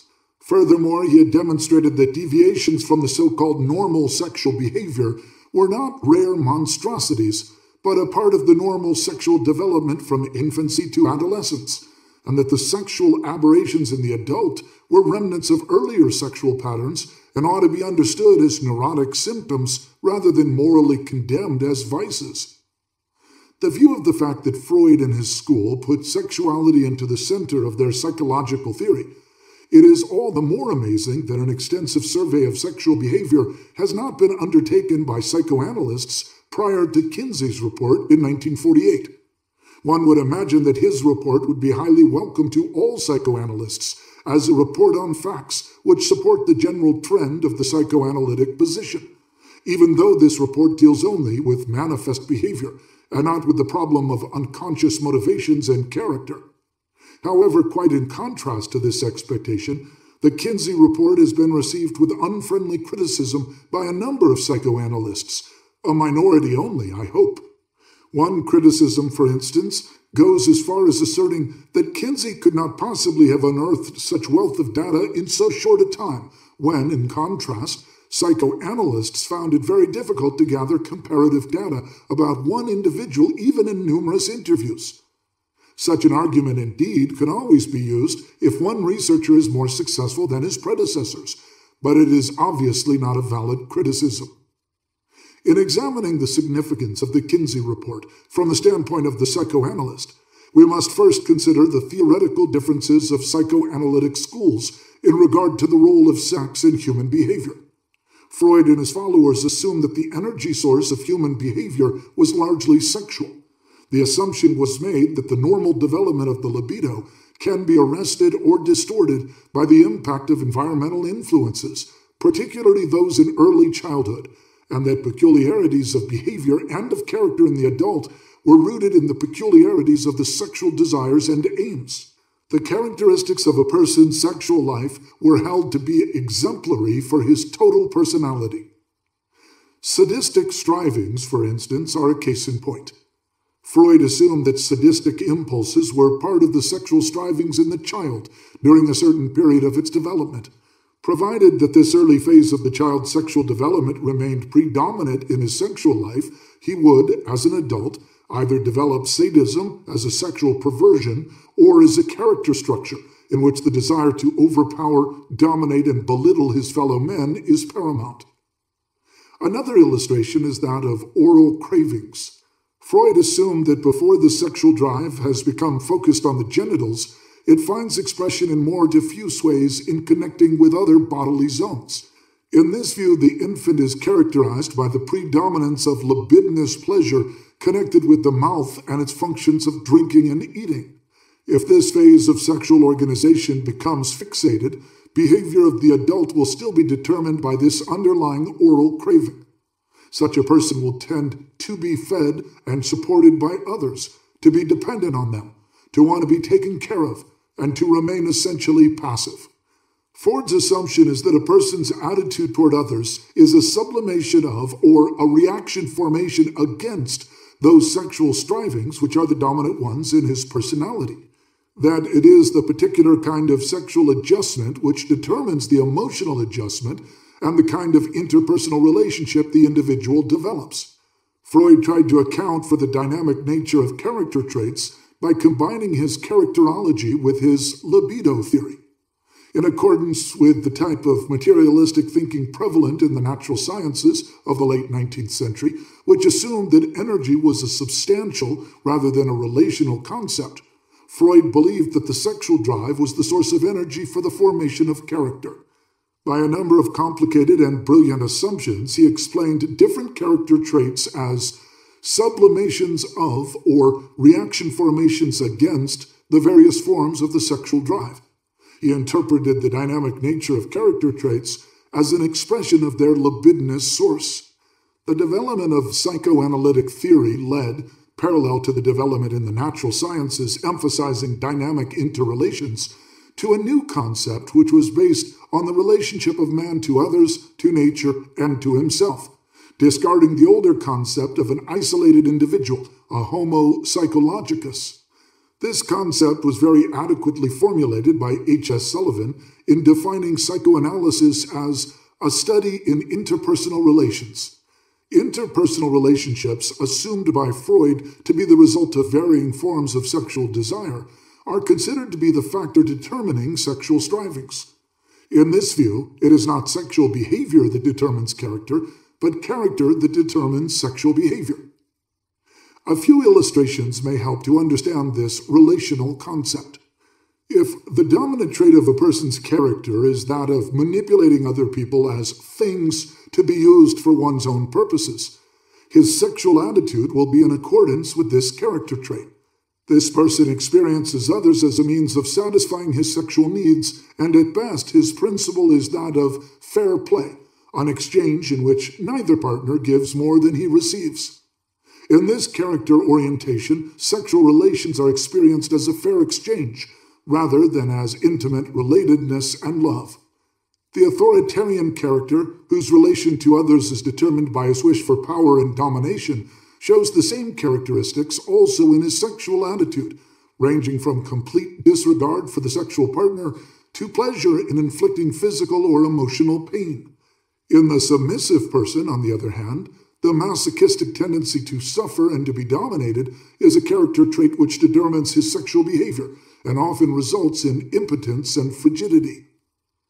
The character orientations which I have just discussed show how sexual aberrations are rooted in a person's character structure. The buying of love and sadistic and masochistic perversion are determined by the dominant traits in a person's character, just as sexual happiness is based on the person's capacity for love. In the productive person who is capable of relating himself to another person not in terms of buying or of conquest and defeat, but in terms of equality and mutual respect, Sexual desire is an expression and fulfillment of love. The fact that sexual behavior is determined by character is not in contradiction to the fact that the sexual instinct itself is rooted in the chemistry of our body. This instinct is the root of all forms of sexual behavior, but it is the particular way of satisfying it, not the instinct itself, which is determined by the character structure, by the particular kind of person's relatedness to the world. Sexual behavior indeed offers one of the most distinct clues for the understanding of a person's character. In contrast to almost every other activity, sexual activity by its very nature is private, and therefore less patterned and more an expression of individual peculiarities. Furthermore, the intensity of the sexual desire makes sexual behavior less amenable to a person's control. Thus, while Freud's description of the connection between sexual behavior and character remains valid, our explanation is different. As so often happens in the history of thought, the development of theoretical insight is not to be found in the negation of an older theory, but in its reinterpretation. In our view, sexual behavior is not the cause, but the effect of a person's character structure. Hence, the Kinsey Report, with its wealth of data on sexual behavior, constitutes an invaluable source of information for the student of social psychology and particularly of character. For centuries, sexuality has been stigmatized as morally bad and at best as morally indifferent if sanctioned by the sacrament of marriage. Every sexual activity which is not for the purpose of procreation, and particularly all sexual deviations, were considered to be morally evil. The general assumption underlying this attitude was that man's flesh was a source of corruption, and that only by suppressing instinctual demands could goodness be achieved. Against these moral concepts, a rebellion has developed since the beginning of our century, stimulated by the works of men like Freud and Havelock Ellis. Freud pointed to the fact that the suppression of sex frequently led to the development of neurosis. He accused his culture of sacrificing mental health to the demands of Puritan morality. But it seems that another effect of sexual taboos is not less important: the development of intense guilt feelings in every individual. Since every normal human being has sexual strivings from childhood on, these very strivings must become an inexhaustible source of guilt feelings if they are stigmatized by the culture as evil. Guilt feelings make a person prone to submit to authorities which want to use and subdue him for their own needs. Indeed, maturity and happiness conflict with the existence of an all-pervasive sense of guilt. The stigmatization of sex had another most undesirable result. Ethics was narrowed down to the small area of sexual behavior, and thus the really significant ethical problems in human behavior were veiled. Morality became almost identified with sexual morality and virtue, with the obedience to the sexual taboos postulated by the culture. Thus, the decisive problem of ethics, of man's relatedness to his fellow men, was neglected. Lack of love, indifference, envy, and lust for power were considered to be less significant ethical problems than the respect for sexual conventions. The issue of ethics was befogged by the idea that man's flesh was the source of evil. Yet if one studies the history of man, it is not difficult to see that those human traits which are a threat to the peace and happiness of society and of the individual are not sexual passions or other appetites rooted in our psychological makeup, but the irrational mental passions like hate, envy, and ambition. Indeed, all physical instinctual appetites, including sex, are harmless, even in their deviations and perversions, and no threat to the welfare of the human race in comparison with the damage done by those irrational passions just mentioned. But while the rebellion against the suppression of sex was a healthy and progressive development, it went to the opposite extreme. It arrived at an equally untenable position by maintaining that sexual behavior does not lend itself to any kind of ethical evaluation. However, if our behavior and feeling toward our fellow men are the subject matter of ethics, how could sexual behavior, one of the most significant expressions of a person's relatedness to others, be excluded from the realm of ethical judgment? If we believe that love, respect, and responsibility for others are fundamental ethical values, sexual behavior must be judged in terms of these values. Inasmuch as the particular form of sexual satisfaction is rooted in a person's character, it can be judged as any other characterologically significant behavior. An example of the connection between sexual behavior and genuine ethical problems is the most ancient and universal sexual taboo, the incest taboo, as we find it in various forms in all primitive cultures as well as in our own. But even today, the prohibition of incest has retained its taboo quality and has not been connected with the problem of character and of rational ethics. If it were true, as most people assume, that incest is a rare perversion which has little relevance in our own culture, there would be no need for discussing this problem. But while it is true that incest, in the crude form of sexual desires between relatives, is comparatively rare, it becomes a very acute problem indeed if we understand how incestuous desires are rooted in our character. Incestuous love can be understood here as a symbol. It symbolizes the inability to love the stranger, that is, a person with whom we are not familiar and not related by ties of blood and early intimacy. Its supplement is xenophobia, the hate and distrust of the stranger. Incest is a symbol of the warmth and security of the womb, and of the dependence on the navel string in contradistinction to mature independence. Only if one can love the stranger, only if one can recognize and relate oneself to the human core of another person, can one experience oneself as a human being. And only if one can experience oneself as a human, individuality can love the stranger.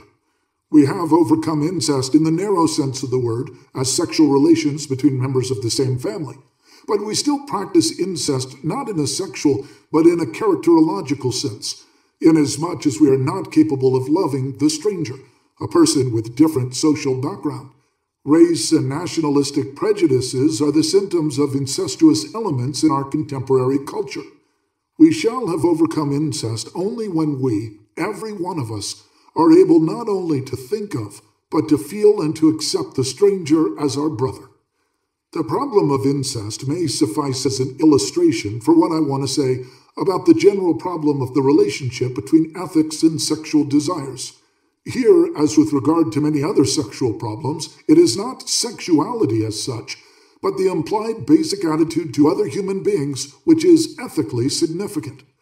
We have to undertake a reevaluation of the moral aspects of sex.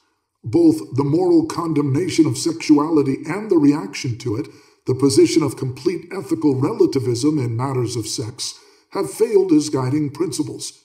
By understanding the psychological significance of sexual behavior with regard to the total personality, we can recognize that sexual behavior is subject to ethical value judgments. The problem of sex and happiness is closely related to the ethical problem we have just discussed, to the assumption that the suppression of sex was not only the basis of virtue, but also the condition for happiness. The reaction was that sexual satisfaction was the paramount condition for happiness, if not identical with it. Freud and his school emphasized that sexual satisfaction was one condition for mental health and happiness. Today it is widely advocated and believed that marital happiness is based primarily on sexual satisfaction, and that marital unhappiness can be cured by applying better sexual techniques. However, the facts do not seem to bear out these assumptions. True enough, many neuroses are coupled with sexual disturbances, and many unhappy people suffer also from sexual frustrations. But it is not true that sexual satisfaction is the cause of, or identical with, mental health and happiness. Often psychoanalysts see patients whose ability to love and so be close to others is damaged, and yet who function very well sexually and indeed make sexual satisfaction a substitute for love, because their sexual potency is their only power in which they have confidence. Their inability to be productive in all other spheres of life and the resulting unhappiness is counterbalanced and veiled by their sexual activities. The meaning of sexual desires and their satisfaction can be determined only with reference to the character structure. Sexual desires can be the expression of fear, vanity, or a wish for domination, and they can be the expression of love. The question whether sexual satisfaction is conducive to happiness depends entirely on its role within the total character structure. The discussion of the relationship between sexual satisfaction and happiness, even in the sketchy form of this paper, must pay attention to a fundamental controversy with regard to the concept of happiness. One view maintains that happiness must be defined entirely in subjective terms. In this view, happiness is identical with the satisfaction of any kind of desire a person may have. Happiness is looked upon as a matter of taste and preference, irrespective of the quality of the particular desire. In contrast to this relativistic position, which is the dominant one today in the popular mind, the position represented in the tradition of humanistic philosophy from Plato and Aristotle to Spinoza and Dewey has emphasized that happiness, while not at all identical with obedience to norms given by an external authority, nevertheless is also not relative but subject to norms which follow from the nature of man. Happiness is the indication that man has found the answer to the problem of human existence, the productive realization of his potentialities, and thus, simultaneously, being one with the world and preserving the integrity of his self. In spending his energy productively, he increases his powers. He burns without being consumed. Happiness is the criterion of excellence in the art of living, of virtue in the meaning it has in humanistic ethics. Fromm. The assumption that happiness results from sexual satisfaction alone, and not from our capacity to love, tends to camouflage and to befog the issue just as much as the Victorian prejudice against sexual satisfaction did. In both instances, sex is isolated from the total personality and considered good or evil in itself, while it can be evaluated only in the context of the total character structure. Mere negation of the Victorian moral code remains sterile. Happiness is not the reward of virtue, but is virtue itself. Nor do we delight in happiness because we restrain our lusts, but, on the contrary, because we delight in it. Therefore, we are able to restrain them. Spinoza. If we believe in the significance sexual behavior has for the understanding of character, the Kinsey Report must be considered of great importance for the study of social character. By social character, I refer to the core of the character common to most members of a culture, in contradistinction to the individual character in which people belonging to the same culture differ from one another. A society is not something outside of the individuals which it is composed of, but it is the totality of these many individuals. The emotional forces which are operating in most of its members become powerful forces in the social process, stabilizing, changing, or disrupting it. The study of the social character is the main topic of the problem of personality and culture, which has become one focus of attention in contemporary social science. Unfortunately, progress in this field has been slow so far. One has relied much too exclusively on gathering data on what people think or believe they are supposed to think, instead of studying the emotional forces behind their thinking. While opinion polls are significant for certain purposes, we need to know more. They are not the tool for understanding the forces operating underneath the surface of opinion. Only if we know these forces are we able to predict how the members of a society will react in critical situations to those ideas which they profess to believe in, and to new ideologies which they now reject.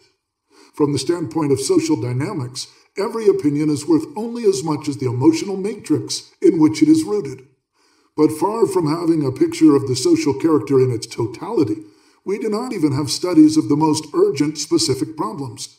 What, for instance, do we know about happiness of people in our culture? True enough, many people would answer in an opinion poll that they were happy because this is what a self-respecting citizen is supposed to feel. But the degree of genuine happiness or unhappiness in our culture is anybody's guess. And yet it is this very knowledge which can answer the question whether our institutions fulfill the purpose they are devised for, the greatest happiness of the greatest number. Or do we know about the degree of which ethical considerations and not mere fear of disapproval or punishment influence the behavior of modern man? Tremendous expenditures in energy and money are made to increase the weight of ethical motivations. Yet we know hardly anything beyond mere guesswork about the success of these efforts. Or, to take another illustration, what do we know of the degree and intensity of the destructive forces to be found in the average person in our culture? While it cannot be denied that our hopes for peaceful and democratic development depend largely on the assumption that the average man is not possessed by intense destructiveness, nothing has been done to ascertain the facts. The opinion that most people are basically destructive is as unproven as the opinion that the opposite is true. Social scientists so far have done little to shed light on this critical issue. The reason for the neglect to study these fundamental problems of character and culture is largely to be found in the attitude of most social psychologists. They believe that unless phenomena can be studied in a way which permits of exact and quantitative analysis, they must not be studied at all. They try to initiate methods successful in natural sciences and make a fetish of the scientific method. Instead of devising new methods proper to the study of significant problems in their own field, namely people and life processes, they choose those problems for study which fit the requirements of laboratory methods. Their choice of problems is determined by the method instead of the method being determined by the problem. Kinsey's survey ought to be very stimulating to social scientists for two reasons. One, its data throw light on one aspect of behavior, and hence, if properly interpreted, on the social character. Two, Kinsey has succeeded in unearthing relevant data in a field which was believed to be impenetrable. Although methods for studying the social character must necessarily differ from the quantitative statistical method legitimately used by Kinsey for the study of sexual behavior, the difficulties in devising and applying proper methods for social characterology are not insurmountable. Empirical investigation studying the forces underlying mass behavior will yield significant results if social psychologists approach their problems with the same courage and energy which Kinsey and his collaborators have demonstrated in their work. Social character and love.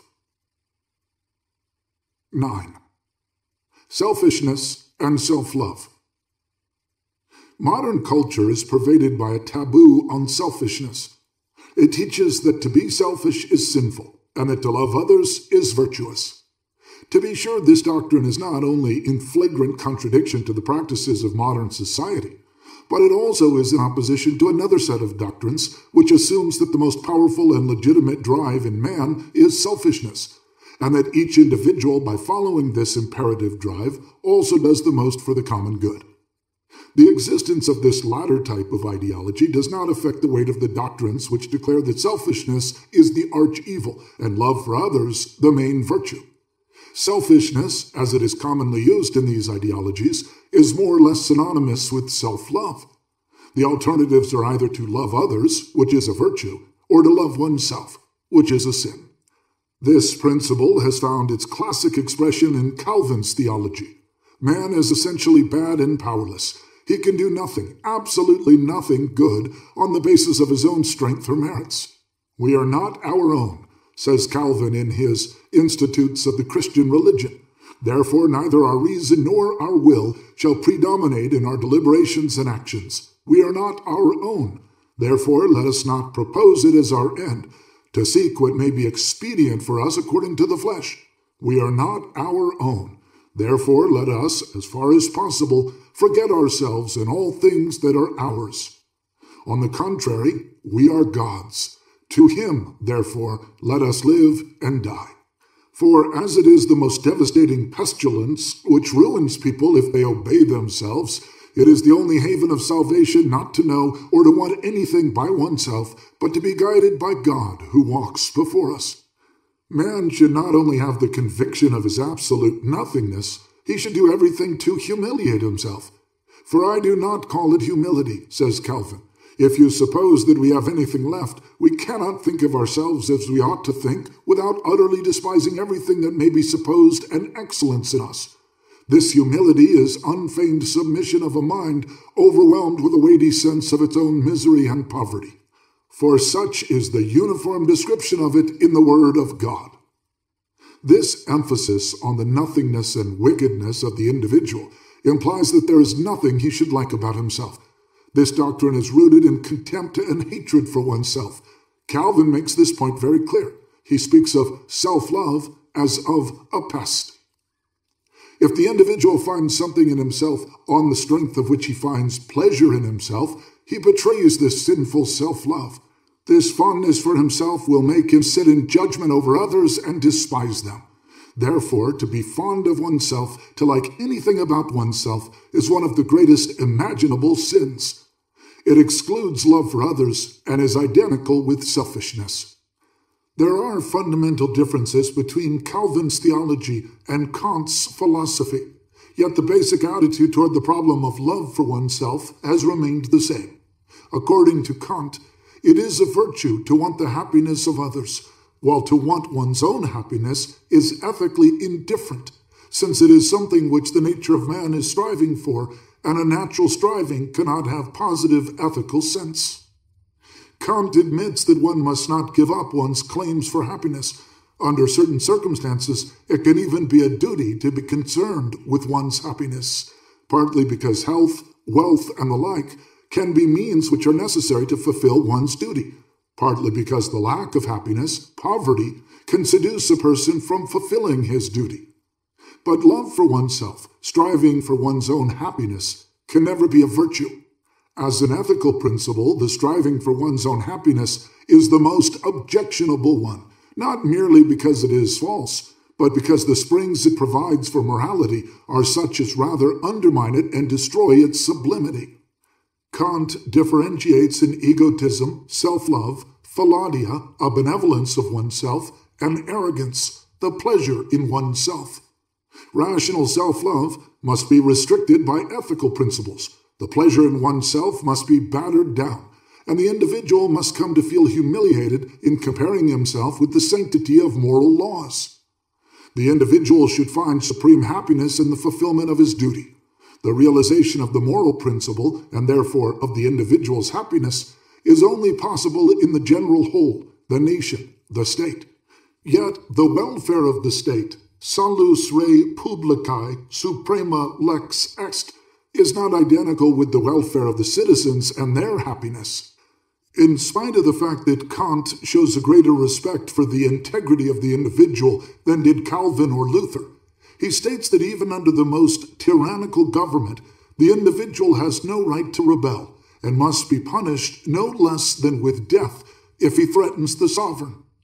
Kant emphasizes the native propensity for evil in the nature of man, for the suppression of which the moral law, the categorical imperative, is necessary unless man should become a beast and human society should end in wild anarchy. In discussing Calvin's and Kant's systems, their emphasis on the nothingness of man has been stressed. Yet, as already suggested, they also emphasize the autonomy and dignity of the individual, and this contradiction runs through their writings. In the philosophy of the Enlightenment period, the individual's claims and happiness have been emphasized much more strongly by others than by Kant, for instance by Helvetius. This trend in modern philosophy has found an extreme expression by Stirner and Nietzsche. In the way that they often phrase the problem, though not necessarily in their real meaning, they share one basic premise of Calvin and Kant, that love for others and love for oneself are alternatives. But in contradiction to those authors, they denounce love for others as weakness and self-sacrifice, and postulate egotism, selfishness, and self-love. They too confuse the issue by not clearly differentiating between these phenomena as virtue. Thus, Stirner says, here egotism, selfishness must decide not the principle of love, not love motives like mercy, gentleness, good, nature, or even justice and equity. For justitia, too, is a phenomenon of love, a product of love. Love knows only sacrifice and demands self-sacrifice. The kind of love denounced by Stirner is the masochistic dependence that makes the individual a means for achieving the purposes of somebody or something outside himself. With this conception of love, could he scarcely avoid a formulation which postulated ruthless egotism as a goal?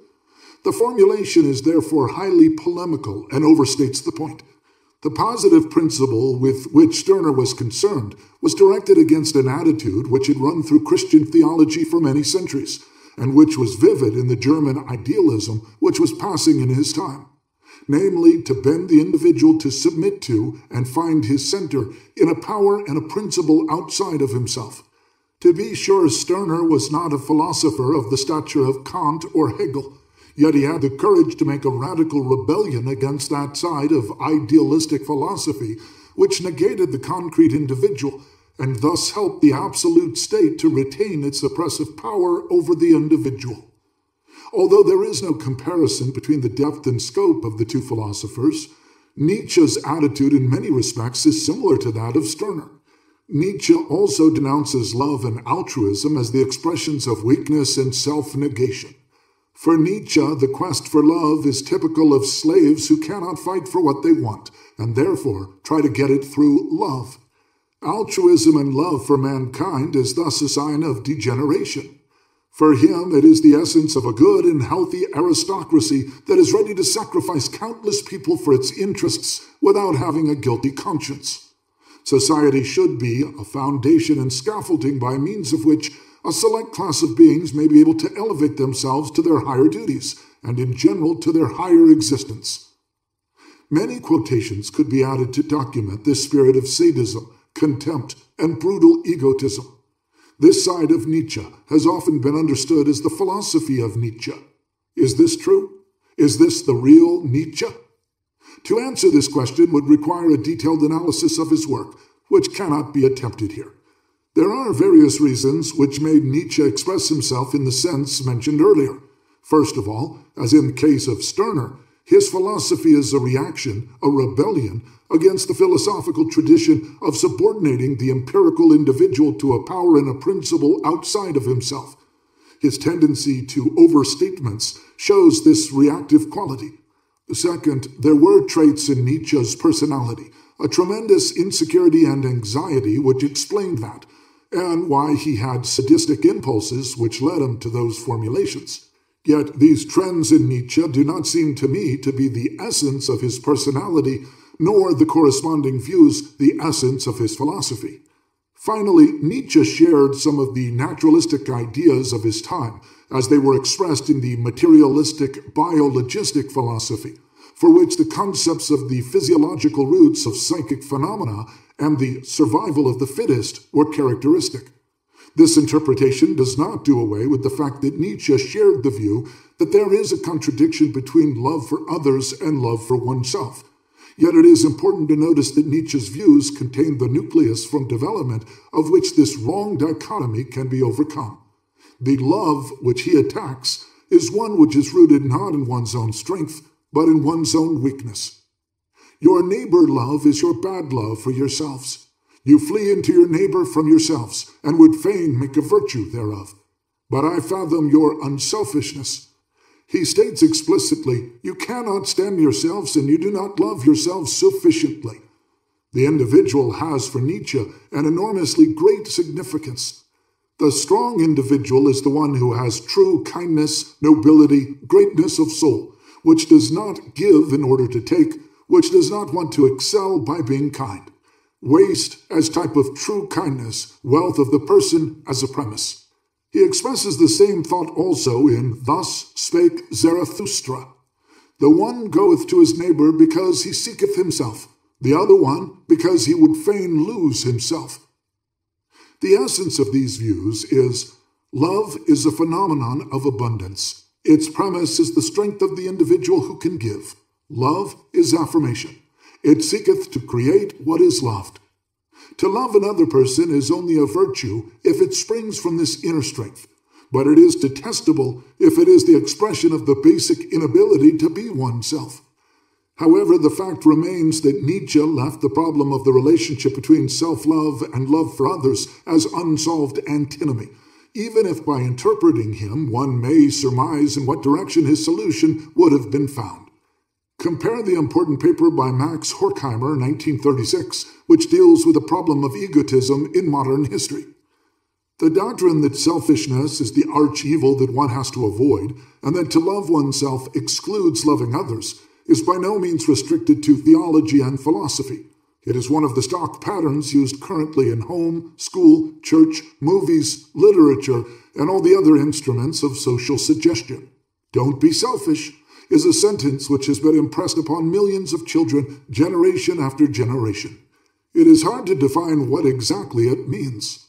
Consciously, most parents connect with it the meaning not to be egotistical, inconsiderate, without concern for others. Factually, they generally mean more than that. Not to be selfish implies not to do what one wishes, to give up one's own wish for the sake of those in authority, that is, the parents and later the authorities of society. Don't be selfish, in the last analysis, has the same ambiguity that we have seen in Calvinism. Aside from its obvious implication, it means don't love yourself, don't be yourself, but submit your life to something more important than yourself, be it an outside power or the internalization of that power as duty. Don't be selfish becomes one of the most powerful ideological weapons in suppressing spontaneity and the free development of personality. Under the pressure of this slogan, one is asked for every sacrifice and for complete submission. Only those aims are unselfish, which do not serve the individual for his own sake, but for the sake of somebody or something outside of him. This picture, we must repeat, is in a certain sense one-sided. Beside the doctrine that one should not be selfish, the opposite doctrine is propagandized in modern society. Have your own advantage in mind. Act according to what is best for you, and by doing so, you will also bring about the greatest advantage for all others. As a matter of fact, the idea that the pursuit of individual egotism is the basis for the development of general welfare is the principle on which competitive capitalism has been built. It may seem strange that two such seemingly contradictory principles could be taught side by side in one culture. Of the fact, there can be no doubt. One result of this contradiction of ideological patterns certainly is confusion in the individual. To be torn between the one and the other doctrine is a serious blockage in the process of integration of personality, and has often led to neurotic character formation. This point has been emphasized by Horney, 1937, and by Lind, 1939. One must observe that this contradictory pair of doctrines has had an important social function. The doctrine that everybody should pursue his individual advantage obviously was a necessary stimulus for private initiative on which the modern economic structure is built. The social function of the doctrine, don't be selfish, was an ambiguous one. For the broad masses of those who had to live on the level of mere subsistence, it was an important aid to resignation, to having wishes which were unattainable under the given socioeconomic system. It was important that this resignation should be one which was not thought of as being brought about by external pressure, since the inevitable result of such a feeling has to be a more or less conscious grudge and a defiance against society. By making this resignation a moral virtue, such a reaction could, to a considerable extent, be avoided. While this aspect of the social function of the taboo on selfishness is obvious, another, its effect upon the privileged minority, is somewhat more complicated. It only becomes clear if we consider further the meaning of selfishness. If it means to be concerned with one's economic advantage, certainly the taboo on selfishness would have been a severe handicap to the economic initiative of businessmen. But what it really meant, especially in the earlier phases of English and American culture, was, as has been pointed out before, don't do what you want, don't enjoy yourself, don't spend money or energy for pleasure, but feel it as your duty to work, to be successful, to be prosperous. It is the great merit of Max Weber to have shown that this principle of what he calls innerweltliche Askese, inner worldly asceticism, was an important condition for creating an attitude in which all energy could be directed toward work and the fulfillment of duty. The tremendous economic achievements of modern society would not have been possible if this kind of asceticism had not absorbed all energy to the purpose of thrift and relentless work. It would transcend the scope of this paper to enter into an analysis of the character structure of modern man as he emerged in the 16th century. Suffice it to say here that the economic and social changes in the 15th and 16th centuries destroyed the feeling of security and belonging that was typical of the members of medieval society. The socio-economic position of the urban middle class, the peasantry, and the nobility were shaken in their foundations. Impoverishment, threats to traditional economic positions, as well as new chances for economic success arose. Religious and spiritual ties, which had established a rounded and secure world for the individual, had been broken. The individual found himself completely alone in the world. Paradise was lost for good. His success and failure were decided by the laws of the market. The basic relationship to everyone else had become one of merciless competition. The result of all this was a new feeling of freedom, attended, however, by an increased anxiety. This anxiety, in its turn, created a readiness for new submission to religious and secular authorities even more strict than the previous ones had been. The new individualism on the one hand, anxiety and submission to authority on the other, found their ideological expression in Protestantism and Calvinism. At the same time, these religious doctrines did much to stimulate and increase these new attitudes. But even more important than the submission to external authorities was the fact that the authorities were internalized, that man became the slave of a master inside himself instead of one outside. This internal master drove the individual to relentless work and striving for success and never allowed him to be himself and enjoy himself. There was a spirit of distrust and hostility directed not only against the outside world, but also toward one's own self. This modern type of man was selfish in a twofold sense. He had little concern for others, and he was anxiously concerned with his own advantage. But was this selfishness really a concern for himself as an individual, with all his intellectual and sensual potentialities? Had he not become the appendix of his socioeconomic role, a cog in the economic machine, even if sometimes an important cog? Was he not the slave of this machine, even if he subjectively felt as if he were following his own orders? Was his selfishness identical with self-love, or was it instead rooted in the very lack of it? We must postpone answering these questions, since we still have to finish a brief survey on the doctrine of selfishness in modern society. The taboo on selfishness has been reinforced in the authoritarian systems. One of the ideological cornerstones of National Socialism is the principle, public good takes precedence over private good. Gemeinnütz geht vor Eigennutz. According to the original propaganda technique of National Socialism, the thought was phrased in a form proposed to permit the workers to believe in the socialist part of the Nazi program. However, if we consider its meaning in the context of the whole Nazi philosophy, the implication is this. The individual should not want anything for himself. He should find his satisfaction in the elimination of his individuality and in participating as a small particle in the greater whole of the race, the state, or its symbol, the leader. While Protestantism and Calvinism emphasized individual liberty and responsibility, even as it emphasized the nothingness of the individual, Nazism is focused essentially on the latter. Only the born leaders are an exception, and even they should feel themselves as instruments of someone higher up in the hierarchy, the supreme leader as an instrument of destiny. The doctrine that love for oneself is identical with selfishness, and that it is an alternative to love for others, has pervaded theology, philosophy, and the pattern of daily life. It would be surprising if one would not find the same doctrine also in scientific psychology, but here as an allegedly objective statement of facts.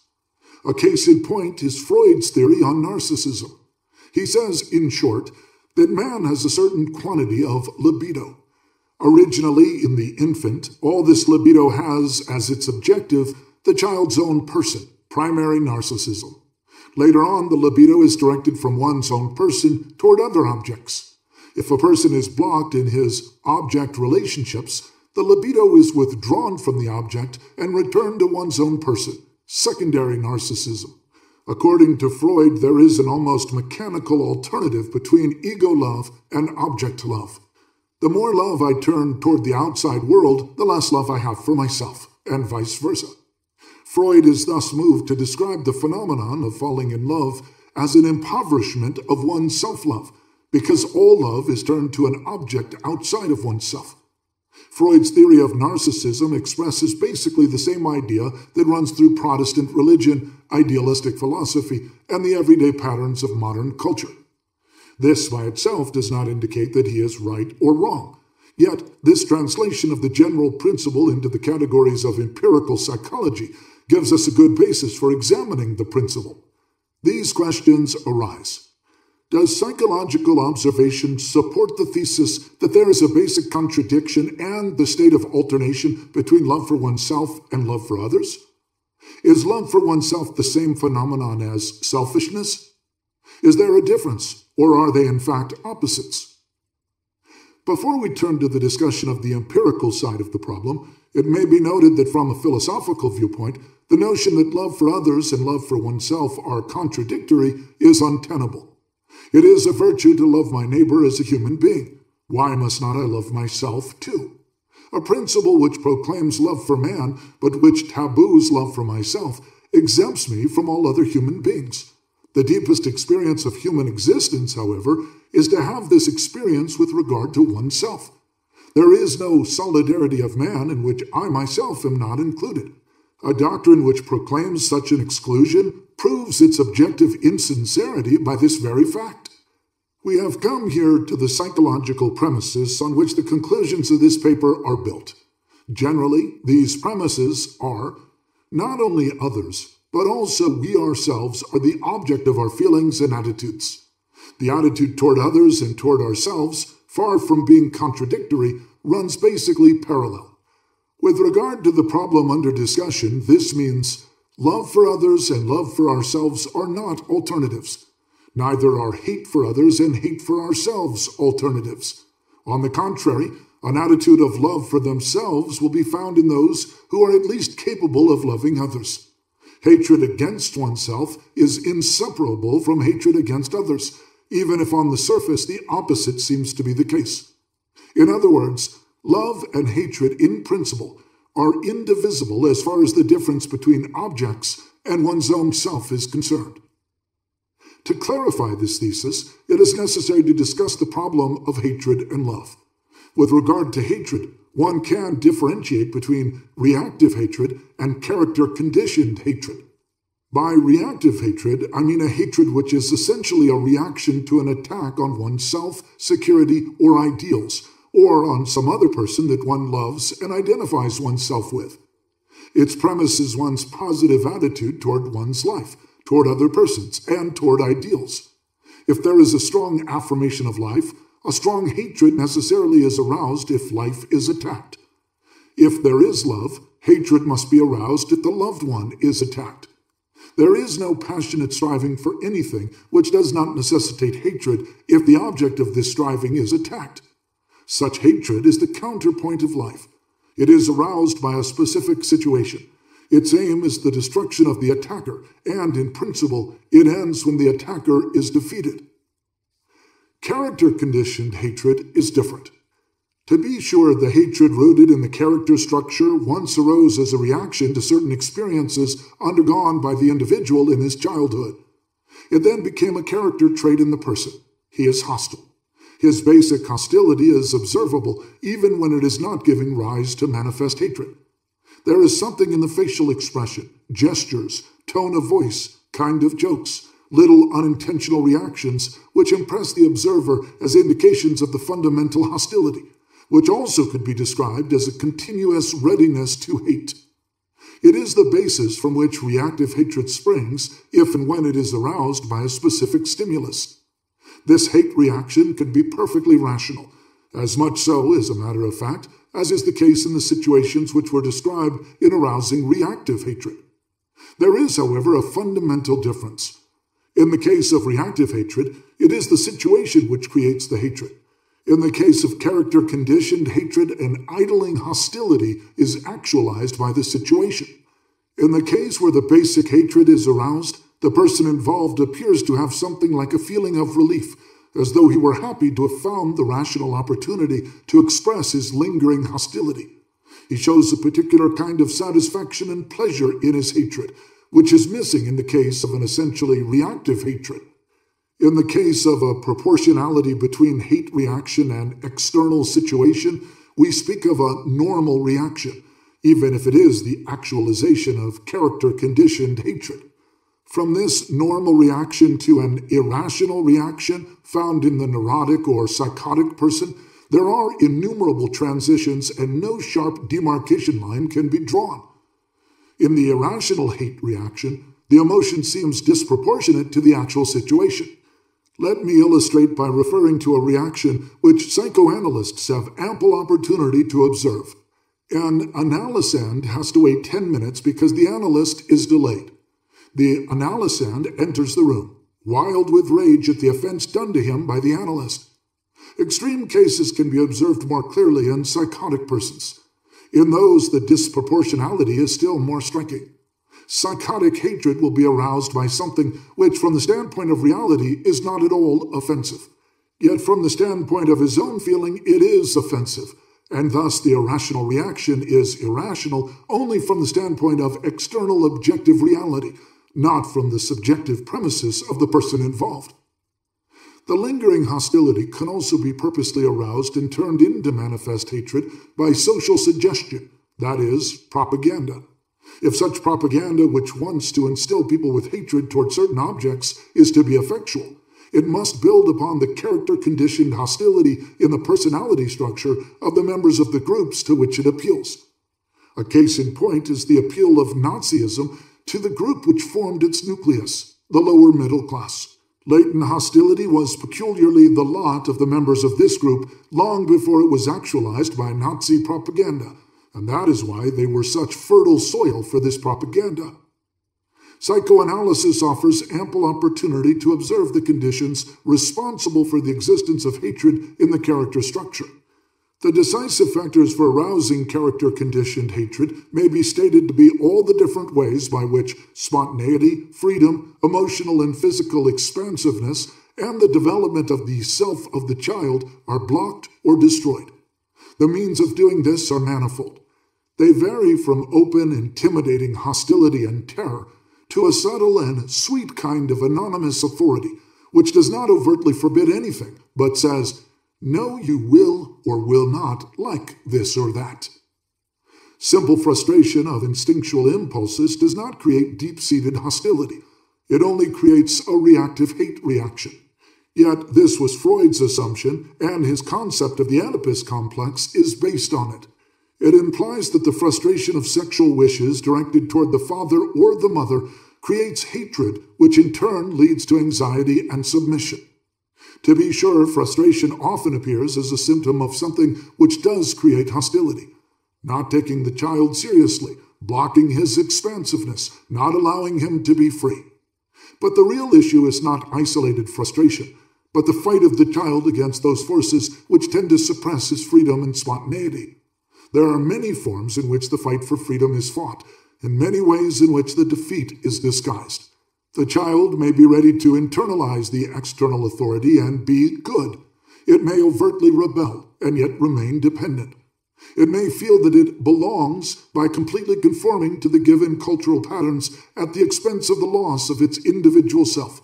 The result is always a lesser or greater degree of inner emptiness, the feeling of nothingness and anxiety, and resulting from all that a chronic hatred and resentment, which Nietzsche characterized very well as Lebensschneid, envy of life. There is a slight difference, however, between hatred and this envy of life. The aim of hatred is, in the last analysis, the destruction of the object outside of myself. By destroying it, I attain strength in relative, although not in absolute terms. In envy of life, the begrudging attitude aims at the destruction of others too. Not, however, in order to gain relative strength, but to have the satisfaction that others are being denied the enjoyment of things which, for external or internal reasons, I cannot enjoy myself. It aims at removing the pain, rooted in my own inability for happiness, by having nobody else who, by his very existence, demonstrates what I am lacking. In principle, the same factors condition the development of chronic hatred in a group.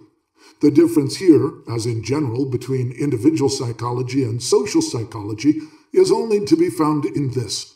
While in individual psychology, we are looking for the individual and accidental conditions which are responsible for those character traits by which one individual varies from other members of his group.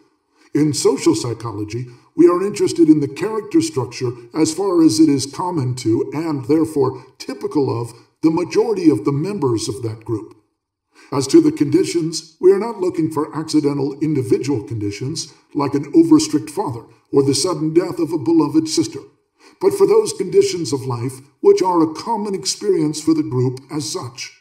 This does not mean the one or the other isolated trait in the whole mode of life, but the total structure of basic life experiences as they are essentially conditioned by the socioeconomic situation of a particular group. The child is imbued with the spirit of a society long before it makes the direct acquaintance with it in school.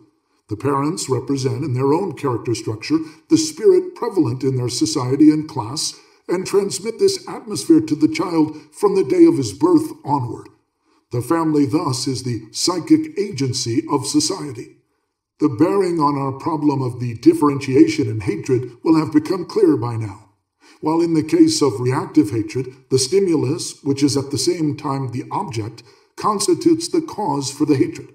In the case of character-conditioned hatred, the basic attitude, the readiness for hatred, exists regardless of an object, and before a stimulus makes the chronic hostility turn into manifest hatred.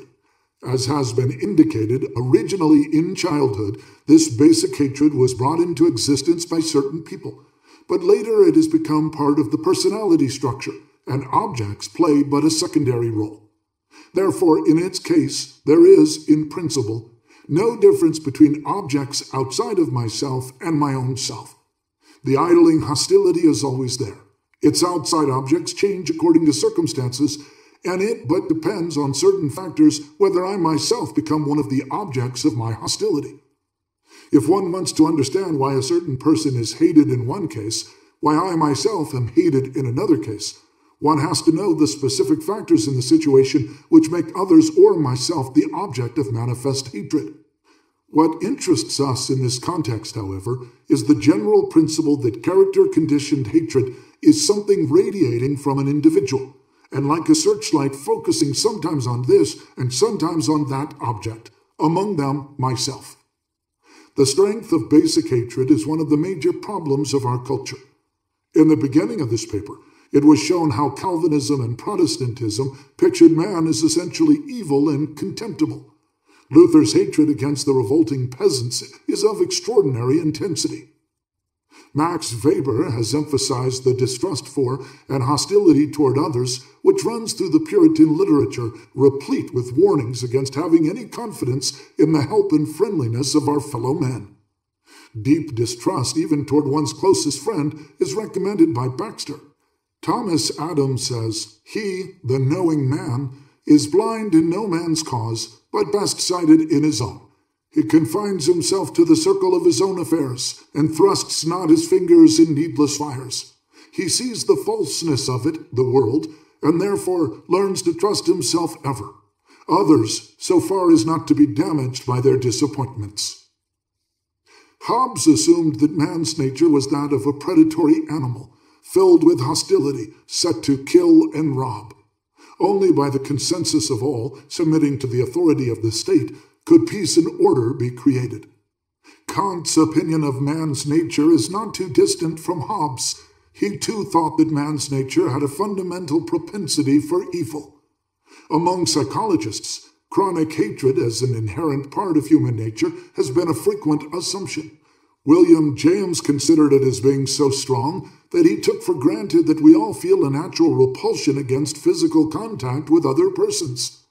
Freud, in his theory of the death instinct, assumed that for biological reasons, we are all driven by an irresistible force to destroy either others or ourselves.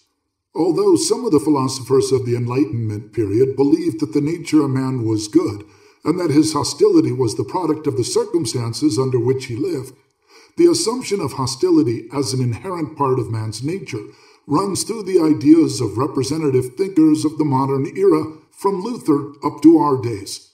We need not discuss whether this assumption is tenable.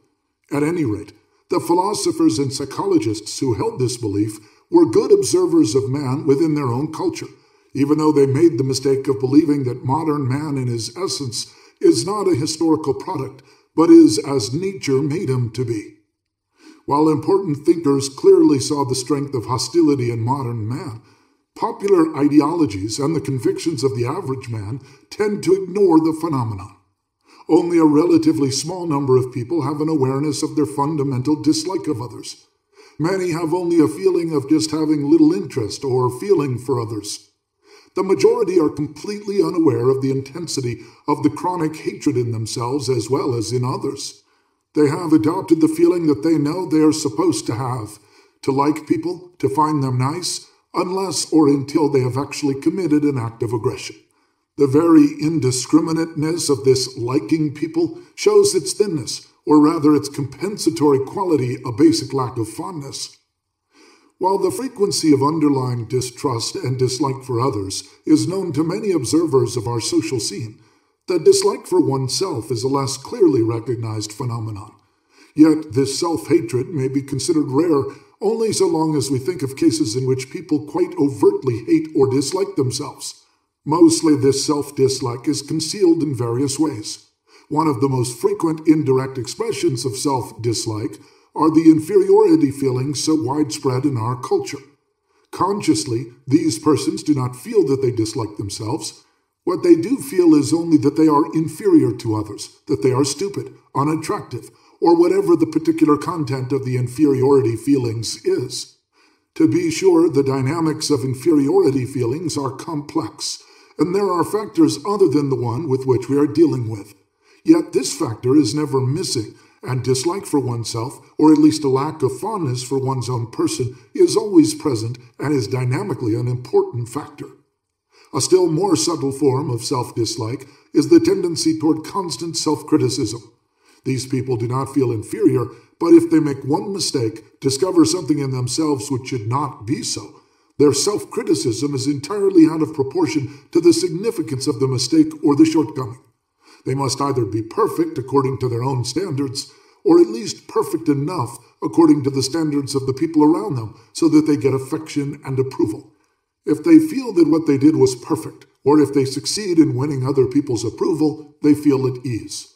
But whenever this is missing, they feel overwhelmed by an otherwise repressed inferiority feeling. Here again, the basic lack of fondness for themselves is one source from which the attitude springs.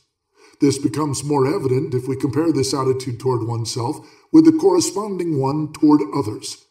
If, for example, a man who believes that he loves a woman should feel if she makes any mistake that she is no good, or if his feeling about her is entirely dependent on whether others criticize or praise her, we cannot doubt that there is a fundamental lack of love for her. It is the person who hates, who seizes every opportunity to criticize another person, and who does not miss any blunder. The most widespread expression of the lack of fondness for oneself, however, is the way in which people treat themselves. People are their own slave drivers. Instead of being the slaves of a master outside of themselves, they have put the master within. This master is harsh and cruel.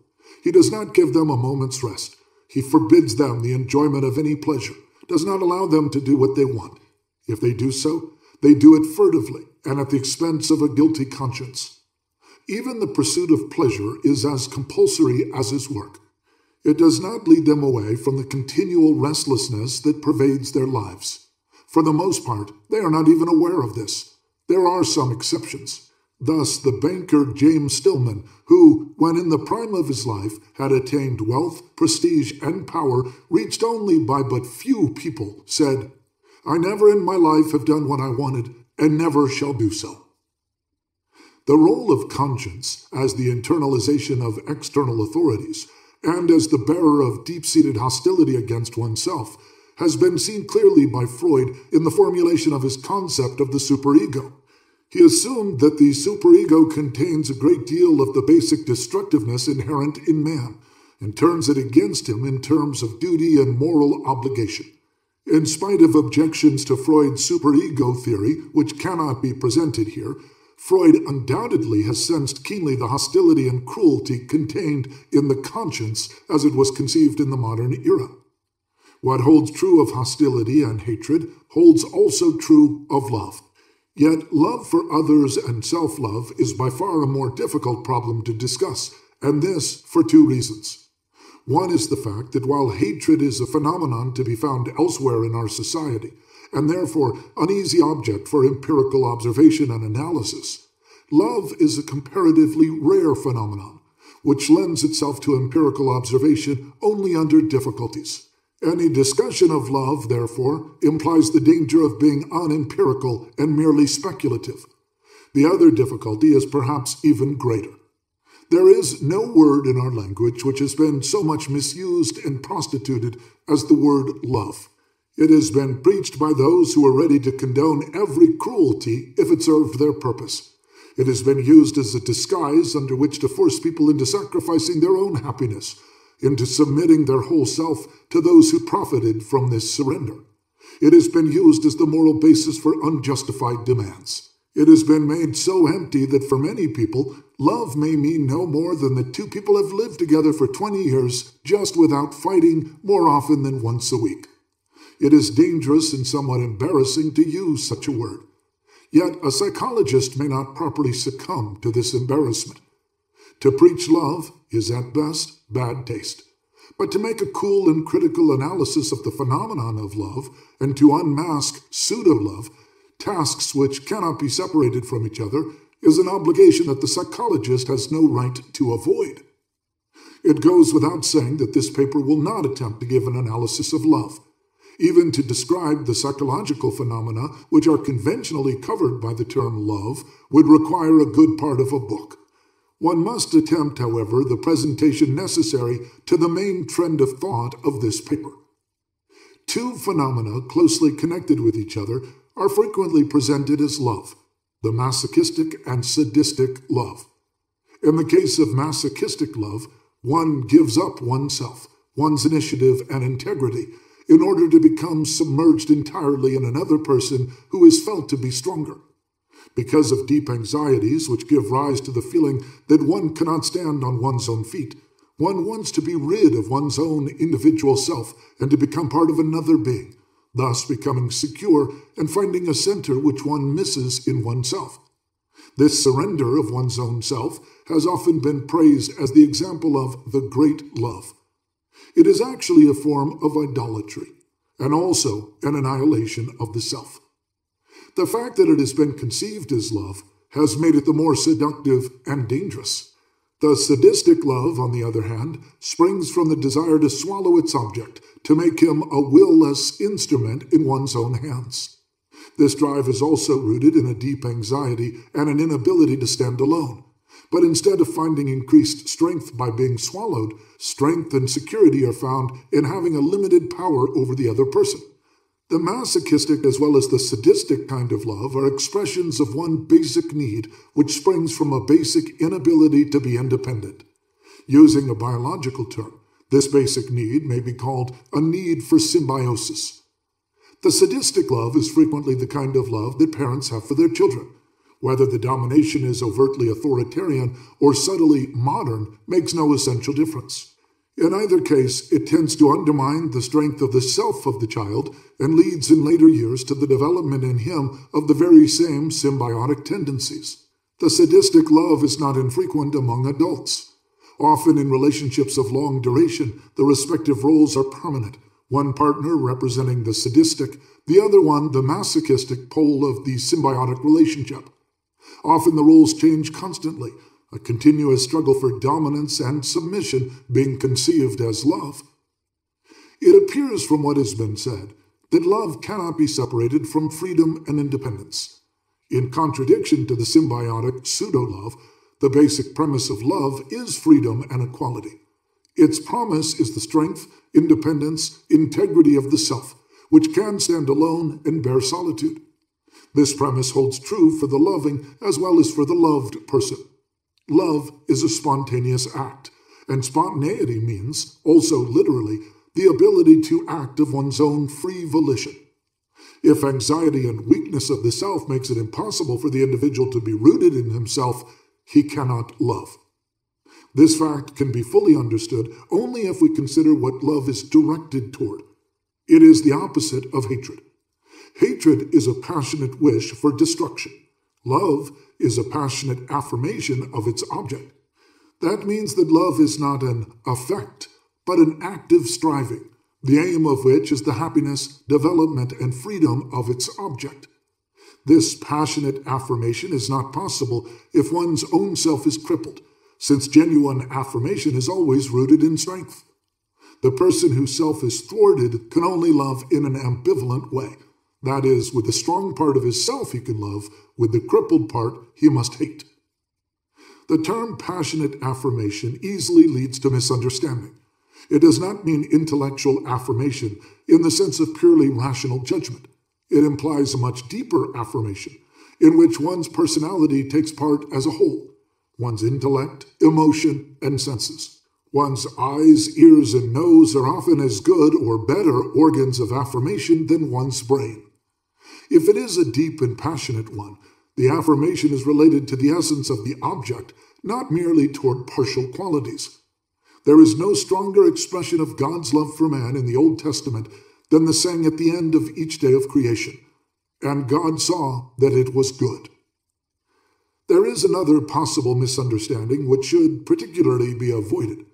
From what has been said, one might come to the conclusion that every affirmation is love, regardless of the worthiness of the object to be loved. This would mean that love is a purely subjective feeling of affirmation, and that the problem of objective values does not enter into it. The question arises, can one love the evil? We come here to one of the most difficult problems of psychology and philosophy, a discussion of which can scarcely be attempted here. I must repeat, however, that affirmation in the sense here used is not something entirely subjective. Love is affirmation of life, growth, joy, freedom, and by definition, therefore, the evil, which is negation, death, compulsion, cannot be loved. Certainly the subjective feeling can be a pleasurable excitement, consciously conceived in the conventional term of love. The person is apt to believe that he loves, but analysis of his mental content reveals a state very different from what I have discussed as love. Much the same question arises with regard to certain other problems in psychology. For instance, the problem as to whether happiness is an entirely subjective phenomenon or whether it includes an objective factor. Is a person who feels happy in dependence and self-surrender happy because he feels to be so, or is happiness always dependent on certain values like freedom and integrity? One has always used the argument that the people concerned are happy to justify their suppression. This is a poor defense. Happiness cannot be separated from certain values and is not simply a subjective feeling of satisfaction. A case in point is masochism. A person can be satisfied with submission, with torture, or even with death, but there is no happiness in submission, torture, or death. Such considerations seem to leave the ground of psychology and to belong to the field of philosophy or religion. I do not believe that this is so. A sufficiently refined psychological analysis, which is aware of the difference in the qualities of feelings according to the underlying personality structure, can show the difference between satisfaction and happiness. Yet psychology can be aware of these problems only if it does not try to separate itself from the problem of values, and, in the end, does not shrink from the question of the goal and purpose of human existence. Love, like character-conditioned hatred, is rooted in a basic attitude which is constantly present, a readiness to love, a basic sympathy, as one might call it. It is started but not caused by a particular object. The ability and readiness to love is a character trait, just as is the readiness to hate. It is difficult to say what the conditions favoring the development of this basic sympathy are. It seems that there are two main conditions, a positive and a negative one. The positive one is simply to have experienced love from others as a child. While conventionally, parents are supposed to love their children as a matter of course, this is rather the exception than the rule. This positive condition is, therefore, frequently absent. The negative condition is the absence of all those factors discussed earlier, which make for the existence of a chronic hatred. The observer of childhood experiences may well doubt that the absence of these conditions is frequent.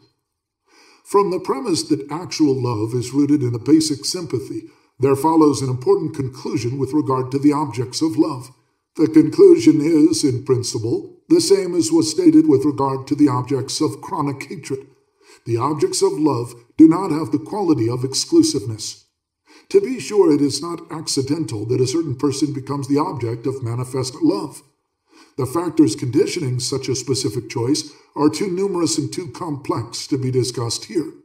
The important point, however, is that love for a particular object is only the actualization and concentration of lingering love with regard to one person. It is not, as the idea of romantic love would have it, that there is only the one person in the world whom one could love, that it is the great chance of one's life to find that person, and that love for him or her results in a withdrawal from all others. The kind of love which can only be experienced with regard to one person demonstrates by this very fact that it is not love, but a symbiotic attachment. The basic affirmation contained in love is directed toward the beloved person as an incarnation of essentially human qualities. Love for one person implies love for man as such. The kind of division of labor, as William James calls it, namely to love one's family, but to be without feeling for the stranger, is a sign of a basic inability to love. Love for man as such is not, as it is frequently supposed to be, an abstraction coming after the love for a specific person, or an enlargement of the experience with a specific object. It is its premise, although genetically it is acquired in the contact with concrete individuals. From this it follows that my own self, in principle, is as much an object of my love as another person. The affirmation of my own life, happiness, growth, freedom, is rooted in the presence of the basic readiness of and ability for such an affirmation.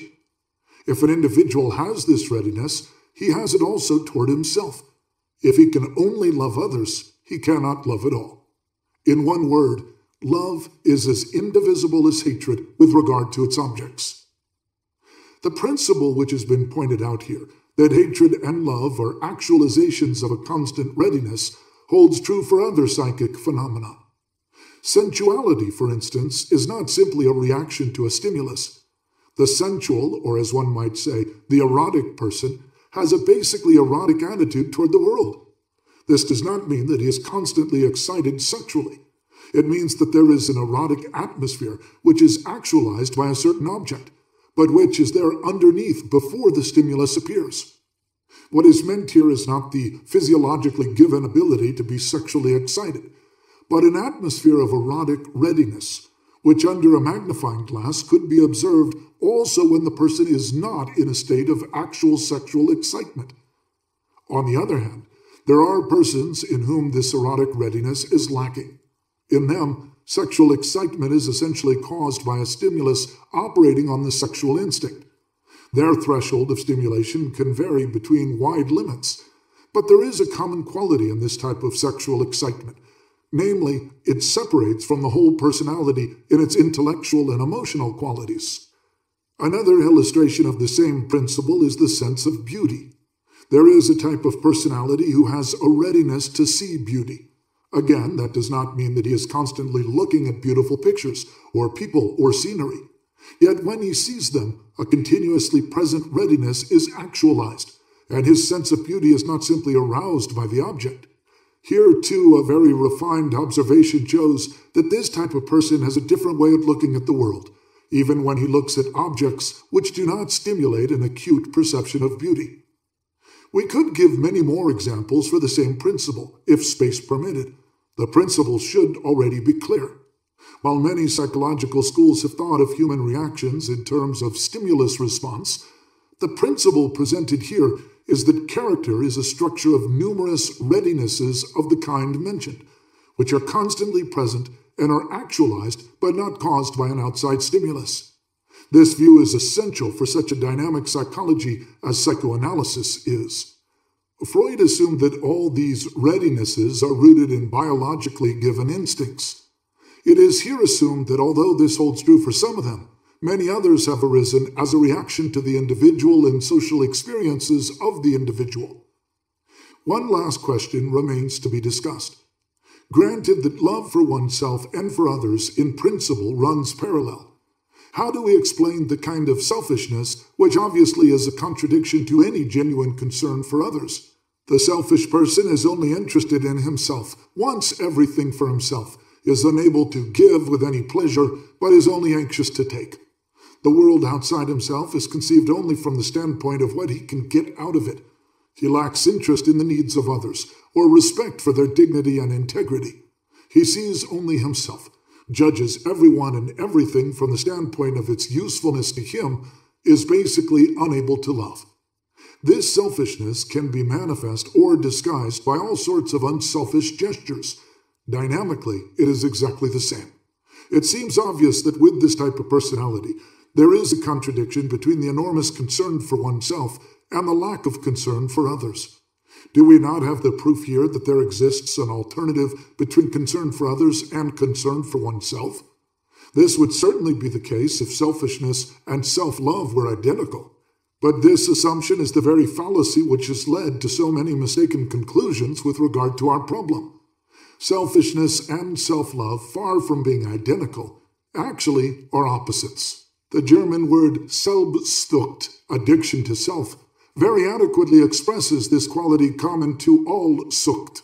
Like all greediness, it contains an insatiability, as a consequence of which there is never any real satisfaction. Greed is a bottomless pit which exhausts the person in an endless effort to satisfy the need without ever reaching satisfaction. This leads to the crucial point. Close observation shows that while the selfish person is always anxiously concerned with himself, he is never satisfied, is always restless, always driven by the fear of not getting enough, of missing something, of being deprived of something.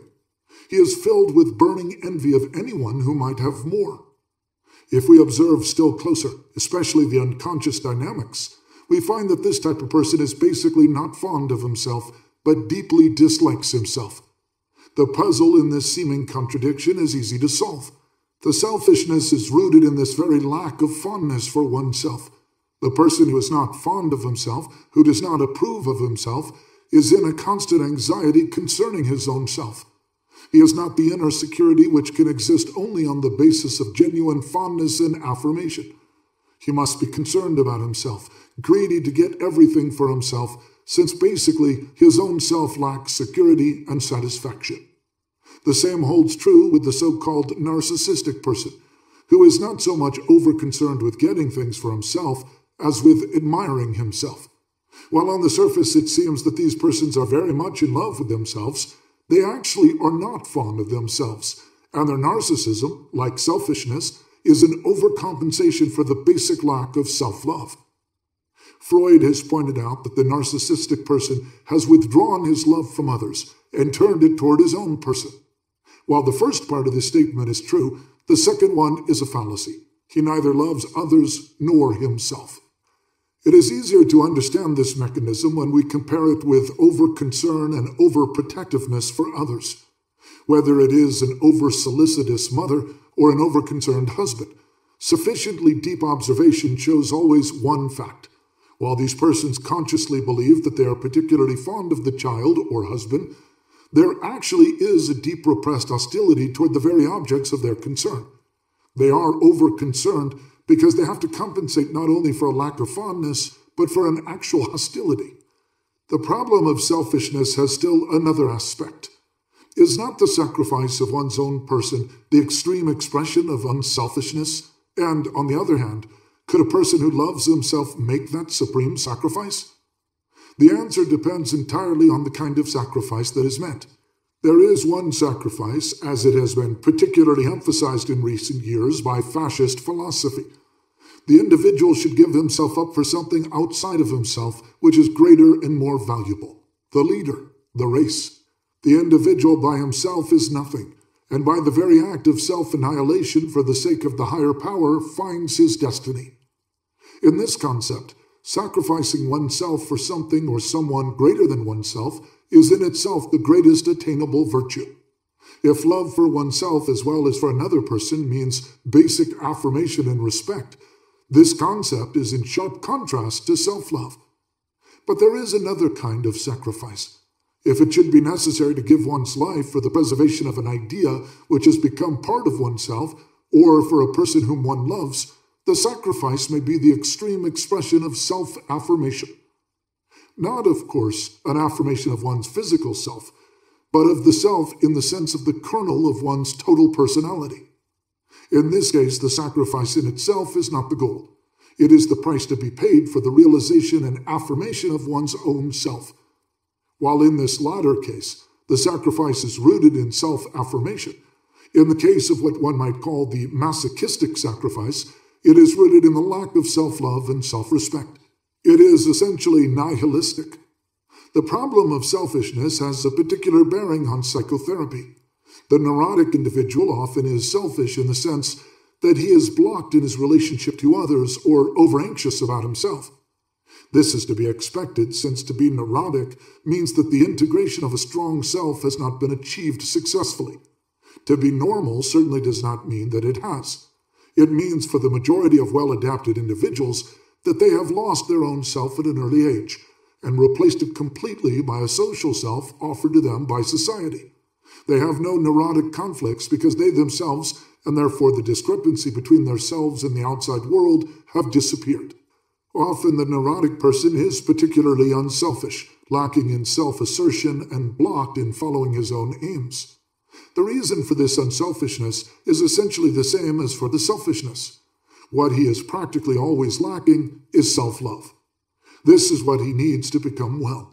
If the neurotic becomes well, he does not become normal in the sense of the conforming social self. He succeeds in realizing his self, which never had been completely lost, and for the preservation of which he was struggling by his neurotic symptoms. A theory, therefore, as Freud's on narcissism, which rationalizes the cultural pattern of denouncing self-love by identifying it with selfishness, can have but devastating effects therapeutically. It increases the taboo on self-love. Its effects can only be called positive if the aim of psychotherapy is not to help the individual to be himself. That is, free, spontaneous, and creative qualities conventionally reserved for artists, but to give up the fight for a self and conform to the cultural pattern peacefully and without the noise of a neurosis. In the present era, the tendency to make of the individual a powerless atom is increasing. The authoritarian systems tend to reduce the individual to a will-less and feeling-less instrument in the hands of those who hold the reins. They batter him down by terror, cynicism, the power of the state, large demonstrations, fierce orators, and all other means of suggestion. When finally he feels too weak to stand alone, they offer him satisfaction by letting him participate in the strength and glory of the greater whole, whose powerless part he is. The authoritarian propaganda uses this argument that the individual of the democratic state is selfish, and that he should become unselfish and socially minded. This is a lie. Nazism substituted the most brutal selfishness of the leading bureaucracy and of the state for the selfishness of the average man. The appeal for unselfishness is the weapon to make the average individual still more ready to submit or to renounce. The criticism of democratic society should not be that people are too selfish. That is true, but it is only a consequence of something else. What democracy has not succeeded in is to make the individual love himself. That is, to have a deep sense of affirmation for his individual self, with all his intellectual, emotional, and sensual potentialities. A Puritan Protestant inheritance of self-denial, the necessity of subordinating the individual to the demands of production and profit, have made for conditions from which fascism could spring. The readiness for submission, the pervert courage which is attracted by the image of war and self-annihilation, is only possible on the basis of a largely unconscious desperation, stifled by martial songs and shouts for the Führer. The individual who has ceased to love himself is ready to die as well as to kill. The problem of our culture, if it is not to become a fascist one, is not that there is too much selfishness, but that there is no self-love. The aim must be to create those conditions which make it possible for the individual to realize his freedom, not only in a formal sense, but by asserting his total personality in his intellectual, emotional, sensual qualities. This freedom is not the rule of one part of the personality over another part, conscience over nature, superego over id, but the integration of the whole personality and the factual expression of all the potentialities of this integrated personality. 10. Do we still love life? To some of you, this question, whether we still love life, may be puzzling, or it may even sound senseless. Do we not all love life? Is this love of life not the ground from which all our activities spring? Could we even stay alive unless we loved life, or maybe the many efforts to sustain and to improve it? Perhaps you who think this, and the writer who poses the question, can get to understand each other without great difficulty if we try to. With others, this understanding will be more difficult. I am thinking of those of you who react to my question with a certain indignation. I can hear the indignant responses. How can you dare to doubt that we love life? Our whole civilization, our way of life, our religious feeling, our political ideas, they all are rooted in this love of life, and your question seems to put in doubt the very fundaments of our culture. This indignation makes understanding more difficult, as indignation always does, because of its very nature of being a blending between anger and self-righteousness. The angry person can be much more easily reached by words of reason or kindness than the indignant one, who protects his anger with the conviction of his own virtuousness. But perhaps even some of those who read the question in the title with indignation might be more ready to listen when they notice that I am not attacking anyone, but that I try to make an explicit danger which only by being made explicit can be overcome. Indeed, without a certain minimum of love for life, neither an individual nor a culture could exist. We see that some individuals who have lost this minimum love of life become insane, commit suicide, become hopeless alcoholic or drug addicts.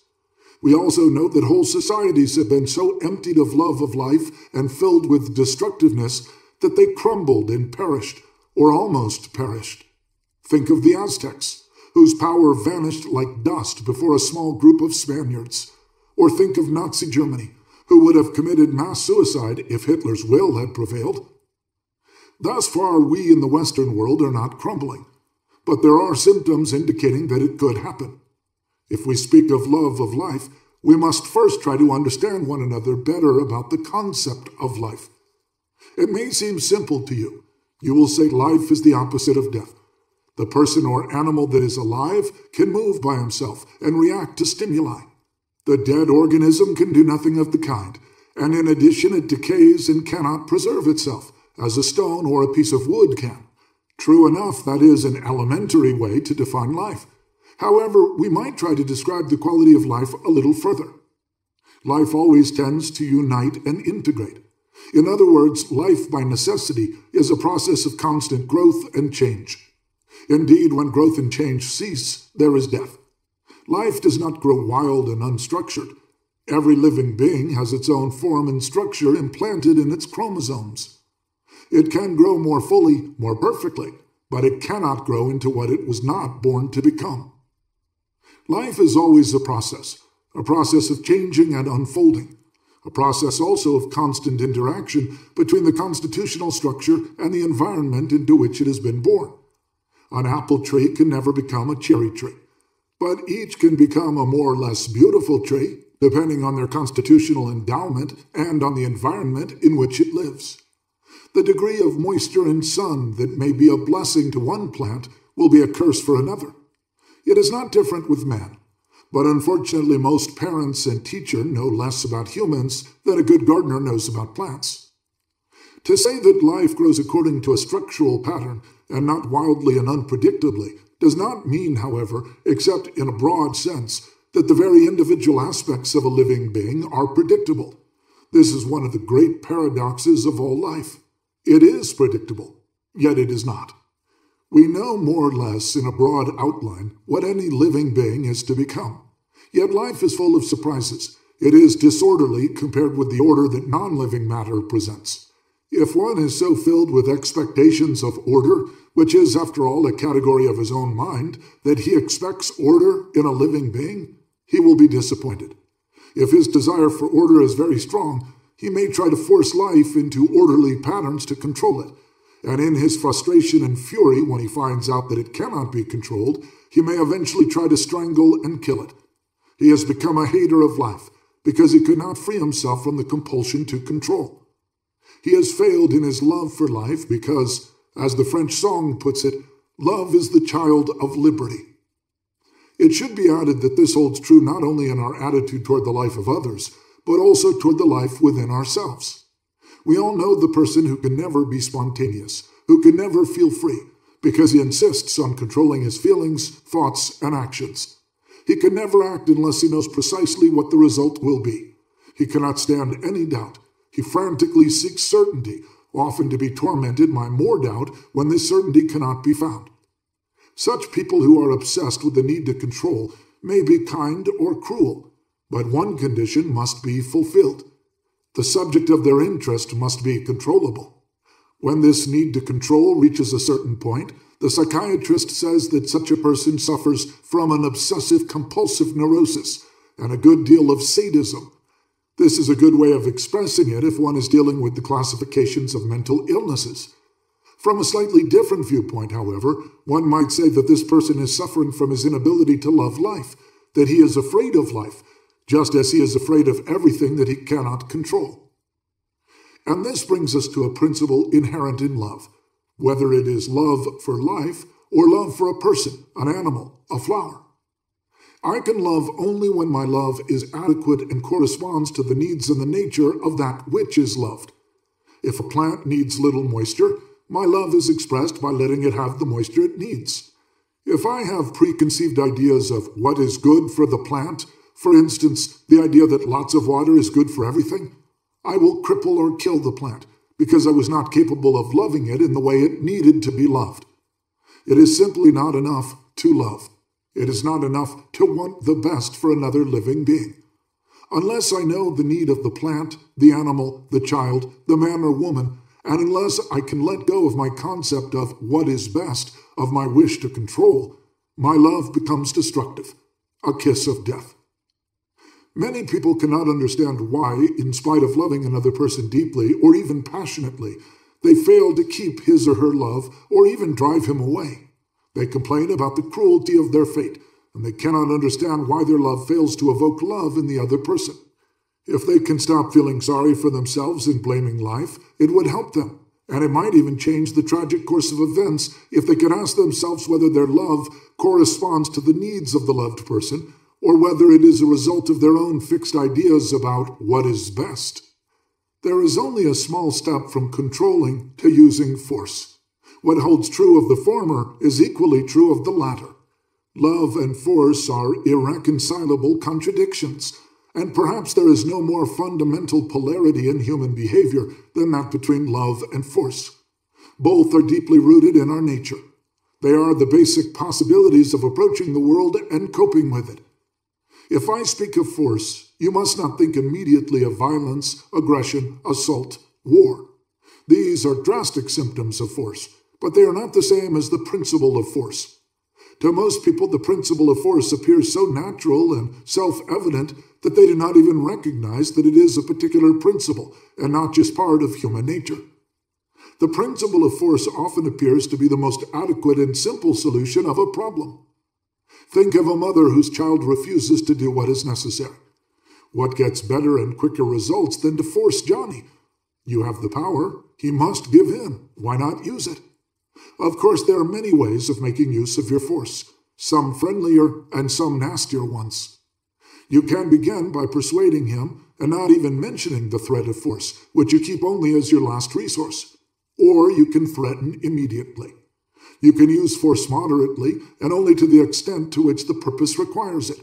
Or you can, if you are sadistically inclined, use force immediately and far beyond the needs of a situation.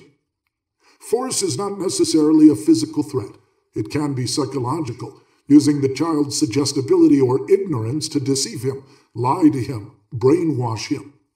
Force is effective not only as far as a certain aim is concerned. Provided your opponent cannot effectively defend himself, it is also a source of great satisfaction for the one who uses it. It seems to prove his strength, his superiority, his potency. Yet how deceptive is this proof? Just because he is bigger and stronger than the child, he is superior, while toward a person with a pistol, he, the strong man, would be like a child. The attitude toward children is only one of the manifestations of force. In adult life, individually and socially, it is applied to the same degree, and even a larger degree, since the feelings of tenderness most of us have for children are less likely to soften our attitude toward people our own age, especially strangers. In most interpersonal relationships, it is the law that mitigates the use of force. There are many instances in which the law inhibits my use of force as a means of getting another person to act according to my will. But the law represents only the very minimum of protection against force. In most personal relationships, it does not effectively intervene. The father who prevents his adolescent son from choosing the career he wants by stopping his allowance. The mother who uses tears and appeals to the son's generosity to dissuade him from marrying the girl of his choice are using force. The employer who threatens to fire a man. The teacher who insists that his students accept his views and gives them poor marks if they fail to do so, all are using force, aware of it or not. When it comes to the relations between nations, there is no supranational law that mitigates force. The principle of sovereignty, accepted by all nations, says that the state has the right to pursue its interests by all means it considers fit, including, of course, and most important, the force of arms or economic force.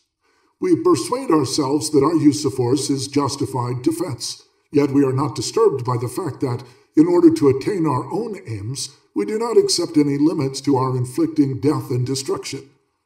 We have become so desensitized that we enjoy our breakfast while reading the newspaper accounts of men, women, and children being killed or maimed. The use of force is, of course, rational only if I have more force than my opponent. Hence, the logical consequence is the tendency to increase my force and to prevent anyone else, as far as possible, from attaining my level. History, however, shows, better than individual life, that all efforts to secure permanent superiority through the use of force invariably fail. What in the flush of victory seems to be the foundation for centuries of unchanged stability based on superior force invariably crumbles after a few decades before the assault of new force or inner devitalization. Hitler's 1,000-year Reich that lasted only 15 years is not untypical of triumphs based mainly on force. Indeed, even when force seemingly brings about the desired results, it has what we would call in a drug dangerous side effects. On a national scale, it leaves a passionate desire in the injured to retaliate, and at the same time it gives them the moral justification for their own use of force when circumstances permit. Equally dangerous is the side effect that force has on the people who use it. The user soon begins to confuse the strength of his means of force, wealth, position, prestige, tanks, and bombs, with the strength of his own person. In fact, he does not try to make himself stronger, his mind, his love, his aliveness, but he puts all his energies into the attempt to make his means stronger. He becomes impoverished while his force capacity increases. After he arrives at a point of no return, he can do nothing but continue to deal with the world by force and stake everything on his success with his method. He has become less alive, less interested and interesting, more feared, and by many, of course, more admired. The approach of love is the opposite of the approach by force. Love tries to understand, to convince, to stimulate. In doing so, the loving person constantly transforms himself. He becomes more sensitive, more observant, more productive, more himself. Love is not sentimentality or weakness. It is the method of influencing and changing that does not have the dangerous side effects of forcing. Unlike force, it requires patience, inner effort, and most of all, courage. To choose to solve a problem by love requires the courage to stand frustration, to remain patient in spite of setbacks. It requires faith in one's potency rather than in its perverted facsimile, force. Have I written anything which you do not know? I do not think so. Yet there is good reason for writing it, because while you know it, at the same time, you do not. The purpose of my writing about force and love as the two global attitudes toward life is to stimulate you to be aware of what you know and yet are not aware of. Watch your reaction toward your child, a dog, a neighbor, a salesman, a political antagonist, not to speak of a political enemy. How your reflexes become tensed when your will is frustrated. How you look immediately for a means of force. How you feel defeated when you can find none or have none. How often you feel like the Queen in Alice in Wonderland, off with the head. Sometimes you must observe very carefully and learn to listen to reactions which are hardly in your consciousness if you want to recognize your addiction to the shortcut of the use force. Then try to turn about and renounce the attitude of force. Be alive, patient, stop being concerned only with results, but more and more with the process, and observe how you relax, lose your tenseness and your anxiety. The use of force is one way of solving the problem of human existence. It is a possible way only for those who dispose of the means of force against those whose force is inferior. But while it is a possible way of solving the problem of life, it is not a satisfactory one. It makes one dependent on one's own means of forces, makes one feel lonely and frightened. The use of force is a possible answer to life, but it is an absurd one, not only because of the shaky quality of force, but mainly because in the most crucial phenomenon of existence, the inevitability of death, force will not help. The most powerful man is defeated by death, just as is the most powerless one, and it is this string of ultimate defeat that makes the principle of force so ludicrous, even though not necessarily on a conscious level. Love is always an active concern for the growth and aliveness of the one we love. It cannot be otherwise. Since life itself is a process of becoming, of unification and integration, love for all that is alive must be the passionate desire to further this growth. On the other hand, as we have seen, the wish to control and the wish to use force are contrary to the nature of love and are an obstacle to its development and functioning. But some of you will impatiently ask now, why talk about the love of life when you have so far mainly talked about the love for persons or animals or plants? Is there such a thing as love for life? Is it not perhaps an abstraction, and the only real objects of love are specific and concrete phenomena like people? I believe I have already answered part of this question, or at least I have laid the foundation for an answer. If the nature of life is that of being a process of growth and integration, if it cannot be loved by means of control or force, love for life is the kernel of all love. It is the love for the life in a person, in an animal, in a flower. Love for life, far from being an abstraction, is the most concrete nucleus in any kind of love. Anyone who believes he loves a person and who does not love also life may desire, want, cling to a person, but he does not love him. That this is so known to us, although we are often not consciously aware of this knowledge. When someone says about a person that he really loves life, most people understand precisely what is meant. We refer to a person who loves all phenomena of growth and aliveness, one who is attracted to a growing child, the growth in an adult, a growing idea, a growing organization. To him, even that which is not alive, like a stone or water, becomes alive, and that which is alive attracts him not because it is big and powerful, but because it is alive. Often you can even recognize the lover of life by his facial expression. There is a radiance in his eye, and also in his skin, something glowing in and around him. When people fall in love, they love life, and that is the reason they attract each other. But if this love of life is too weak to last, they fall out of love again and do not understand why their faces are the same and yet not the same any longer. Is the love of life something in which people differ only in degree? How good if this were so, but unfortunately, there are people who do not love life, who love death, destruction, illness, decay, disintegration. They are not attracted by growth and aliveness, except that they dislike and want to strangle them. They hate life because they cannot enjoy it or control it. They suffer from the only true perversion that exists, that is, to be attracted to death. In my book, The Heart of Man, 1964, I have called these people necrophiles, lovers of death, and indicated that the necrophilious orientation, in its extreme forms, is, from a psychiatric point of view, indicative of severe mental illness. If you observe and watch, you will discover that you have known lovers of death as well as lovers of life. But perhaps you did not dare to think in these terms, because on the surface everyone is nice and loving. And when it happens that a man is gripped by the desire to kill people, we tend to shrug off his condition by calling him sick. He may be sick, but how can we be sure that we, too, do not suffer from the same sickness? What makes us so certain we are lovers of life rather than lovers of death? Actually, there are grave symptoms in our culture today that suggest we are already infected by an insidious attraction to that which is not alive.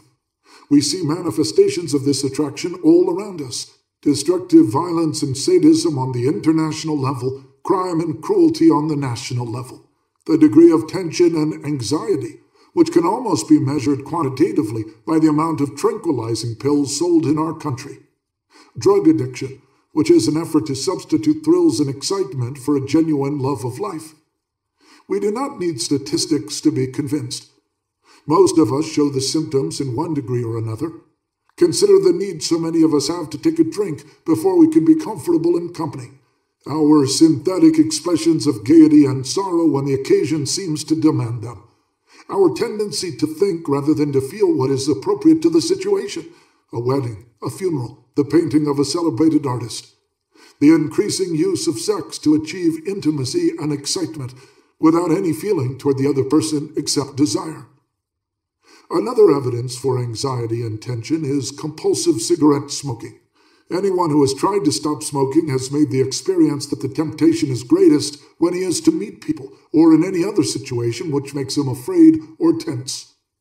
You can make another observation. Try to sit still, to do nothing, and to think nothing. Maybe shut your eyes. Maybe you look at a tree, a field, a flower. You may think that this is simple. Try it. You may find yourself getting restless, thinking about 101 things, just waiting for the moment when you can end the experiment. Is all this tension and anxiety your personal problem? To some extent, of course, these symptoms are individual problems, but to a larger extent they are the result of our way of living in the industrial age. First of all, we are more concerned with results than with the process that leads to them. These results, in the sphere of industrial production, are brought about by machines and gadgets, and it has reached a point where we consider ourselves as machines too, expect quick results, and look for gadgets that produce the desired effect. But we are not machines. Life is not a means to an end. It is an end in itself. The process of living, that is, of changing, growing, developing, being more aware and more awake, is more important than any mechanical achievement or result if, and this is a very important qualification, we love life. If you were asked why you love another person and answered, because he is successful, famous, rich, you would probably feel a little uneasy, because you know all this has nothing to do with love. But if you would say, because he or she is very alive, that you love his or her smile, voice, hands, eyes, because they radiate life, then indeed you would have given a reason. It is not different with yourself. You are interesting because you are interested. You are loved because you can love, and because in yourself and in the other person, you love life. This attitude, however, is difficult to experience in a culture that emphasizes results instead of processes, things instead of life, that makes means into ends, and that teaches us to use the brain when the heart should be involved. Love for another person and love for life are not something that can be achieved in a hurry. Sex, yes, but not love. Love requires pleasure and stillness, an ability to enjoy being instead of doing, having, or using. Another factor that makes it difficult to love life is our increasing, never-satisfied appetite for things. True enough, things can and should serve man, but if they become ends rather than remain means, they tend to sap man's interest in the love for life, and to make him an appendix of the machine, a thing. Things can produce many results, but they cannot love either a person or life. We have been so indoctrinated as consumers that we have come to believe that almost no pleasure is complete unless it includes something you can buy. We have lost the knowledge that a few generations ago was quite widespread, that the most exquisite pleasures of life do not require gadgets, but they do require the capacity for stillness, for letting go, for concentration. Travel to the moon, which excites the fantasy of millions of people, is more fascinating to most than giving oneself fully to looking at a person, a flower, a river, or into oneself. Certainly, in the travel to the moon orientation, there are intelligence, perseverance, courage, daring, but there is no love. Travel to the moon is only a symbol of living with mechanical gadgets, admiring them and using them. This world of man-made things and their use is our pride and our danger. The more the thing aspect of the world becomes prominent, the more we are interested in the manipulation of these things, the less we experience the quality of life, and the less we can love life. Indeed, there is reason to suspect that we are more fond of the technical miracles that can destroy life than we are of life itself. Could it be that the people of the industrialized world do not succeed in achieving effective nuclear disarmament because life has lost much of its attraction and things have become the object of our admiration? Still, another obstacle to loving life is our ever-increasing bureaucratization of our activities. You can choose nicer names for it: teamwork, group spirit, or whatever you like.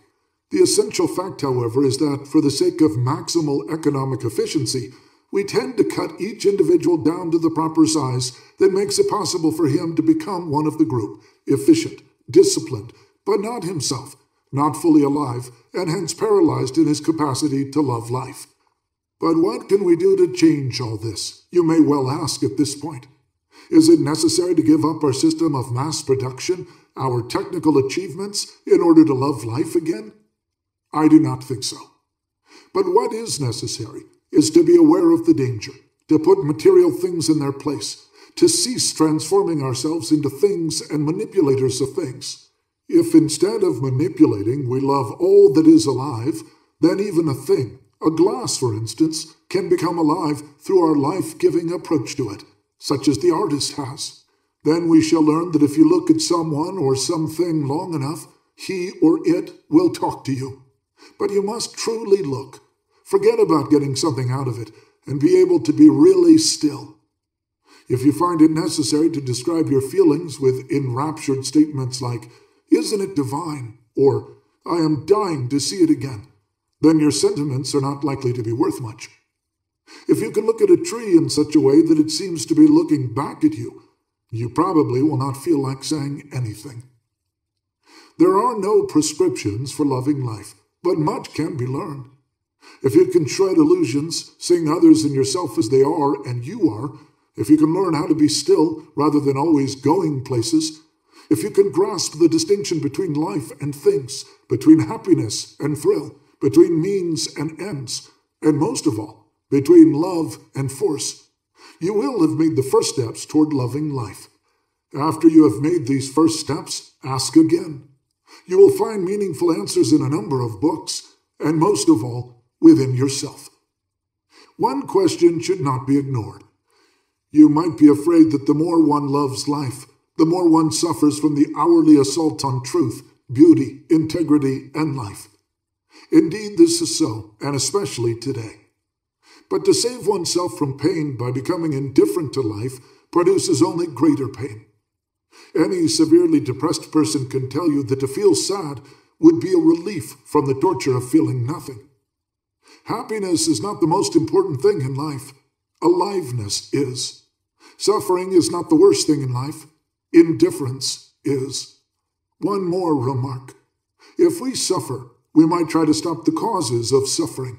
If we feel nothing, we are paralyzed. Thus far in human history, suffering has been the midwife of change. Should, for the first time, indifference destroy man's capacity to change his fate?